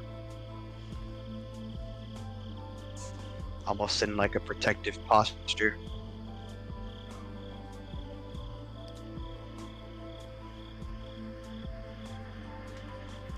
Okay. And then, so Quinn, what do you do? Backs out slowly. This seems private. I just, like, slowly drops the meat. And keeping an eye, just kind of, like, fox walks backwards. Okay. And out of the bathroom. Yeah, you head down the stairs. Yeah. As you leave, by the way, Quinn, you see Daniel eye you as on the way out. Through the tears, his lips mutter a silent thank you. She'll nod back. And then she actually pushes the door shut a little with her paws to where it was, like where he said it. Cute. Yeah, just kind of, yeah. And then she'll pad down, though I'm sure she's starting to feel that she needs to find a place to... Yes. And she'd love to find her clothes. They're on the back of the couch. Mm-hmm. Right where you left them. She'll grab them with her mouth. Okay. Ow. Yeah. Mm. You go down, like, behind the staircase in, like, the little cupboard. Yeah. I feel like it's like a poof. And then it's her sweater's on backwards. Her hair's a mess. She lost her shoes. But she's in human form again. Okay. How? Malcolm kept everything together. Oh no, she just in her awkwardness of trying to put clothes back on with people showing up. I love Quinn. That's completely on her. She still has stag meat taste in her mouth. It's Yeah. animal resonance no longer, 'cause dead too long. Yeah. Okay. Then meanwhile outside, Malcolm, Omega lifts his gaze to meet yours. Not anyone catches this expression on Malcolm's face. I don't think they would recognize it. Omega would. He kind of gets this almost shy half smile, and it's an expression that he would often get whenever him and Omega met up when he was still alive. He makes sure, Noah, you have your bike before he steps forward. Oh, yeah, as soon as he set it down, he'd been like, thanks, sorry. And he would have, like, seeing Malcolm and looking at him, he definitely would have, like, hustled away so that he's not in the way of that. Sidestep out of the view of the Gamma camera. is, like, quote-unquote, helping Jihoon out of the car, but mostly, like, covering him so that Right. he can Right. get out without issue. Yeah. Yeah. Probably mutters, like, your hoodie's long, and just shift it a little. And then And you just hear Dehan being like, this is the fucking stupidest shit ever. I can't believe you did this. Sorry, it's normal. I hope I make it happen a lot more. And then God, I fucking hate you. Gamma's expression changes as Omega steps forward. And you see him bristle.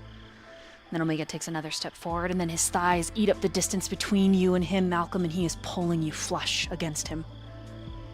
Malcolm doesn't hesitate. I think he would get like a step off of the porch to meet Omega, and then he's just right in. Yeah, and he's clinging if that's to the him. case, you stepping down, then he's like holding you, like right underneath your butt and thighs, so you're as tall as him. Yep. And he's just Clinging breathing. to him. I'm so sorry. I'm so sorry. And then he Just muttering. in lays his big chest. forehead in the crook of your neck. And he rubs his face against your collarbone. And then says something in that lyrical language. He sets you down.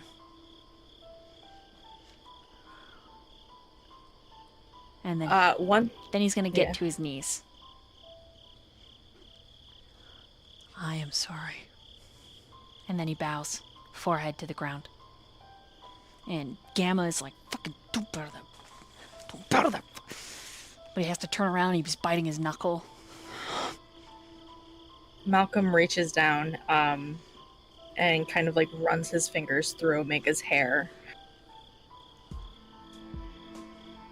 Are you okay?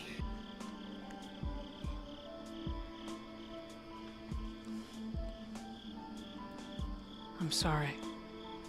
You don't need to be sorry. And then he Are you stands. okay? And as he stands, he stops. Does anybody go inside at any of this point? No, after you put your bike away, like maybe sneak it in between the garage and the house, do you? Yeah, I would have made my way inside discreetly, trying Okay. not to bother So the at this point, reunited it is literally pair. Noah opening the door and Omega getting a whiff that his eyes narrow. And he says something in lyrical language to Gamma, and Gamma straightens and asks a question back, and then they both nod at each other and they both step forward. Gamma to Ji-hoon says, Zeta's wounded. I need to help her. Does Malcolm hear Gamma say that? as much as Gamma hates it, yes. That kind of draws him back. His attention is off Omega for a second. And then he looks at Omega. There was a fight earlier. She's upstairs. I don't think she recognizes us. Daniel's with her now. In the lyrical language, he speaks to Gamma, and Gamma makes a face as he comes up to the porch. He looks back at you once, Ji-hoon. Are you still in the truck? No, I'm out. Okay. He took me out, and he's just kind of like walking forward to him. Yeah, Gamma will like pull you across Malcolm like he's a leper, you know, like put himself in between the two of you, and then like open the door for you and usher you in. Malcolm will I- he'll call back. There are bedrooms upstairs for those of you who need to rest. Omega now holds the door, and he's holding it so that you can walk underneath his arm. I mean, he's gonna have to like duck down to get into this house, but yeah. Yeah, Malcolm ducks under and goes in, but he would go in second to last. Make sure the other kindred are in first. Gamma says very little. He just heads upstairs where he can scent Zeta. And as he gets to the top, there's this wind, and suddenly Daniel, a even larger wolf that is mostly all black, pushes open the door, and Zeta straightens, and she makes this sound, and then the black wolf makes the sound back, and then steps over you to come inside. I'm assuming this is like minutes before I would fall into torpor, You or am I already in torpor? You probably have like 20 minutes before the sun rises at this point. And then a minute later, Omega is making appearance after he locks the doors. but he does not shift. Back into human form. Omega doesn't shift at all. He's just a person. Oh, okay. Yeah. And he Okay, so Gamma and Zeta in wolf form. Yes. Omega in Correct. human form. And Omega looks at you, Daniel. And they're all in my Yes. they're all in my bathroom. Omega's not in the bathroom. He's too big. But the two large ass wolves are all the real estate's gone. The stag, it's stinky. Yeah. When Omega It's kinda sees you, squished. he does go to get to his knees and he bows and says, "I'm sorry. Allow me some rest in your home and to tend to my sister's needs. Please."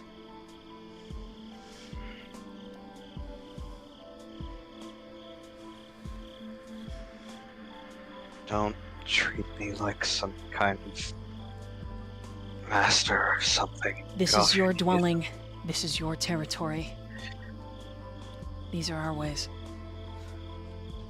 Forgive Is me. Jihoon with them? If he walked upstairs to them, yeah. Yeah. He'd just look at Daniel and be like, don't worry, he said the same thing to me when he was in my house. Just go along with it. Gamma makes a like a big dog whine, and Omega shoots him a look, and then he prostrates himself, gets down. So yeah, I think Daniel, like at this point, he's like fighting off every ounce of willpower, trying to fight off Torpor because he's an older kindred. Right? Oh yeah. Torpor hits him way harder than. It's for you. than It's others. it's. Ugh. So he can't even like get up. He's just laying there, even as the bigger dog kind of topples over him and can normally take him off a little bit. And then he just says to Gamma, "All that matters is family. That's what matters." It causes Gamma to. Yep.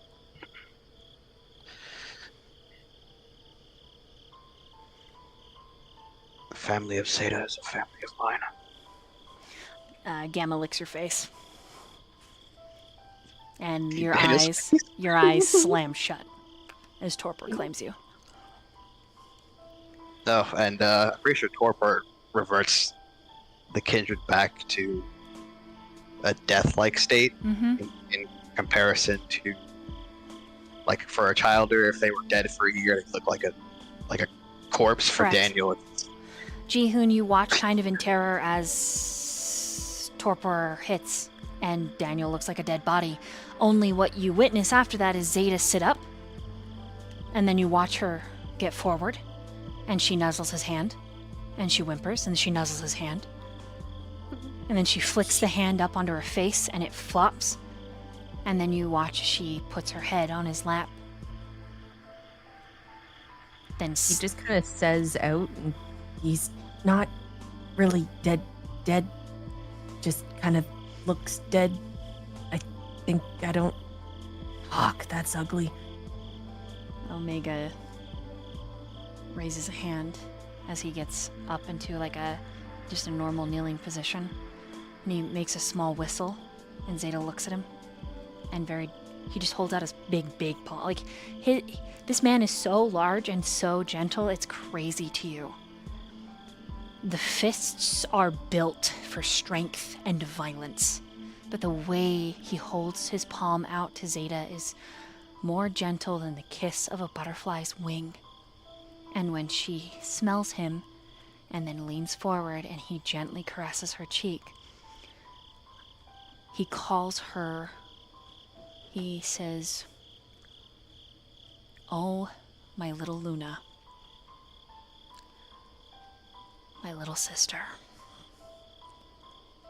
And then she shifts into her human form, and she's topless. So for Jihoon, it's like, oh, scandalous. Oh yeah, he covers his eyes. Oh god. And then Gamma shifts, and he just, fuck, Zeta. And you hear her shift, and then in their lyrical language, ask a question. Gamma goes to answer, and Omega covers his mouth, and then pushes him out. And basically hands him to you, like, here you go, and then shuts the door. Deal with this. Gamma like goes to knock, stops, looks at you, looks at the door, and then you feel yourself start to slump. And Gamma catches you, and each of the kindred feel yourself start to shut down.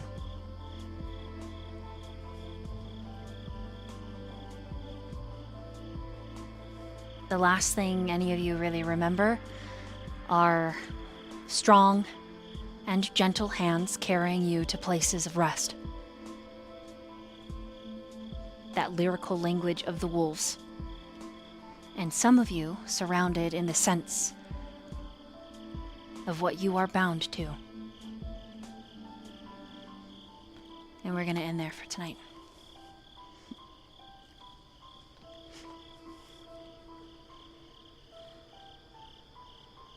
I feel like we did so much tonight. Right?